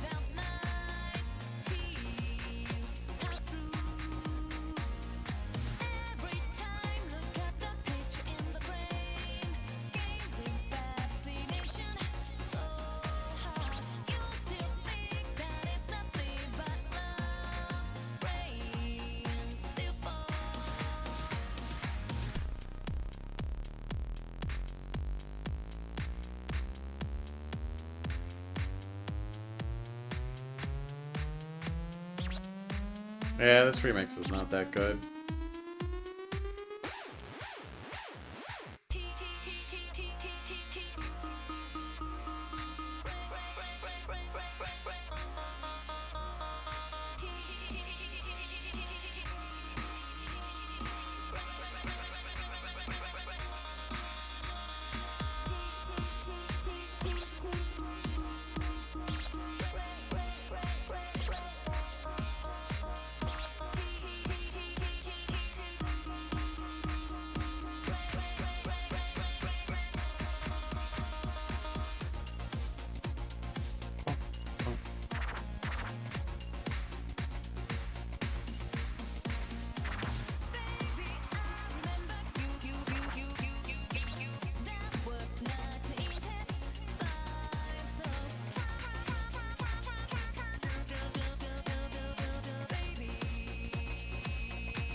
Is this what the kids listen to these days?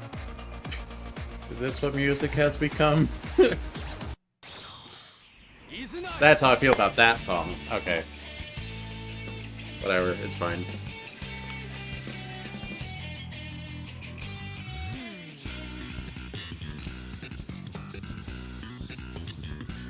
Interesting that Yu has a bass and Yosuke has a lead guitar. Or a regular guitar. Good, that went excellently. Well done, Yu-kun! You really do have a magnetic personality.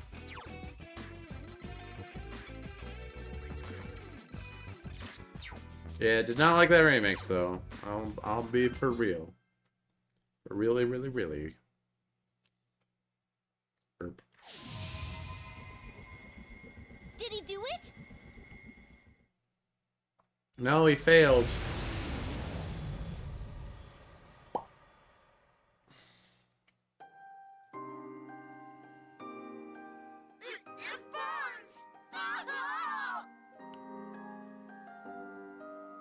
Tomoe-san! Tomoe-chan! What have I done? I denied myself, and everyone saw that. Saw what? What, the big bust? That was sitting there? The bust with a bust? Yeah, I mean, it was whatever. It's okay. Everything. The good parts and the embarrassing parts. It's all part of you, Tomoe-san. We're the same. And I'm sure there are people out there who will accept you as you are, Tomoe-san.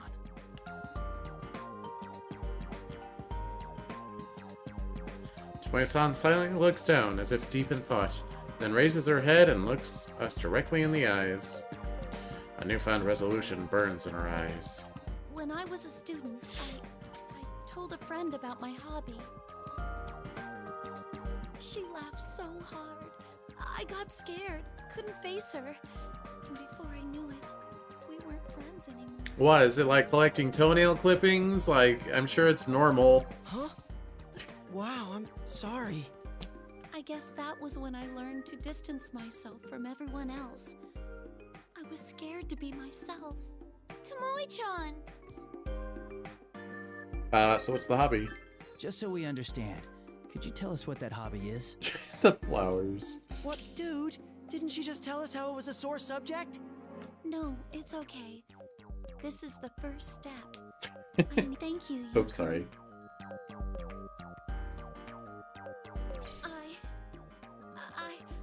I'm weird. Your hobby is being weird? I love manga. I watch TV at home all day. I just can't get out of my kotatsu. Oh, that's not weird. That's so normal. Girl. On my days off, I stay in my PJs, eat snacks, drop crumbs all over, and waste hours online checking my favorite sites. Well, I mean, you could probably try to not drop crumbs, but I think that's still pretty normal. I'm too scared to hold hands with a boy.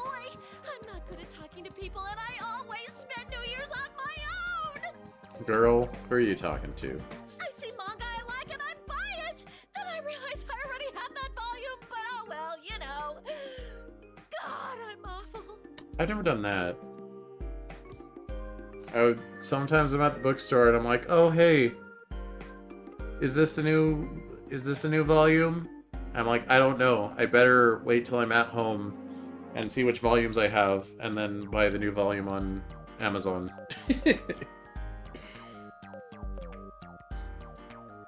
Like, that happened recently with Spy Family. I saw they had like volume 12 and I was like, wait, I don't see volume 11 here, and I think I own up through volume 9. Or not, no, volume 10. And I was like, well, you know what, I'll just look it up online later. And then I didn't look it up later, so that's where I'm at. I mean, shame on you, you otaku. Ooh, shame. Blurring it all out in one breath and losing speed toward the end, Tomoe-san's incredible confession comes to an end. Okay, you realize, like, all your fans are gonna be otaku. Why would they, like, judge you for being otaku? Like, wouldn't they be like, oh man, she's just like me for real. I love her even more. No? I don't know. Idol culture. What am I supposed to say? I can't think of anything immediately. I looked at Yosuke next to me for help, but he appears to be in shock, probably for a different reason. Wait, are you serious?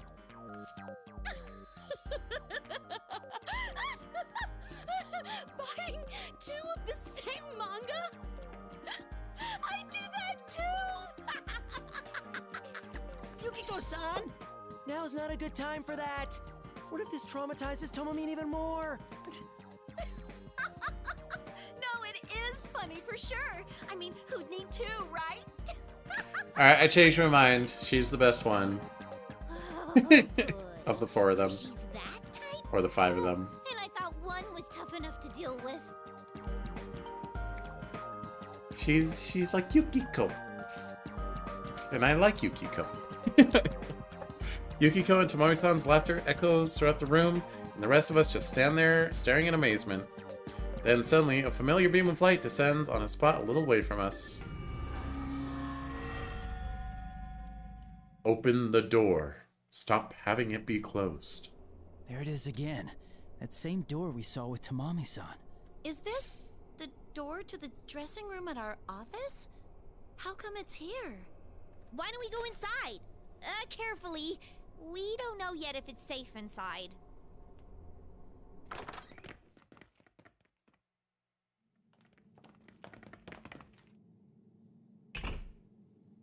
Just like I thought. It looks pretty much the same as last time. Yeah, you can't hear that song either, huh? Anyway, we should probably take a short rest. We've saved Tamami-san and Tomoe-san so far. I'm sure you're all feeling tired by now. Whew, don't mind if I do. This dancing stuff is really killing my legs, you know. Everyone relaxes, letting the tension ebb away. I'm a little tired myself, and take a seat in a nearby chair. With perfect timing, Rise calls us up with her persona. Senpai, are you okay to talk? Rise, yeah, we're good. We just saved Tomoe-san. Oh no, I can't be going crazy. Why not? I can hear Rise-san's voice inside my head. And Yukun is talking back to her? Yeah, it's normal. Be quiet. Oh boy, here we go again. They can't help it. It is getting repetitive, though. Thanks, Yukiko. I know that Yukiko didn't mean anything by it, but she could probably afford to be a little more sensitive. I glance at everyone, explaining persona communication out of the corner of my eye as I focus on talking with Rise. How is it over there? Is everyone all right? We're having some issues. I gotta say, it is a bit rough without you guys. By the way, about Miss Ochimizu. Yeah, it seems like the shadows don't attack her for some reason. They didn't really attack us either, but they just tried to brainwash us. Wait, how do you know that, Senpai? We ran into her too. I see what's going on. Geez, she does whatever she wants, like always. What do you mean? It's nothing. Anyway, we've got some catching up to do. I'll fill you in once we meet up. All right, we'll be waiting. Bye, Senpai! Bye, Rise. As I end the conversation with Rise, my friends finish up explaining to Tomoe-san. We relax, the conversation turning casual. As we're talking, Yukiko calls out to us, apparently noticing something in the makeup corner. Look, it's just like when we were with Tamami-san. Oh, not that again! And I was this close to putting it out of my mind! What, you don't like suicide notes? Before even reaching Yukiko, we knew what she found. Just like with Tamami-san at note. After making sure I have everyone's attention, I take a look at the contents. As I thought, although the actual text is different from the one in Tamami-san's room, it's pretty much a continuation. The morning glory won't bloom, no matter how hard I wish. I've already forgotten my true face. My love for music has grown cold. I'm scared to sing, scared to get on the stage, scared to face my fans' expectations. How would she feel if I left? I don't want to make her sad, but nothing can fill the void in my heart.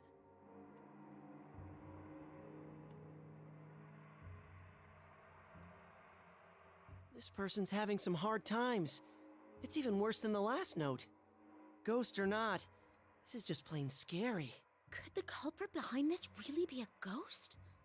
That idol who committed suicide? Even if that's possible, it's too soon to judge yet. If we could just figure out who wrote these, I wouldn't be as freaked out. Idol, suicide, morning glory, Calistegia? What? What? Calistegia.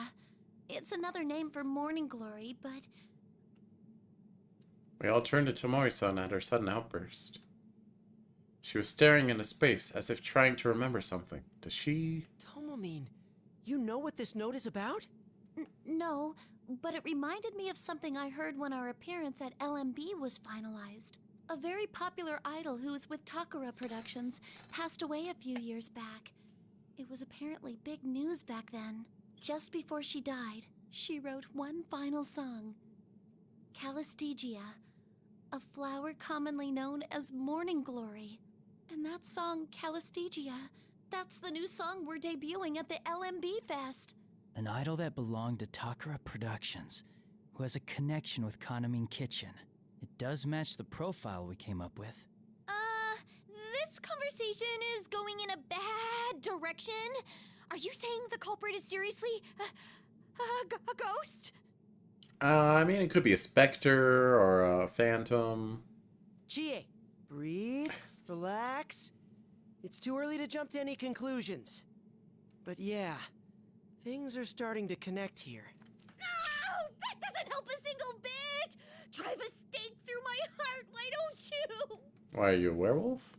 I mean, wait, no, that's is that where? No, werewolf silver blows. You're a vampire, Chie?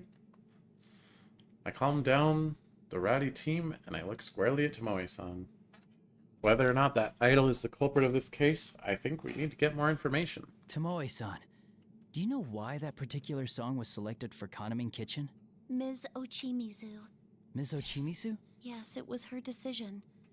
Calistegia never saw the light of day. After what happened, its release was put on hold indefinitely. But Ms. Ochimizu said that'd be a key selling point. Seriously? Tomoe-san, if you don't mind, can I ask you the name of the idol that passed away? Oh, yes. It's... Yuka Osada.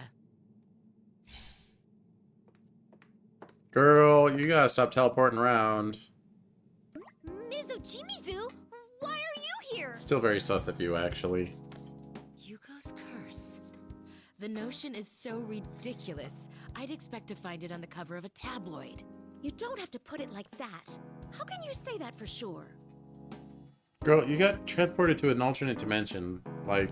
Having Kanamine Kitchen sing Yuko-san's song might be an effective marketing strategy. But it could well be thanks to you that they were thrown into this incident. I can see your position. In a place like this, it's easy to think some monster or ghost is responsible. Yes. However, it's impossible that this is Yuko's curse. It's flatly out of the question. She didn't actually die. You can't know that for sure. Yes, I do. And that's the end of the conversation. Tomoe, choose your words more carefully if you don't want to make a fool of yourself. See what chaos you've caused? I'm sorry. How could you? Get her, Yukiko. Get her. She'll never beat you in a fight. You have a persona. Miss Ochimizu's attitude was clearly aggravating Chie and Yukiko. It is strange. Miss Ochimizu does tend to speak aggressively, but this time feels different, like a rush of emotion. Why is that? As I try to calm Chie and Yukiko down, I ponder the possibilities. I understand their feelings. We're trying to account for actual victims here, and being worried for their safety makes us emotional. But attacking Miss Ochimizu is the wrong way to deal with it, unless she's responsible. We don't even know the extent of her connection here. Everyone, that's enough. We don't know if Ms. Ochimizu is even a part of this. No, I apologize. I shouldn't have lashed out. In any case, I'll take it from here. Take what? Tomoe, stay here with me until you've recovered. Is that clear? Yes, ma'am. This is the same room. Where's the other one? Where's Tamami or whatever?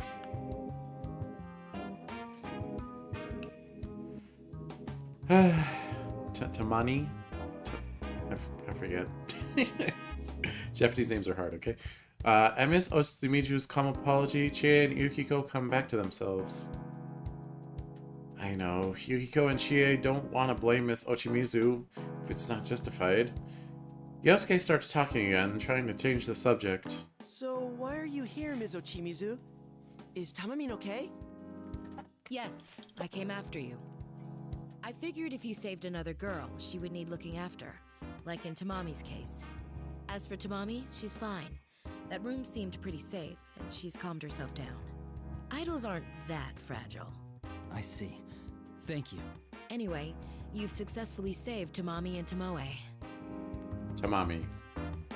It's like hot tamale, but it's Tamami. Tomoe I can remember, because I'll just think of Tomoe Gozen from Fate. I'd like to thank you, but I think I'll wait until this whole mess is over. We're looking forward to that. Let's get out of here together, all of us. I'm afraid I must leave that to you. Neither Tomoe nor I are of much use here. It's always like that. Every crisis I face, I'm made aware of my powerlessness. Are you secretly the idol that disappeared? Go Somehow? once you're ready. And play detective all you want. But that's quite enough throwing around baseless accusations. It was based. Miss Ochimizu makes her final statement and leaves, but I still have my doubts. Her powerlessness? Again, something in her words feels wrong. They sound almost like self-deprecation. And from that, I think there's a reason behind the way she speaks normally. Somehow, I can't take her at face value. I hate to say this, but I just can't seem to like her. The way she acts, I'd be surprised to find someone who does. I have a feeling she has her reasons for it. Anyway, let's hurry. We need to meet up with Risei's team and find a way out. I'm sorry I made things awkward. I'll focus on solving the case. No, you're good, Yukiko. Yeah, me too. I'm really getting hungry, so let's just get this over with and figure out everything else once we get back home. That's just like you, Chie. Sounds like a plan. Nobody would think of dinner at a time like this except for you-know-who. Aw, sheesh, guys! I can't help it. I'm only human. Everyone laughs at Chie's pouting as usual. Yeah, we're fine. Just like we always are. After exchanging looks with my friends, who've stood at my side through countless trials, we step towards the door.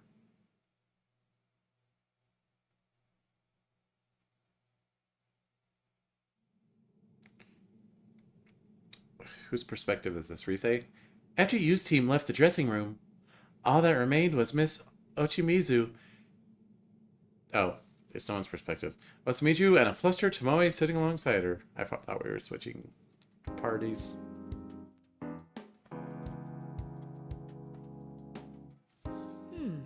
Some build-up on your face. I think we'll go until we rescue one more idol, and then we'll call it for today, probably. Oh, I've been here since yesterday, and I couldn't do anything about it, so... Build up? I see. Yes, that makes sense. You're the eldest member of Kaname Kitchen, correct?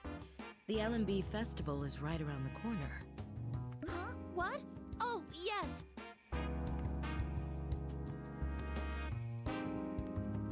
You know, I've heard that exercise is good for the skin. I'll exercise. Some dance practice. Please allow me. Right now. Right here. Go on, then. Tomoe stood in front of Ochimizu and began dancing desperately.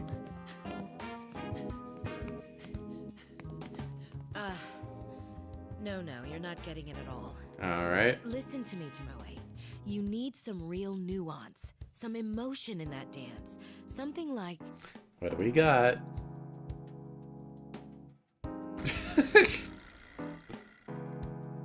A female veteran of the company's lowest department, advising the new addition to the group. A woman's worth is measured by the number of men she has conquered. Do you feel her pride? Her sorrow? Oh my god! I'm ashamed of myself! I didn't understand my routine at all!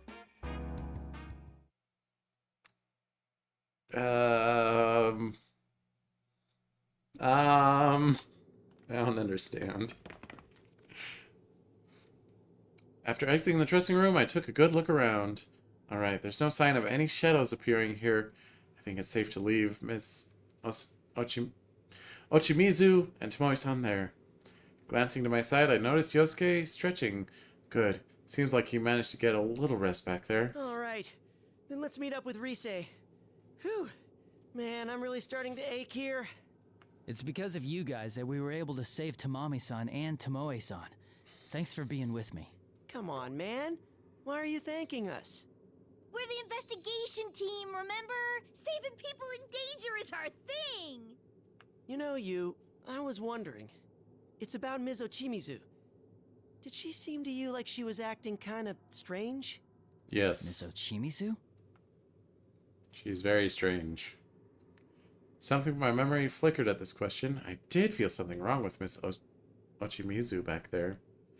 Is Yosuke talking about how Miss Ochimizu got suddenly emotional? I mean, it was strange, but... Indeed. It was a little unusual. Like all of a sudden her emotions got the better of her. You noticed too, huh?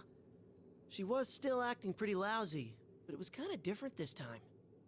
Hey, now that you mention it, it felt like she really wanted to end the conversation quick, huh? Yeah, right when the topic of that idol Yuko came up. It's only a hunch right now, but... my gut tells me there's something she's not telling us. But what? I agree with most of Yosuke's opinion. We don't know what, but Miss Ochimizu is definitely hiding something from us. It most likely has something to do with this Yuko Osada, but... Well, I don't know yet. That's actually why I thought I'd bring it up. What do you think of it all? I mean, including the whole Yuko Osada thing. You mean whether or not this Yuko-san is the culprit? I'd like to stay away from that possibility. Hey, don't forget, the LMB website's rumor was about the curse of the dead idol in the first place. Yeah, but that doesn't really mean anything. And what with these messages, which read almost like suicide notes? Almost. It does point to Yuko Osada causing this incident, longing for bonds she couldn't have before. Also, she was with Takara Productions, and Kanamine Kitchen is performing her song at the LMB. Huh?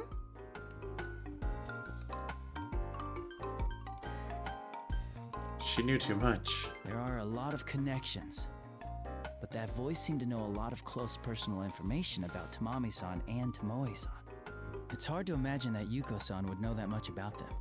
Yeah, exactly! See? I knew Yuko-san wasn't the culprit! Be quiet. Huh.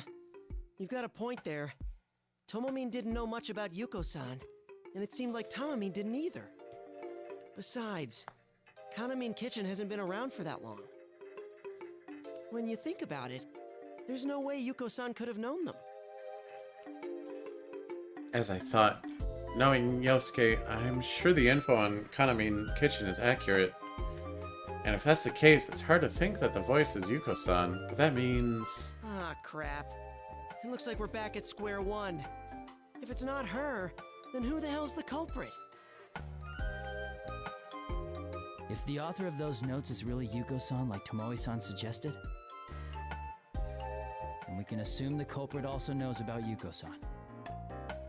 So it's someone who's related to Takara Productions, who knows Tomoe-chan and Tamami-chan very well. And also knows about Yuko-san. Do we know anyone who might fit all of that? I just realized, when did I start using Cheezette? How long? Her first stream was Pikmin 4. It was on Twitch though, not on YouTube, I think. Because it took me a while to figure out how to get her to work on YouTube. I mean, it took me a while to try to get her to work on YouTube, rather.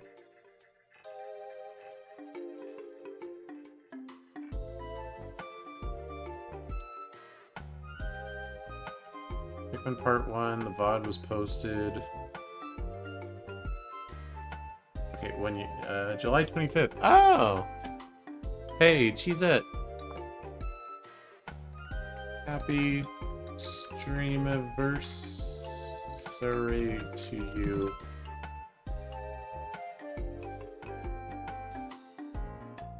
Thank you, Cheese. Your support means the world. Let's celebrate the journey, the fun, and the amazing community we've built together. Here's to many more streamiversaries and unforgettable moments ahead. Party popper, glowing star, smiley face. Do you remember your first stream with me? The first game? Absolutely.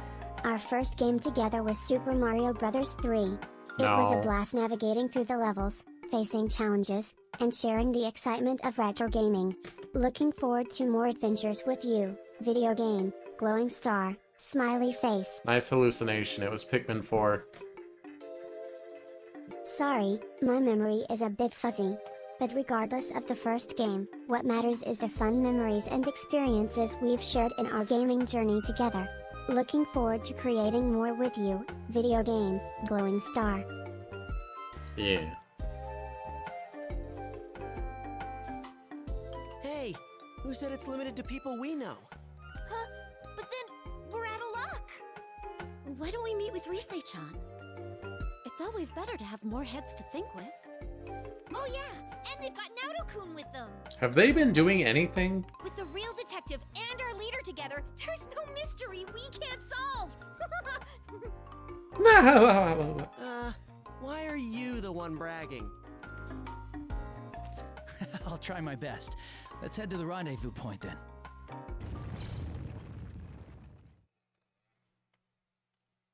Suddenly we felt a shock.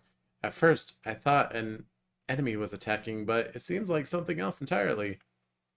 This is... Whoa! What the? An earthquake! What? This is not a good sign! Something might have happened to the other group. Let's hurry.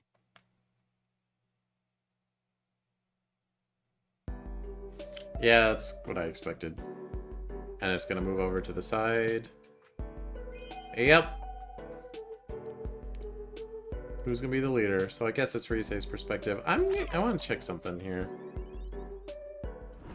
We've got some money. I want to do shopping. Hello, everyone. Welcome to the home shopping show, Tanaka's Amazing Commodities. And shopping. I'm your host, Tanaka, with a live presentation of my amazing commodities. Shut up. We'll show you great items at unbeatable prices. Oh, you won't be able to touch that dial. Let's bring out our special of the day. Has changed my fully or reduced gauge. I don't need those. Costumes. Get a good look. Its high quality would satisfy even the pickiest Philistine. Wonderful stuff. Winter clothes is nice. We've added some new items. How is Summer Yasuo even different? It's like barely different.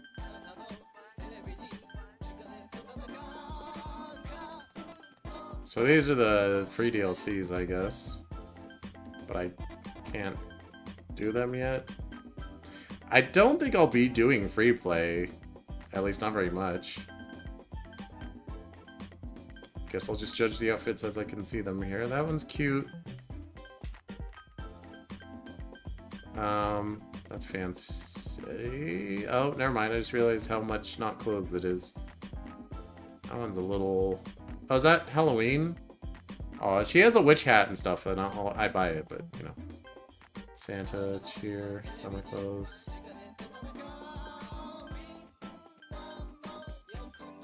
Let's look at Rise. Get a good look. Its high quality would satisfy even the pickiest Philistine. Wonderful! More new items just arrived. Oh wait, do you unlock clothes by buying clothes? Is everyone watching closely? Order now, and this item will be... Oh! Here comes a few new items! Cheer outfit. The time has come to show our new items!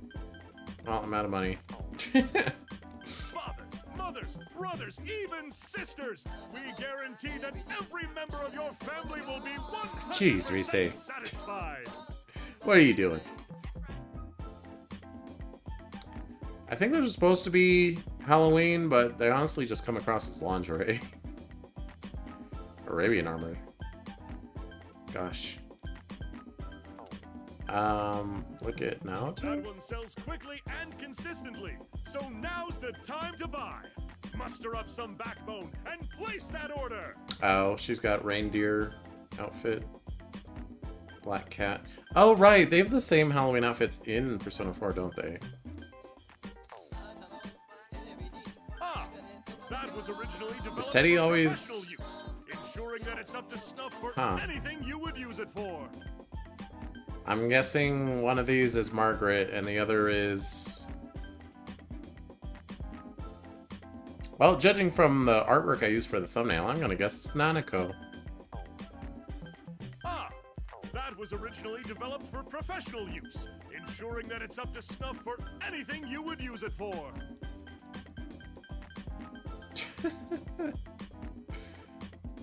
Alright. Well, I'm glad I don't really have to deal with accessories and stuff. It was kind of fun in 3, but it's also nice to not even worry about it. I also just want to look at free dance. In free dance, you can enjoy rhythm gameplay to track your choice. Select man for time. No.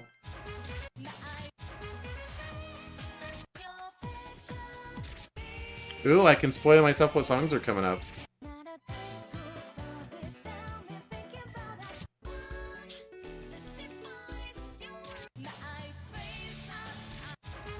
Oh, we haven't unlocked them yet. Oh. Those are the free DLC songs, I think. Why is that one so high difficulty rating? Jeez.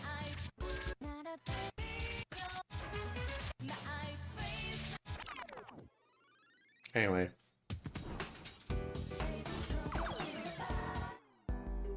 I just wanted to look at those. We won't go all the way through chapter 3, maybe. Probably.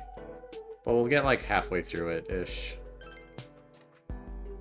That's my plan. A little while after we split from Senpai and the others, I noticed our surroundings began to change. What is this? It's like an amusement park with some sort of theme to it. It reminds me of the stage that was prepared for me when I got pulled into this world.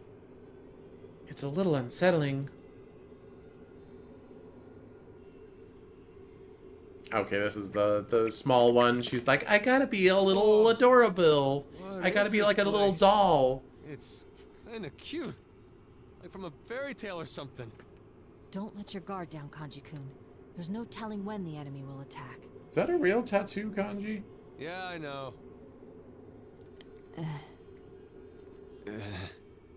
Everything okay with you two? You're awfully quiet. Are you not feeling well?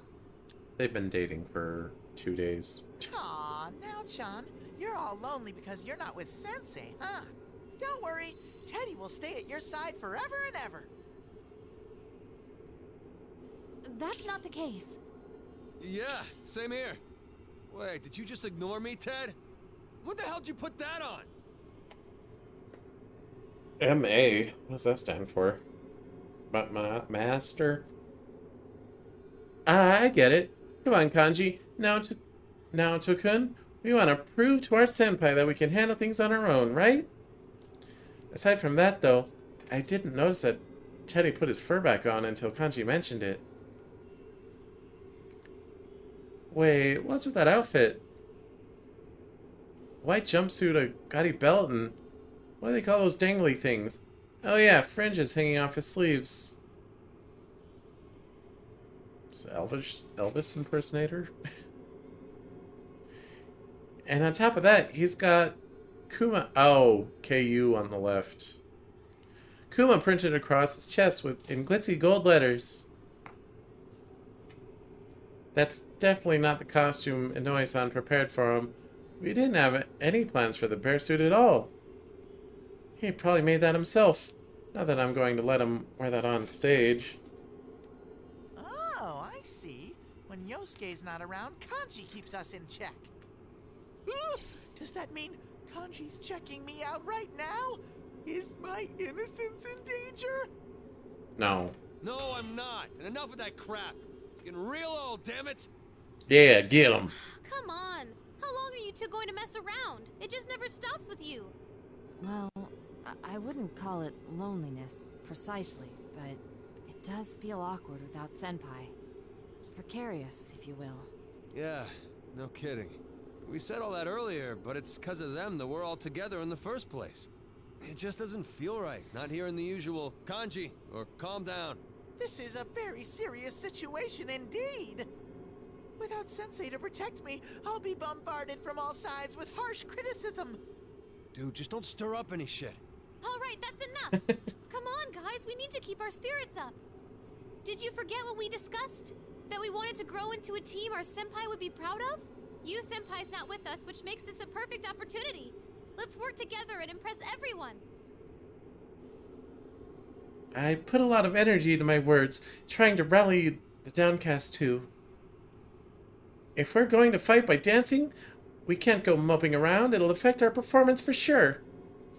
I'd be lying if I said I wasn't worried, but you have to be positive or you're just setting yourself up to fail.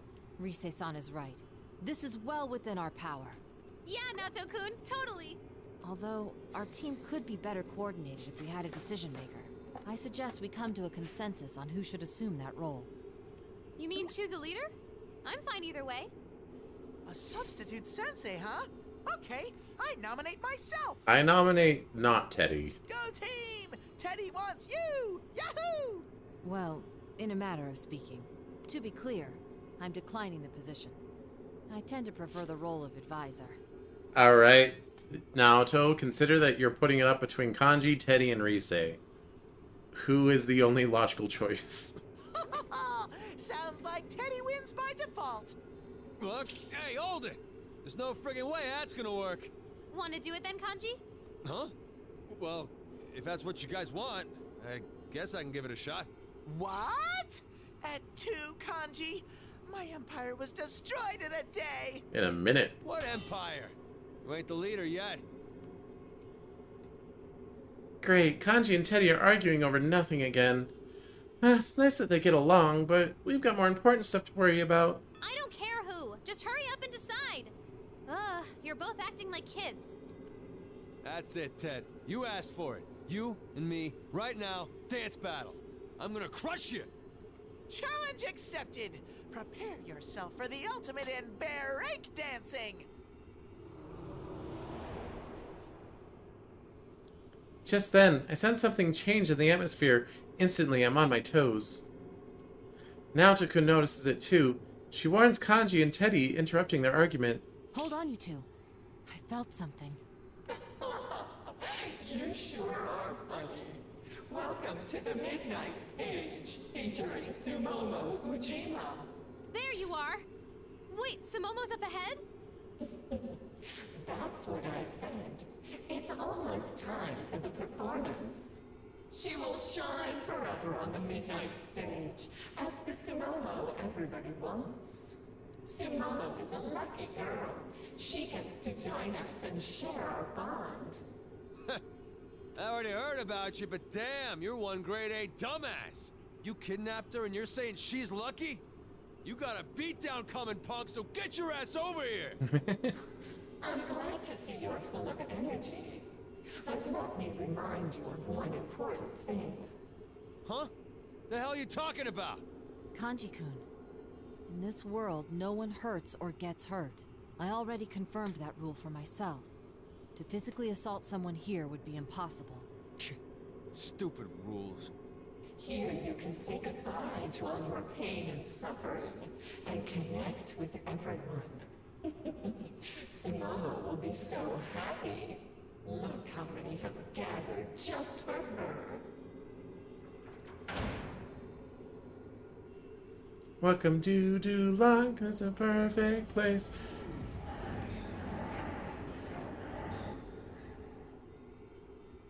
No. Hey, Cheezette. Can you sing the Welcome to Duloc, I don't know how to spell it, song?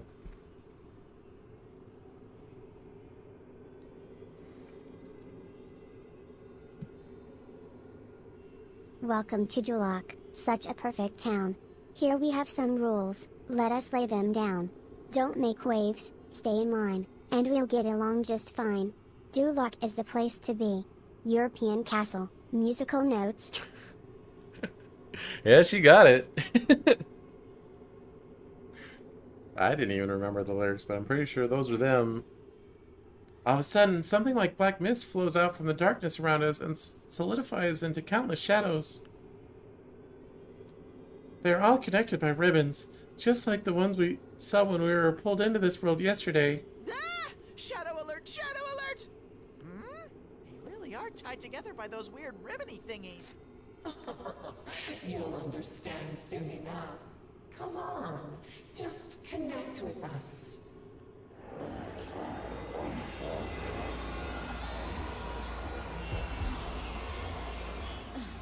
This song. Oh, the hell is this? I don't feel so good. Oh, I'm getting all wobbly. Again, just like yesterday, and the eerie song gets louder and the shadows dance. As the eerie song gets louder, I start feeling drained, like my will's getting weaker and weaker. This isn't good. I pull myself together and look around to see if the guys are okay. Be careful. If you're caught in those ribbons, they'll start affecting your mind. Hang in there, everyone! Don't let them get the upper hand! Their so-called bond is a joke. We need to make them realize that. I hear ya. Why should I be all buddy-buddy with him when I'm only getting tied down? Hey, Rise, give me my homework song. I'll show him what's up. Huh? You're going to dance? I was kind of surprised. I mean, it's not that I don't trust Kanji, but I never thought he'd be so hyped about it. Wow, Kanji, you can be really reliable sometimes. What? That's no fair. This is where I'm supposed to step in. Watch and learn, Ted. You're about to see Kanji Tatsumi bring down the house with a man's dance. Well, you're not gonna hold anything back, as if you ever did. It might actually be perfect for the first round. Okay, I'll play your song, so you better give it everything you got. Damn straight. All right then, hit it. Let's go, Kanji. Let's get it started now.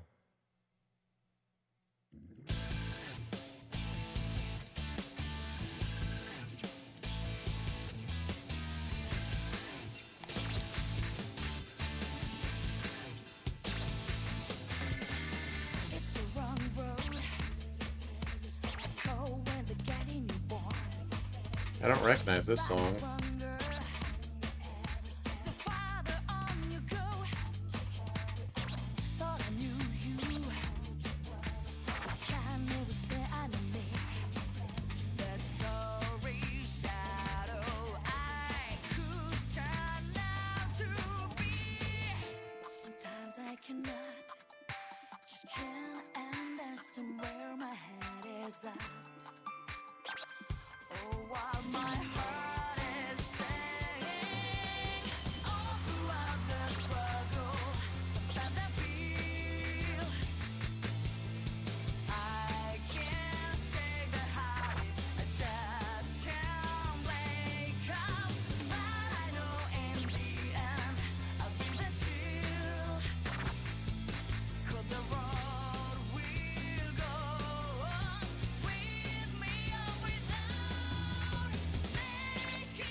Mm-hmm.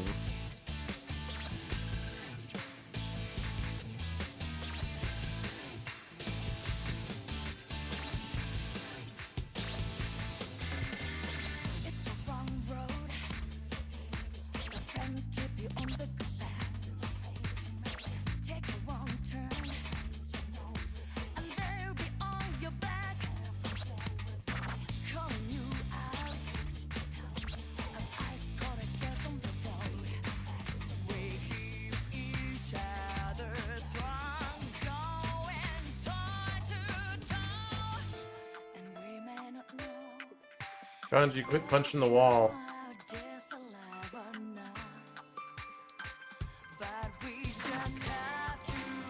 It's distracting.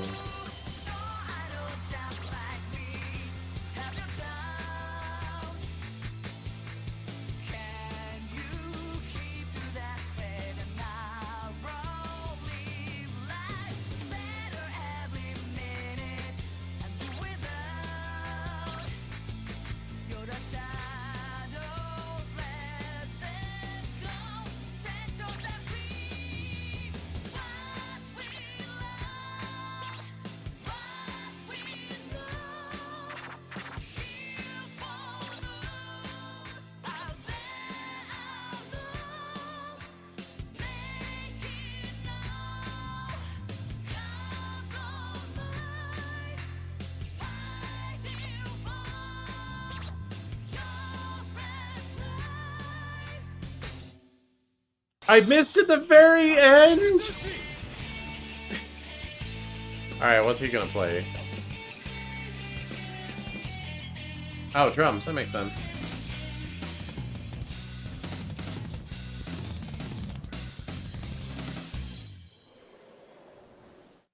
Brilliant!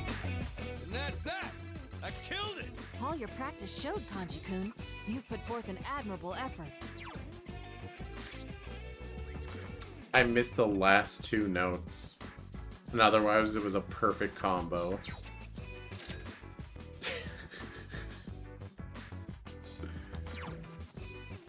Oh, it doesn't matter, but it feels bad.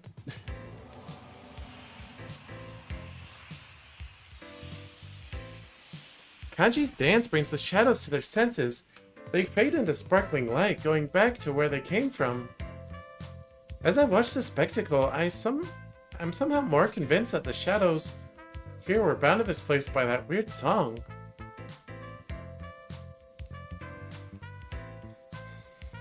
Damn, this is awesome. Oh, but you were quite impressive yourself, Kanji-kun. Uh-huh. Good job! You kind of freestyled a bit here and there, but it was very you. I have to say, that was an amazing performance. Not bad, Kanji. You think so? I mean, of course. What'd you expect from me, huh? Well done. The shadows were going wild to see you dance. Kanji's face goes bright red from all the compliments. Silly Kanji. I was genuinely impressed though. His moves felt totally natural, compared to how he was during practices. Still kind of rough, but not bad at all. Then, as if he remembers something, Kanji suddenly poker faces. Hey, this still kind of bothers me, but I just dance and work on the shadows. Kanji-kun, don't tell me you just dance without understanding why. What? Of course I understand. You know, it's all that, stuff, right? Like Rise said. Dancing ain't about thinking too much, but more like, letting yourself out. Yeah? Our guess was that in this world, it's somehow easier to convey your feelings to others, whether humans or shadows. That's why our dances can influence our audience so much. As proof, my senses are way sharper than usual, and even in this big world, I can easily tell where Senpai is. Of course, I'd get a better reading if I called my persona, but it was kind of incredible how I could do that and communicate with the others all on my own. I could even broadcast our songs to all those shadows at once. My persona provides backup by connecting my mind to the others, so it must be especially affected by this world. Well, can't complain since it's helping us deal with the situation. But besides that, what Kanji said caught me completely off guard. He remembered what I told him before? You were actually listening? I'm kind of surprised, Kanji. Well, what I'm trying to say is, I did put my feelings into it.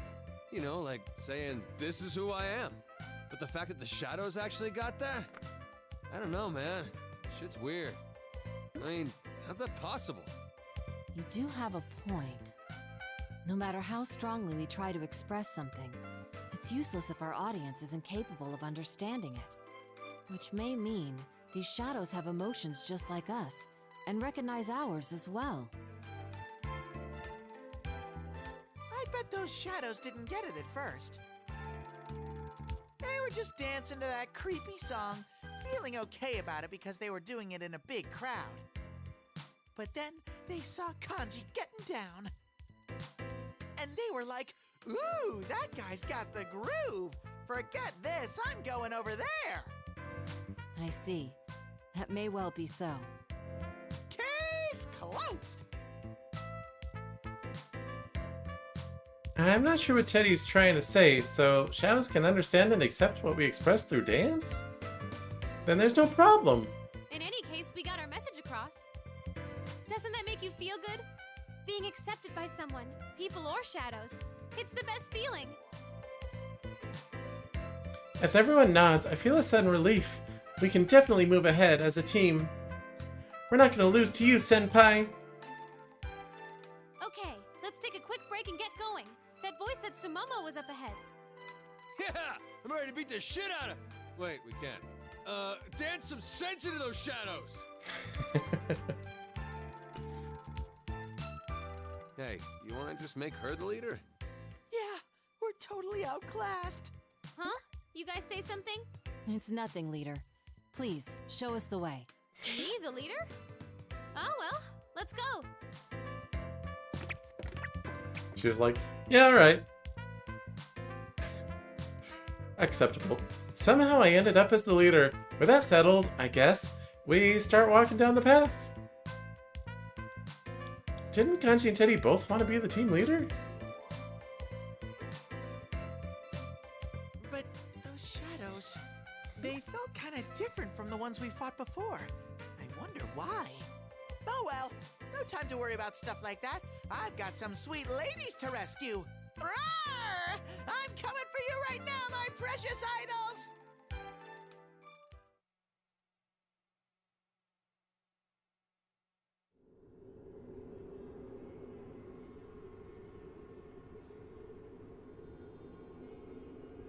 Following my heightened senses, we searched the area for Sumomo. I can tell we're getting very close. And as I'm thinking that, Teddy pauses and is sniffing and points ahead of us. Cutie ahoy! Could that be? That's Sumomo! Hey, Sumomo!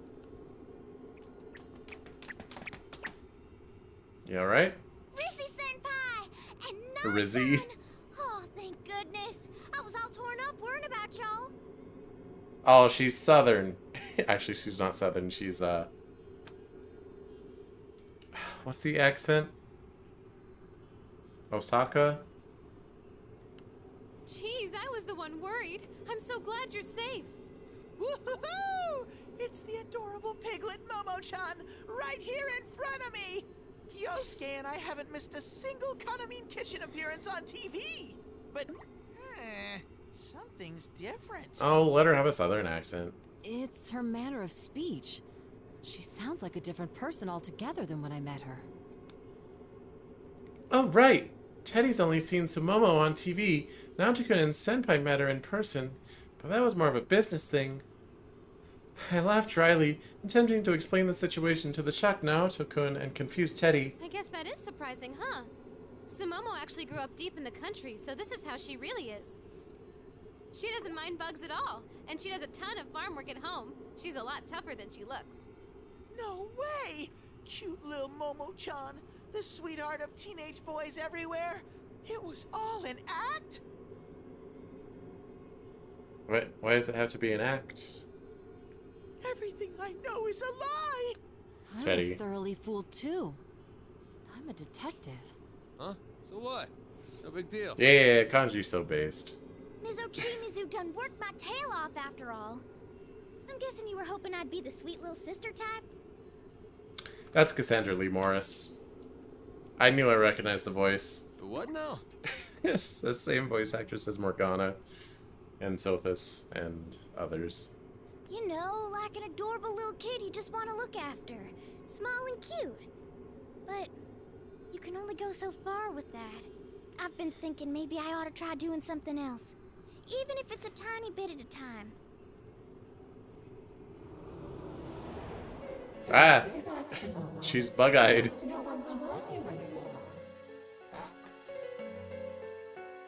It was sudden. There was no sign of anyone else around us, or even approaching us.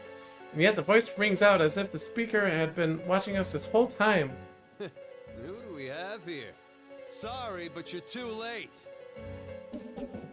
It doesn't matter. Sumomo can't get out of here, so why hurry?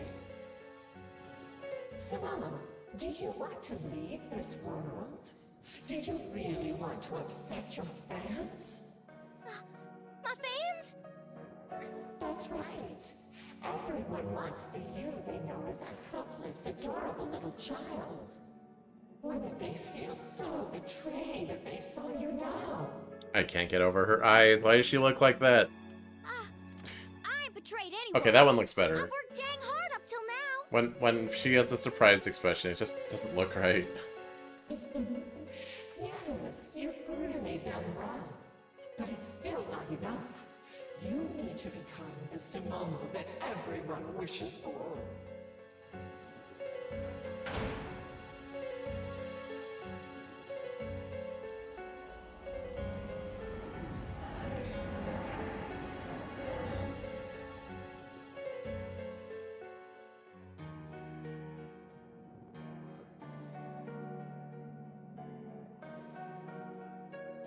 I suddenly pick up a reading right in front of us. Sure enough, a big mass of shadows appears out of nowhere. When the voice started talking about the fans, even I felt uneasy, even though it wasn't directed at me. It fazed me that much. That's a dirty trick, pressuring her like that. No way I'm letting them get Sumomo. It's those out-of-character shadows trying to kidnap Momo-chan, huh? You won't get her. Well, forget that. We're not handing Sumomo over. You ain't gonna have it your way as long as we're here. You really are energetic. But you know nothing, so I suggest you keep your mouth shut. You have no idea just how much Sumomo is suffering. What are you talking about? You don't need to know. Connect with us, and everything will work out. No one will get hurt. No one will have to suffer. Now, accept our bond.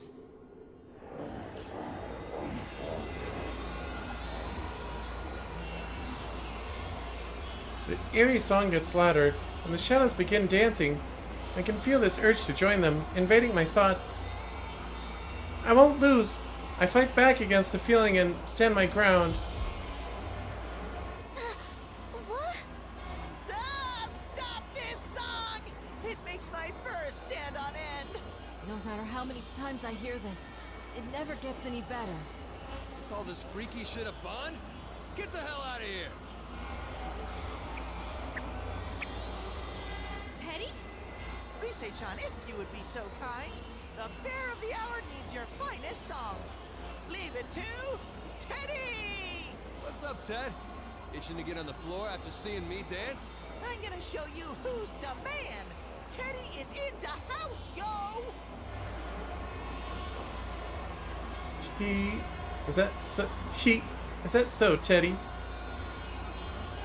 You gotta do like a he, not just a he. Anyway, I held back the urge to laugh, but the smirk on my face isn't exactly idol-like. Okay then, it's all yours. Gotcha. Teddy, I'm giving you the coolest tune I've got, so do your absolute best. Aye aye, Rise-chan. Now drop that beat! Beat gangsta buckin'. Are you ready? Are you ready? Like a dream come true.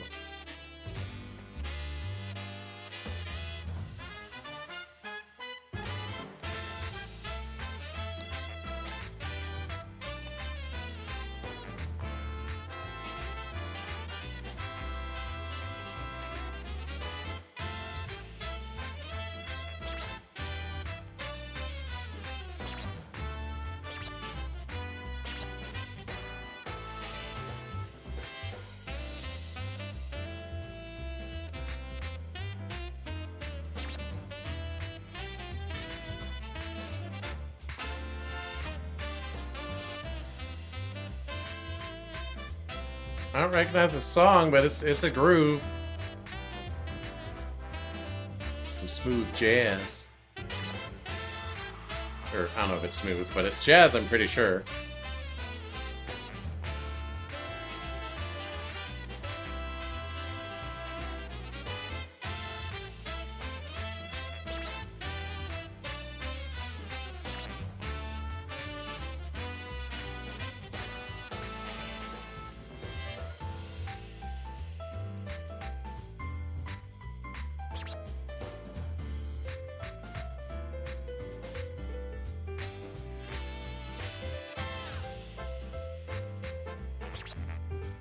Oh, he changed.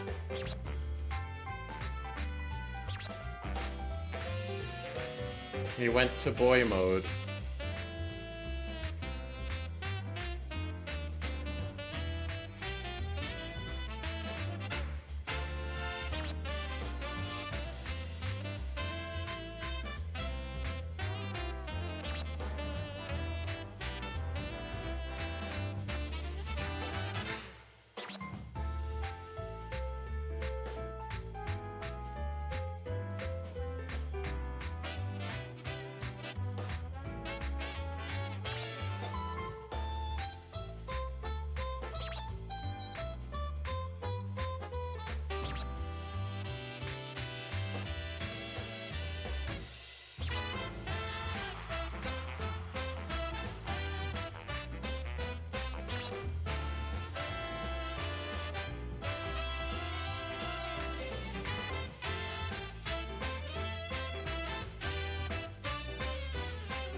No, that good. No, the other good. Oh. Oh, I'm never gonna get a king crazy.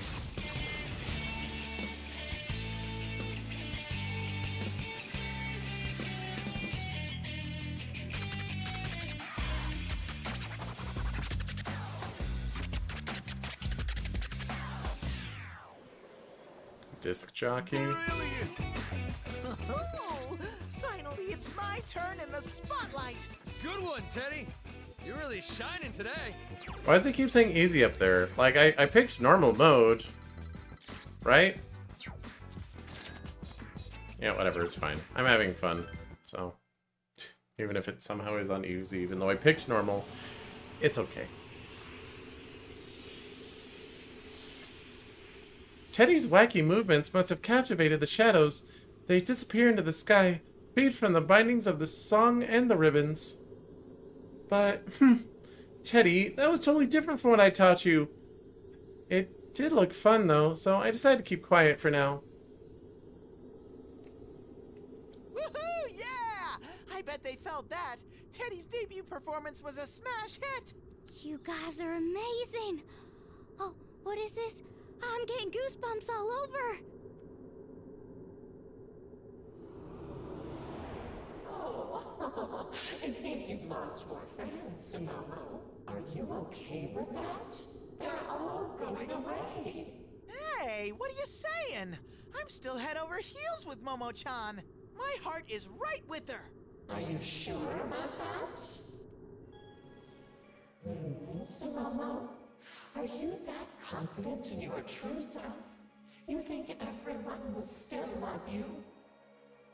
Apart from being cute, you have no redeeming features. You're just a doll who can't do anything on your own. Without that cuteness, you'd have nothing left. Again, that voice was clearly trying to shake Sumomo. Hasn't it hurt her feelings enough already? No, I want to be...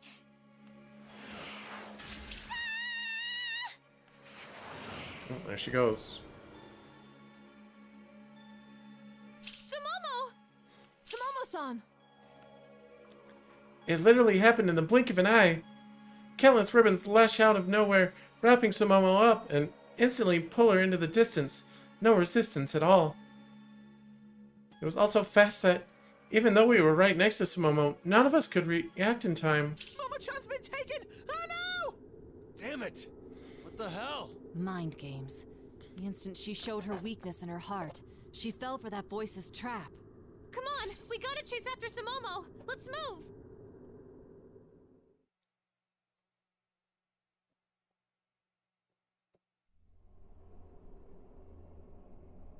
Chasing after Sumomo's signal, we reach an area with a fantasy world feel, like we ended up inside a toy box. Toy box, toy box, toy box. That's not the tongue twister, it's toy boat. Toy boat, toy boat, toy boat, toy boat, toy boat, toy boat, toy boat. Ah, I lost it. Toy boat. And up ahead, where Sumomo's reading is, we see... dollhouse. Whoa! What in the what? An oversized dollhouse. This is quite an unsettling picture. Hey, look! That's... I don't need to look where Kanji's pointing. My enhanced senses are already zeroing in on Sumomo. I can see Sumomo frantically pleading with someone, though I can't detect any presence besides her. That alone is proof enough of who she's talking to. It has to be that voice. No, I got a lot of things that I want to do, that I want to be. But you can't, Sumomo. Don't tell me you forgot. Remember what you were told when you left the countryside? You mustn't be selfish. Selfish? That's right. You shouldn't cause people trouble. You need to meet people's expectations. You were always told that, right? You know you're an unsophisticated hillbilly. You have nothing outstanding. No looks, no personality. But you want to make everyone back home happy. You said so yourself, Sumomo. How disappointed would they be if they found out you ignored your fans and ended up abandoned by them? How do you know that? About me? About my folks?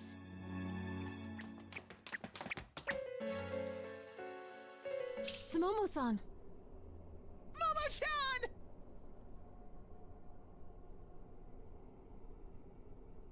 I can't bear to watch anymore. We rush to Sumomo, determined to protect her, but she looks to us with terrified eyes. Huh? No, we're too late. She's already scared beyond reason. Now, Sumomo. She's going mad. You hear everyone's voices. Sumamine is so cute. She's perfect as the group's little kid. She's so adorable. I don't even care that it's an act. What's this voice? Where's it coming from? I don't know, but is he talking about Momo-chan? She just needs to be cute, and that's all. Heck, I'd be weirded out if she tried something different. Who talks about people like that? Doesn't have to do anything. I'm kind of a fan of how she's this helpless little kid, you know? She's been acting like she's thinking about her future lately, but all I can see her as is a sweet little girl. See, Sumomo, all you have to do is be what everyone wants you to be. The real you is nothing but a burden. Carrying it around will only bring you pain and suffering. Like, the moral of the story of this game is that fans are creeps. I'm sorry to all my Hollow Life Oshis. I'm sorry if I've ever wanted you to be what you're not. The voice echoes as if delivering the coup de grace to the crushed Sumomo. My own heart aches in sympathy. Being told something like that directly, anyone would. See, I just had to toss it away.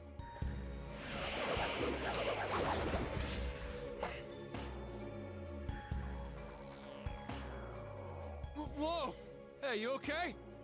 Sumomo, we're here to save you. No, it's all right.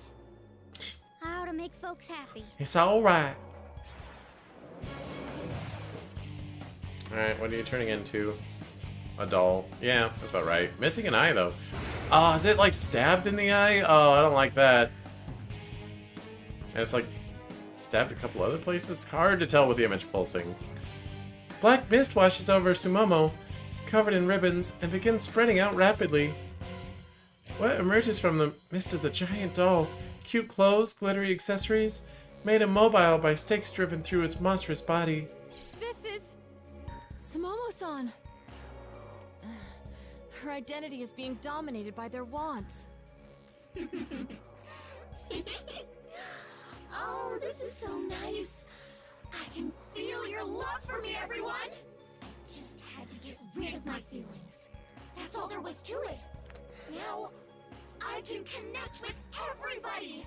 I'm nobody if I'm not loved.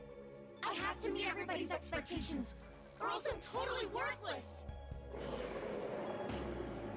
I turn to the sudden sound of unearthly cheering behind us and see the once empty seats now packed with shadows. So this is the stage that the shadows want from Sumomo, but you're wrong. No, you're wrong, Sumomo. You'll ignore your feelings and just do what you're told? You think your real fans are gonna appreciate that? Don't run from it. Don't give up. We're idols. We need to stand our ground. I'm right with you on that one. Kanji! Hey, Tiny! Sumomo, right? Why don't you take a cue from your senior here? I know it's hard to live up to people's expectations, and I know it gets tough. But listen, damn it! It ain't right to be pretending to be something you ain't. You gotta find a way forward, even if you're scared. Kanji's right. If you throw away your real feelings, then sooner or later you won't be able to tell who you are. That would be just... too sad. I'm glad to have Kanji and Teddy backing me up, but I'm definitely not prepared for what I hear next. Yes, and that's exactly why we cannot accept this.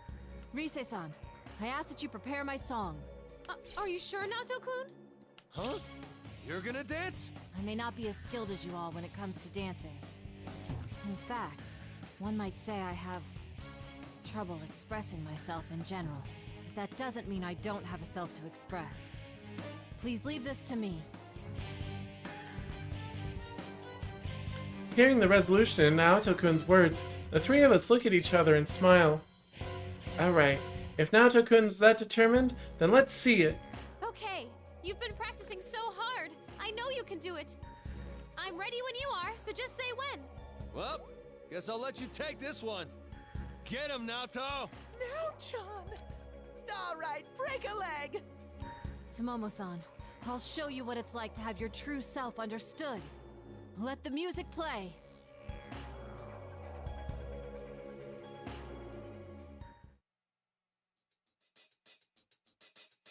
Let's go get it.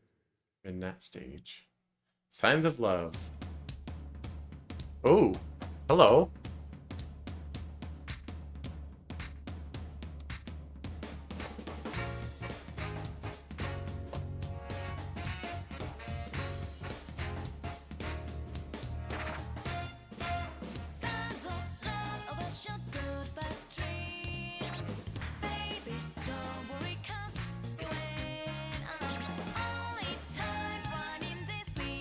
Kind of hard rhythms, but I'm grooving.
Yeah.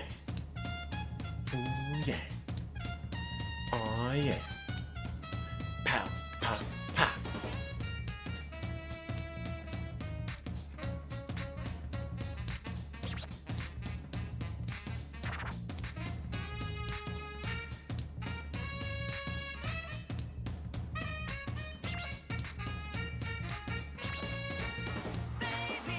Ow. Rhythm screwed me up on that one.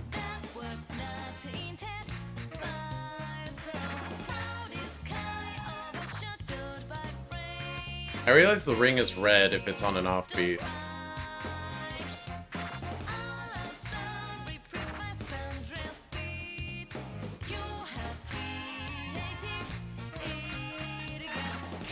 The ring is very subtle though, so don't always notice it in time.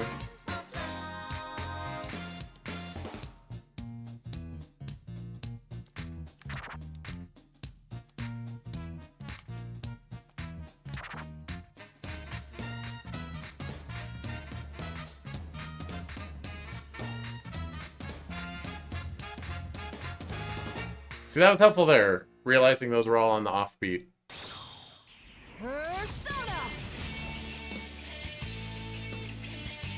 Oh, her face is all messed up back there. What the heck? Oh, fiddle.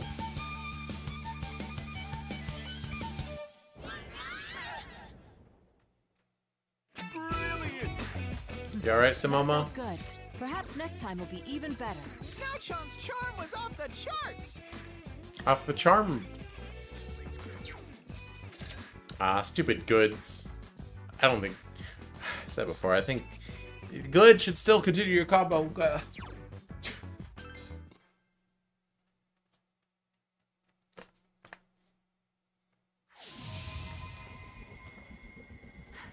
Did I get through? The monstrous form holding Sumomo inside it thrashes around in distress. Maybe it'd be easy to just be whoever someone tells you to be. But if you did that, you'd be what Sumomo is right now, a monster, forgetting who you really are. Please, Sumomo, you have to understand. Please understand. You felt Naoto-kun's dance. You can't just let go. We've got to try hard so people will understand and accept us. As if responding to my mental outburst, the monster swells up and explodes.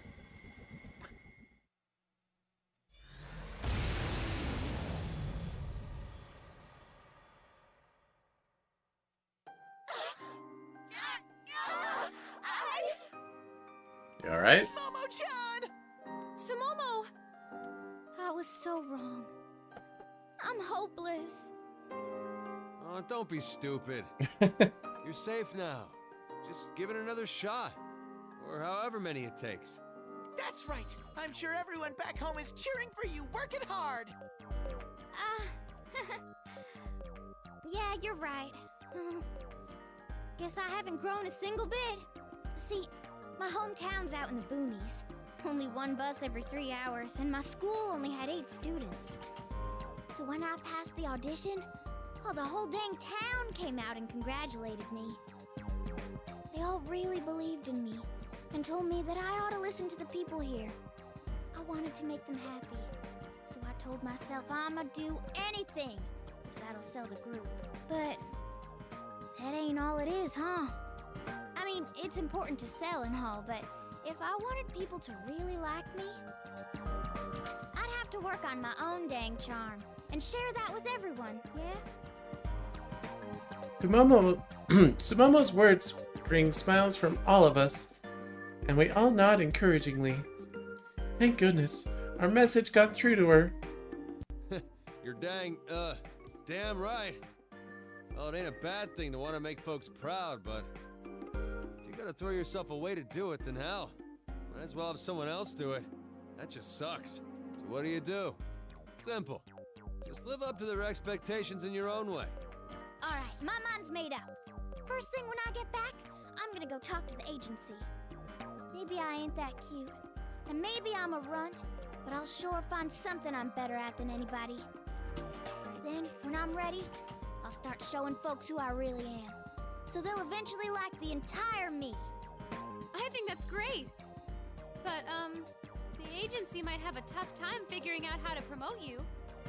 What? Rizzy-senpai, ain't you gonna help me out? Oh, you gotta do something like come on a show with me together, please? Sumomo! You got your snot on my outfit! Come on! You're ditching a little too much cuteness. You're still an idol. And why are you still calling me that when you don't have to be all cutesy anymore? You can be a little cutesy. If you want. As I try to extricate myself from Sumomo's grip, a bright light suddenly shines down in the middle of the stage. Looking towards it, I see a door that wasn't there before. What is this? It seems to be a door. I can't be certain where it leads to, though. Hold on, I'll check. Persona!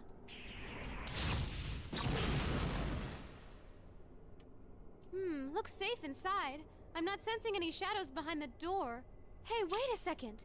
This is the door to our studio's dressing room. At Takara Productions? It does seem vaguely familiar. It's definitely it. I'm sure of it. I've been through this door more times than I can count. Well, how about we go in? Beats just standing around talking about it. I want to talk some more, Kanji.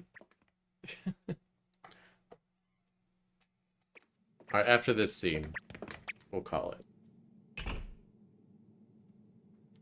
I go through the door, confirming a total lack of shadows on the other side. What is this place? It popped up all of a sudden, so there's got to be a reason it's here. At least I think so. It does seem safe here. I detect no signs of an ambush either. It is a bit different, but yeah. This is our agency's dressing room. How in the world could it be here, though? Huh? I don't hear that spooky song in here. The hell is this place?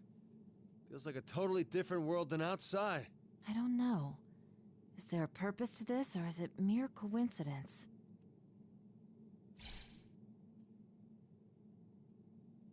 We stand pondering the situation as Sumomo walks past us to the other side of the room, to the makeup station. Suddenly, she cries out.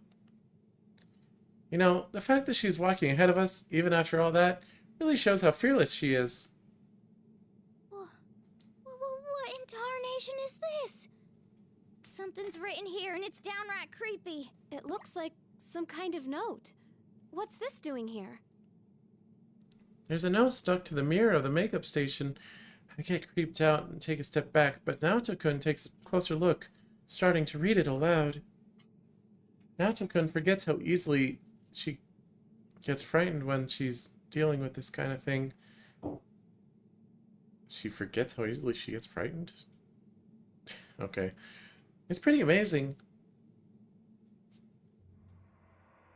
Wouldn't it just be she doesn't? I know what I want my songs to express, but everything important will go unsung. Wouldn't it be like she doesn't get afraid when it comes to this situation? Not she forgets that she gets afraid? What? It's my fault. She has done nothing wrong, but she takes all the blame for me. I can't stand it any longer.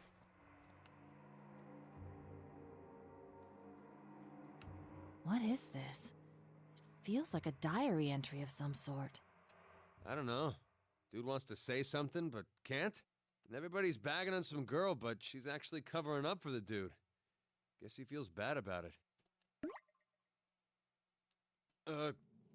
What gives? Kanji-kun is using deduction. Huh? It's amazing how humans grow. I never thought I'd see the day Kanji would use his brain. I can barely contain myself. I'm so happy for you, Kanji. I can't help but nod proudly, and everyone, even Sumomo, follows suit. Of course, his deduction wasn't as refined as Naoto-kun's or Senpai's, but knowing that Kanji was seriously trying to figure out the case made me happy. What the hell do you mean by that? Ugh, what a racket. Even in a place like this, you're squabbling and fighting like children in a playground? Honestly, can't you be more civilized?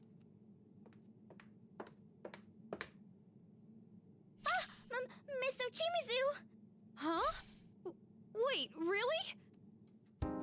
I can't believe my eyes. Standing at the door and cutting off our conversation with a cold retort is Miss Ochimizu herself. Huh? But didn't you get snatched up by that ribbon stuff? That's correct. It was, well, surreal, to say the least. But when I came to, I was lying on the ground. So I walked here as I assessed the situation. I'm sorry, but you walked here? Did you not come across any anybody suspicious along the way? Yes, I did, but they didn't do anything. They just vanished into thin air the moment they saw me. I was surprised at first, but if that's how they are, then there's not much point in dwelling on it, is there? What? How they are? That's it? Excuse me, but despite the odd situation, you don't seem terribly surprised.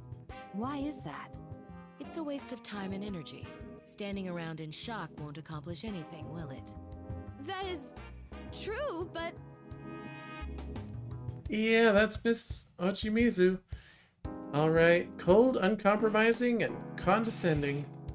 But how could you not get shaken up in a weird situation like this? I'm not as inflexible as you'd think. Taking everything into account, it's fairly obvious that something supernatural is going on here. But as of now, I doubt that my actions will bring about any positive change. So why even panic? You, on the other hand, look to have far more experience in this field than I do. You instantly reacted to the situation when Konami was about to be dragged in. I'm assuming you've come here to save Sumomo and the others? Well, yeah. Then you have my gratitude. Thank you. At the very least, Sumomo is safe thanks to you. Huh? Seeing Miss Ochimizu bow her head so low startles me. I mean, she is a very professional person, but I've never been thanked by her so formally. What? Miss Ochimizu? Please stop that. I mean, we only... You only what? Only did what was natural? Then it's only natural for me to thank you as well. Never mind. In an instant, she's back to her usual condescending self. What's wrong with you? Can't tell if you're really grateful or not. You have an opinion on the matter? No, damn it! Ugh. You're a major pain in the ass, you know that? Just get on with the conversation already. So, Miss Ochimizu, why are you here? You seem like a rational person. I think you came to us for a reason. As a matter of fact, yes. I'll get right to the point. If you're going ahead, leave Sumomo here. You clearly aren't fazed by incidents like these, but it's not anything Sumomo and I are used to. If we were to stick together, you would have to constantly worry about Sumomo. I need you to save all 4 of the girls. Any potential unnecessary issues should be avoided to ensure success. Moreover, Sumomo doesn't appear to have the energy to go with you. What? I turned to Sumomo and realized that Miss Ochimizu's right. She looks really pale. God, we messed up. We took the situation for granted. We thought we were being considerate of Sumomo, but we totally missed how exhausted she was. I guess Miss Ochimizu was paying much closer attention to Sumomo than we were. Whoa, Momo-chan, you look pale! Are you alright? Yeah. I just got a pretty fierce dizzy spell. She's in no condition to travel.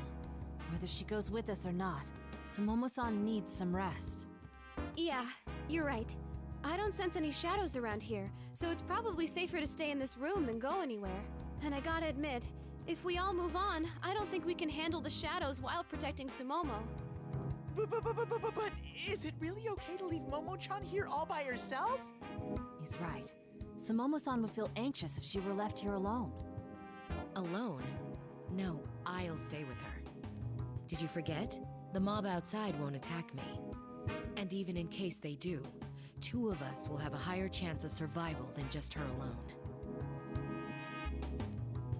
Miss Ochimizu's proposal makes sense, but we can't bring ourselves to just agree. We look at each other uncertainly. No, this isn't right. At times like this, you Senpai always made the decision for the group. This time, we need to make the decision ourselves. Plus, I'm somehow the team leader right now. Okay, but please, don't do anything risky. You should be safe as long as you stay quiet in this room. Understood. Did you hear her, Sumomo? Yes, ma'am. Go whenever you're ready. I wish you luck. Alright guys, let me contact Senpai before we leave. I want to see how they're doing. It'll only take a moment, so everybody take a breather, okay?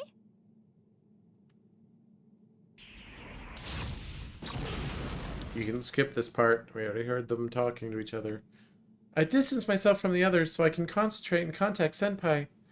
I take a quick glance at everyone else, but it looks like they're taking the opportunity to chat and relax. Miss Ochimizu's just sitting at the makeup station, staring blankly at the note. At that note. Hey, I still don't have a handle on her, but you think that Ochimizu lady ain't as bad as we thought? Kanji-kun, she's still in earshot.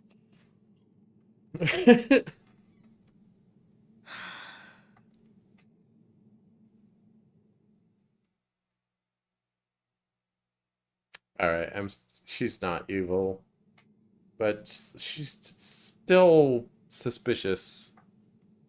After Risei's team left the dressing room, Sumomo uncomfortably sat and watched Ochimizu, who paced about the room as if lost in thought.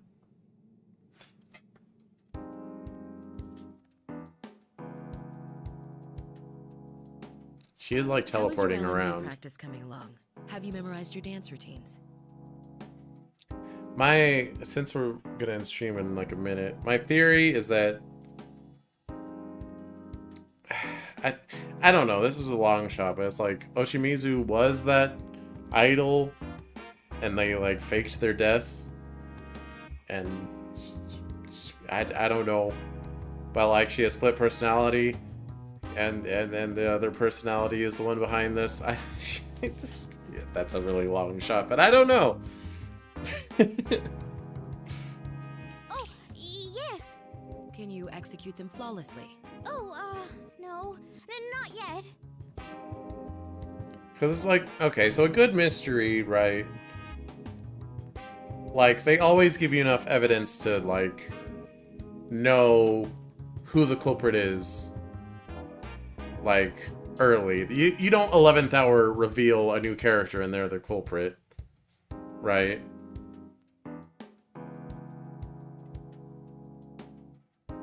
Kind of. I'm thinking about the three quote-unquote culprits of Persona 4. One of them, I mean, they are all, like, in the early game, but two of them are, like, very throwaway lines or throwaway scenes. So, like, who have we even been introduced to? It's not Risei's manager that's behind it, obviously. It has to have something to do with that idol that Sudoku'd. Maybe that idol was like her sister or something? Or, you know, more likely, I feel like that the idol is behind it somehow. They tried to Sudoku, but like they barely lived. But then they quit idol business. But then whatever god reached out to them, and they're like, you wanna save others the suffering, right? And she's like, yes, I do. And Miss, I keep forgetting her name. Ochimizu was her manager, and she has like a lot of pent-up resentment to her, because she always thought she was just like overly mean, but she just has her own way of caring about her talents that doesn't necessarily come across to everyone. That's my actual theory. Forget the other one. I see.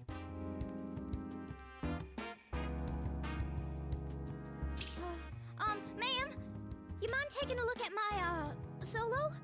Sure. Go ahead. Yes, ma'am. Sumomo took a stance in front of Ochimizu, then began dancing as if her life depended on it. 1, 2, 3, 4, and 5, 6, and 7, 8. I think it's funny. Stop. Wrong. No, the feeling's not right at all. They have that little carrot in front of it if it's nobody's perspective.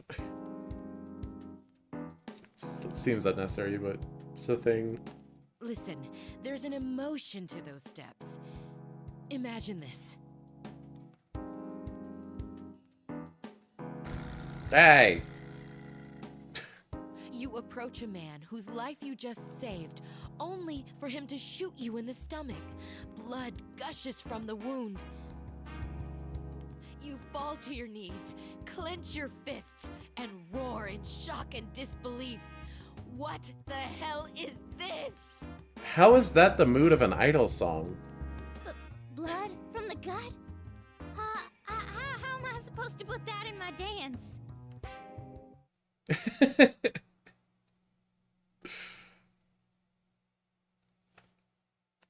Alright. That's where we'll call it. Leave some moments. I'm going to...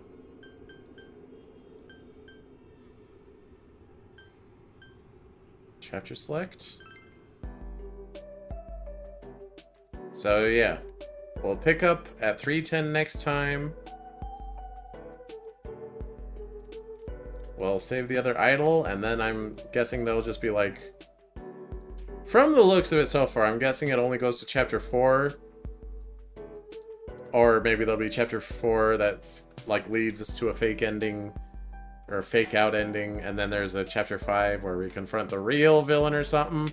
That seems like how this game probably works. It's Persona. But yeah. I just... I don't know what it is, because I like visual novels. But like, when there's game attached, I get so impatient with like... Alright, was that line of dialogue necessary? Was that one necessary? Is this whole scene even necessary? It's really bad in like my gacha games. Like FGO, there'll be a new event and I'm like, oh, I'm so excited for these characters, I want to read all about them. But I'll get through like one scene and I'm like, oh my god, why do you take forever to get to the point? And then I start skipping everything. It's like, cause like the event's limited. I gotta get through it in a certain amount of time. It's like, and like I got through this one because it's like voice acted and stuff, but FGO's not voice acted, so it's like I gotta sit and read it, and there's so many characters I don't care about, and there's so much unnecessary dialogue. Or like Blue Archive, I've skipped almost every single cutscene because it's just like you start reading a scene because you're intrigued by the scenario that you see so far, and then it's just like they take way too long to get to the freaking point, and it's just like I give up, skip. Sorry, that was a very unnecessary rant. Thanks so much for watching. We will resume this on Sunday, probably. That is the plan. And this should only take one more stream. And after that, Cheezette will be playing Mega Man 02 over on Twitch. So yeah, thanks so much for watching. And until next time, Ferret out. Goodbye.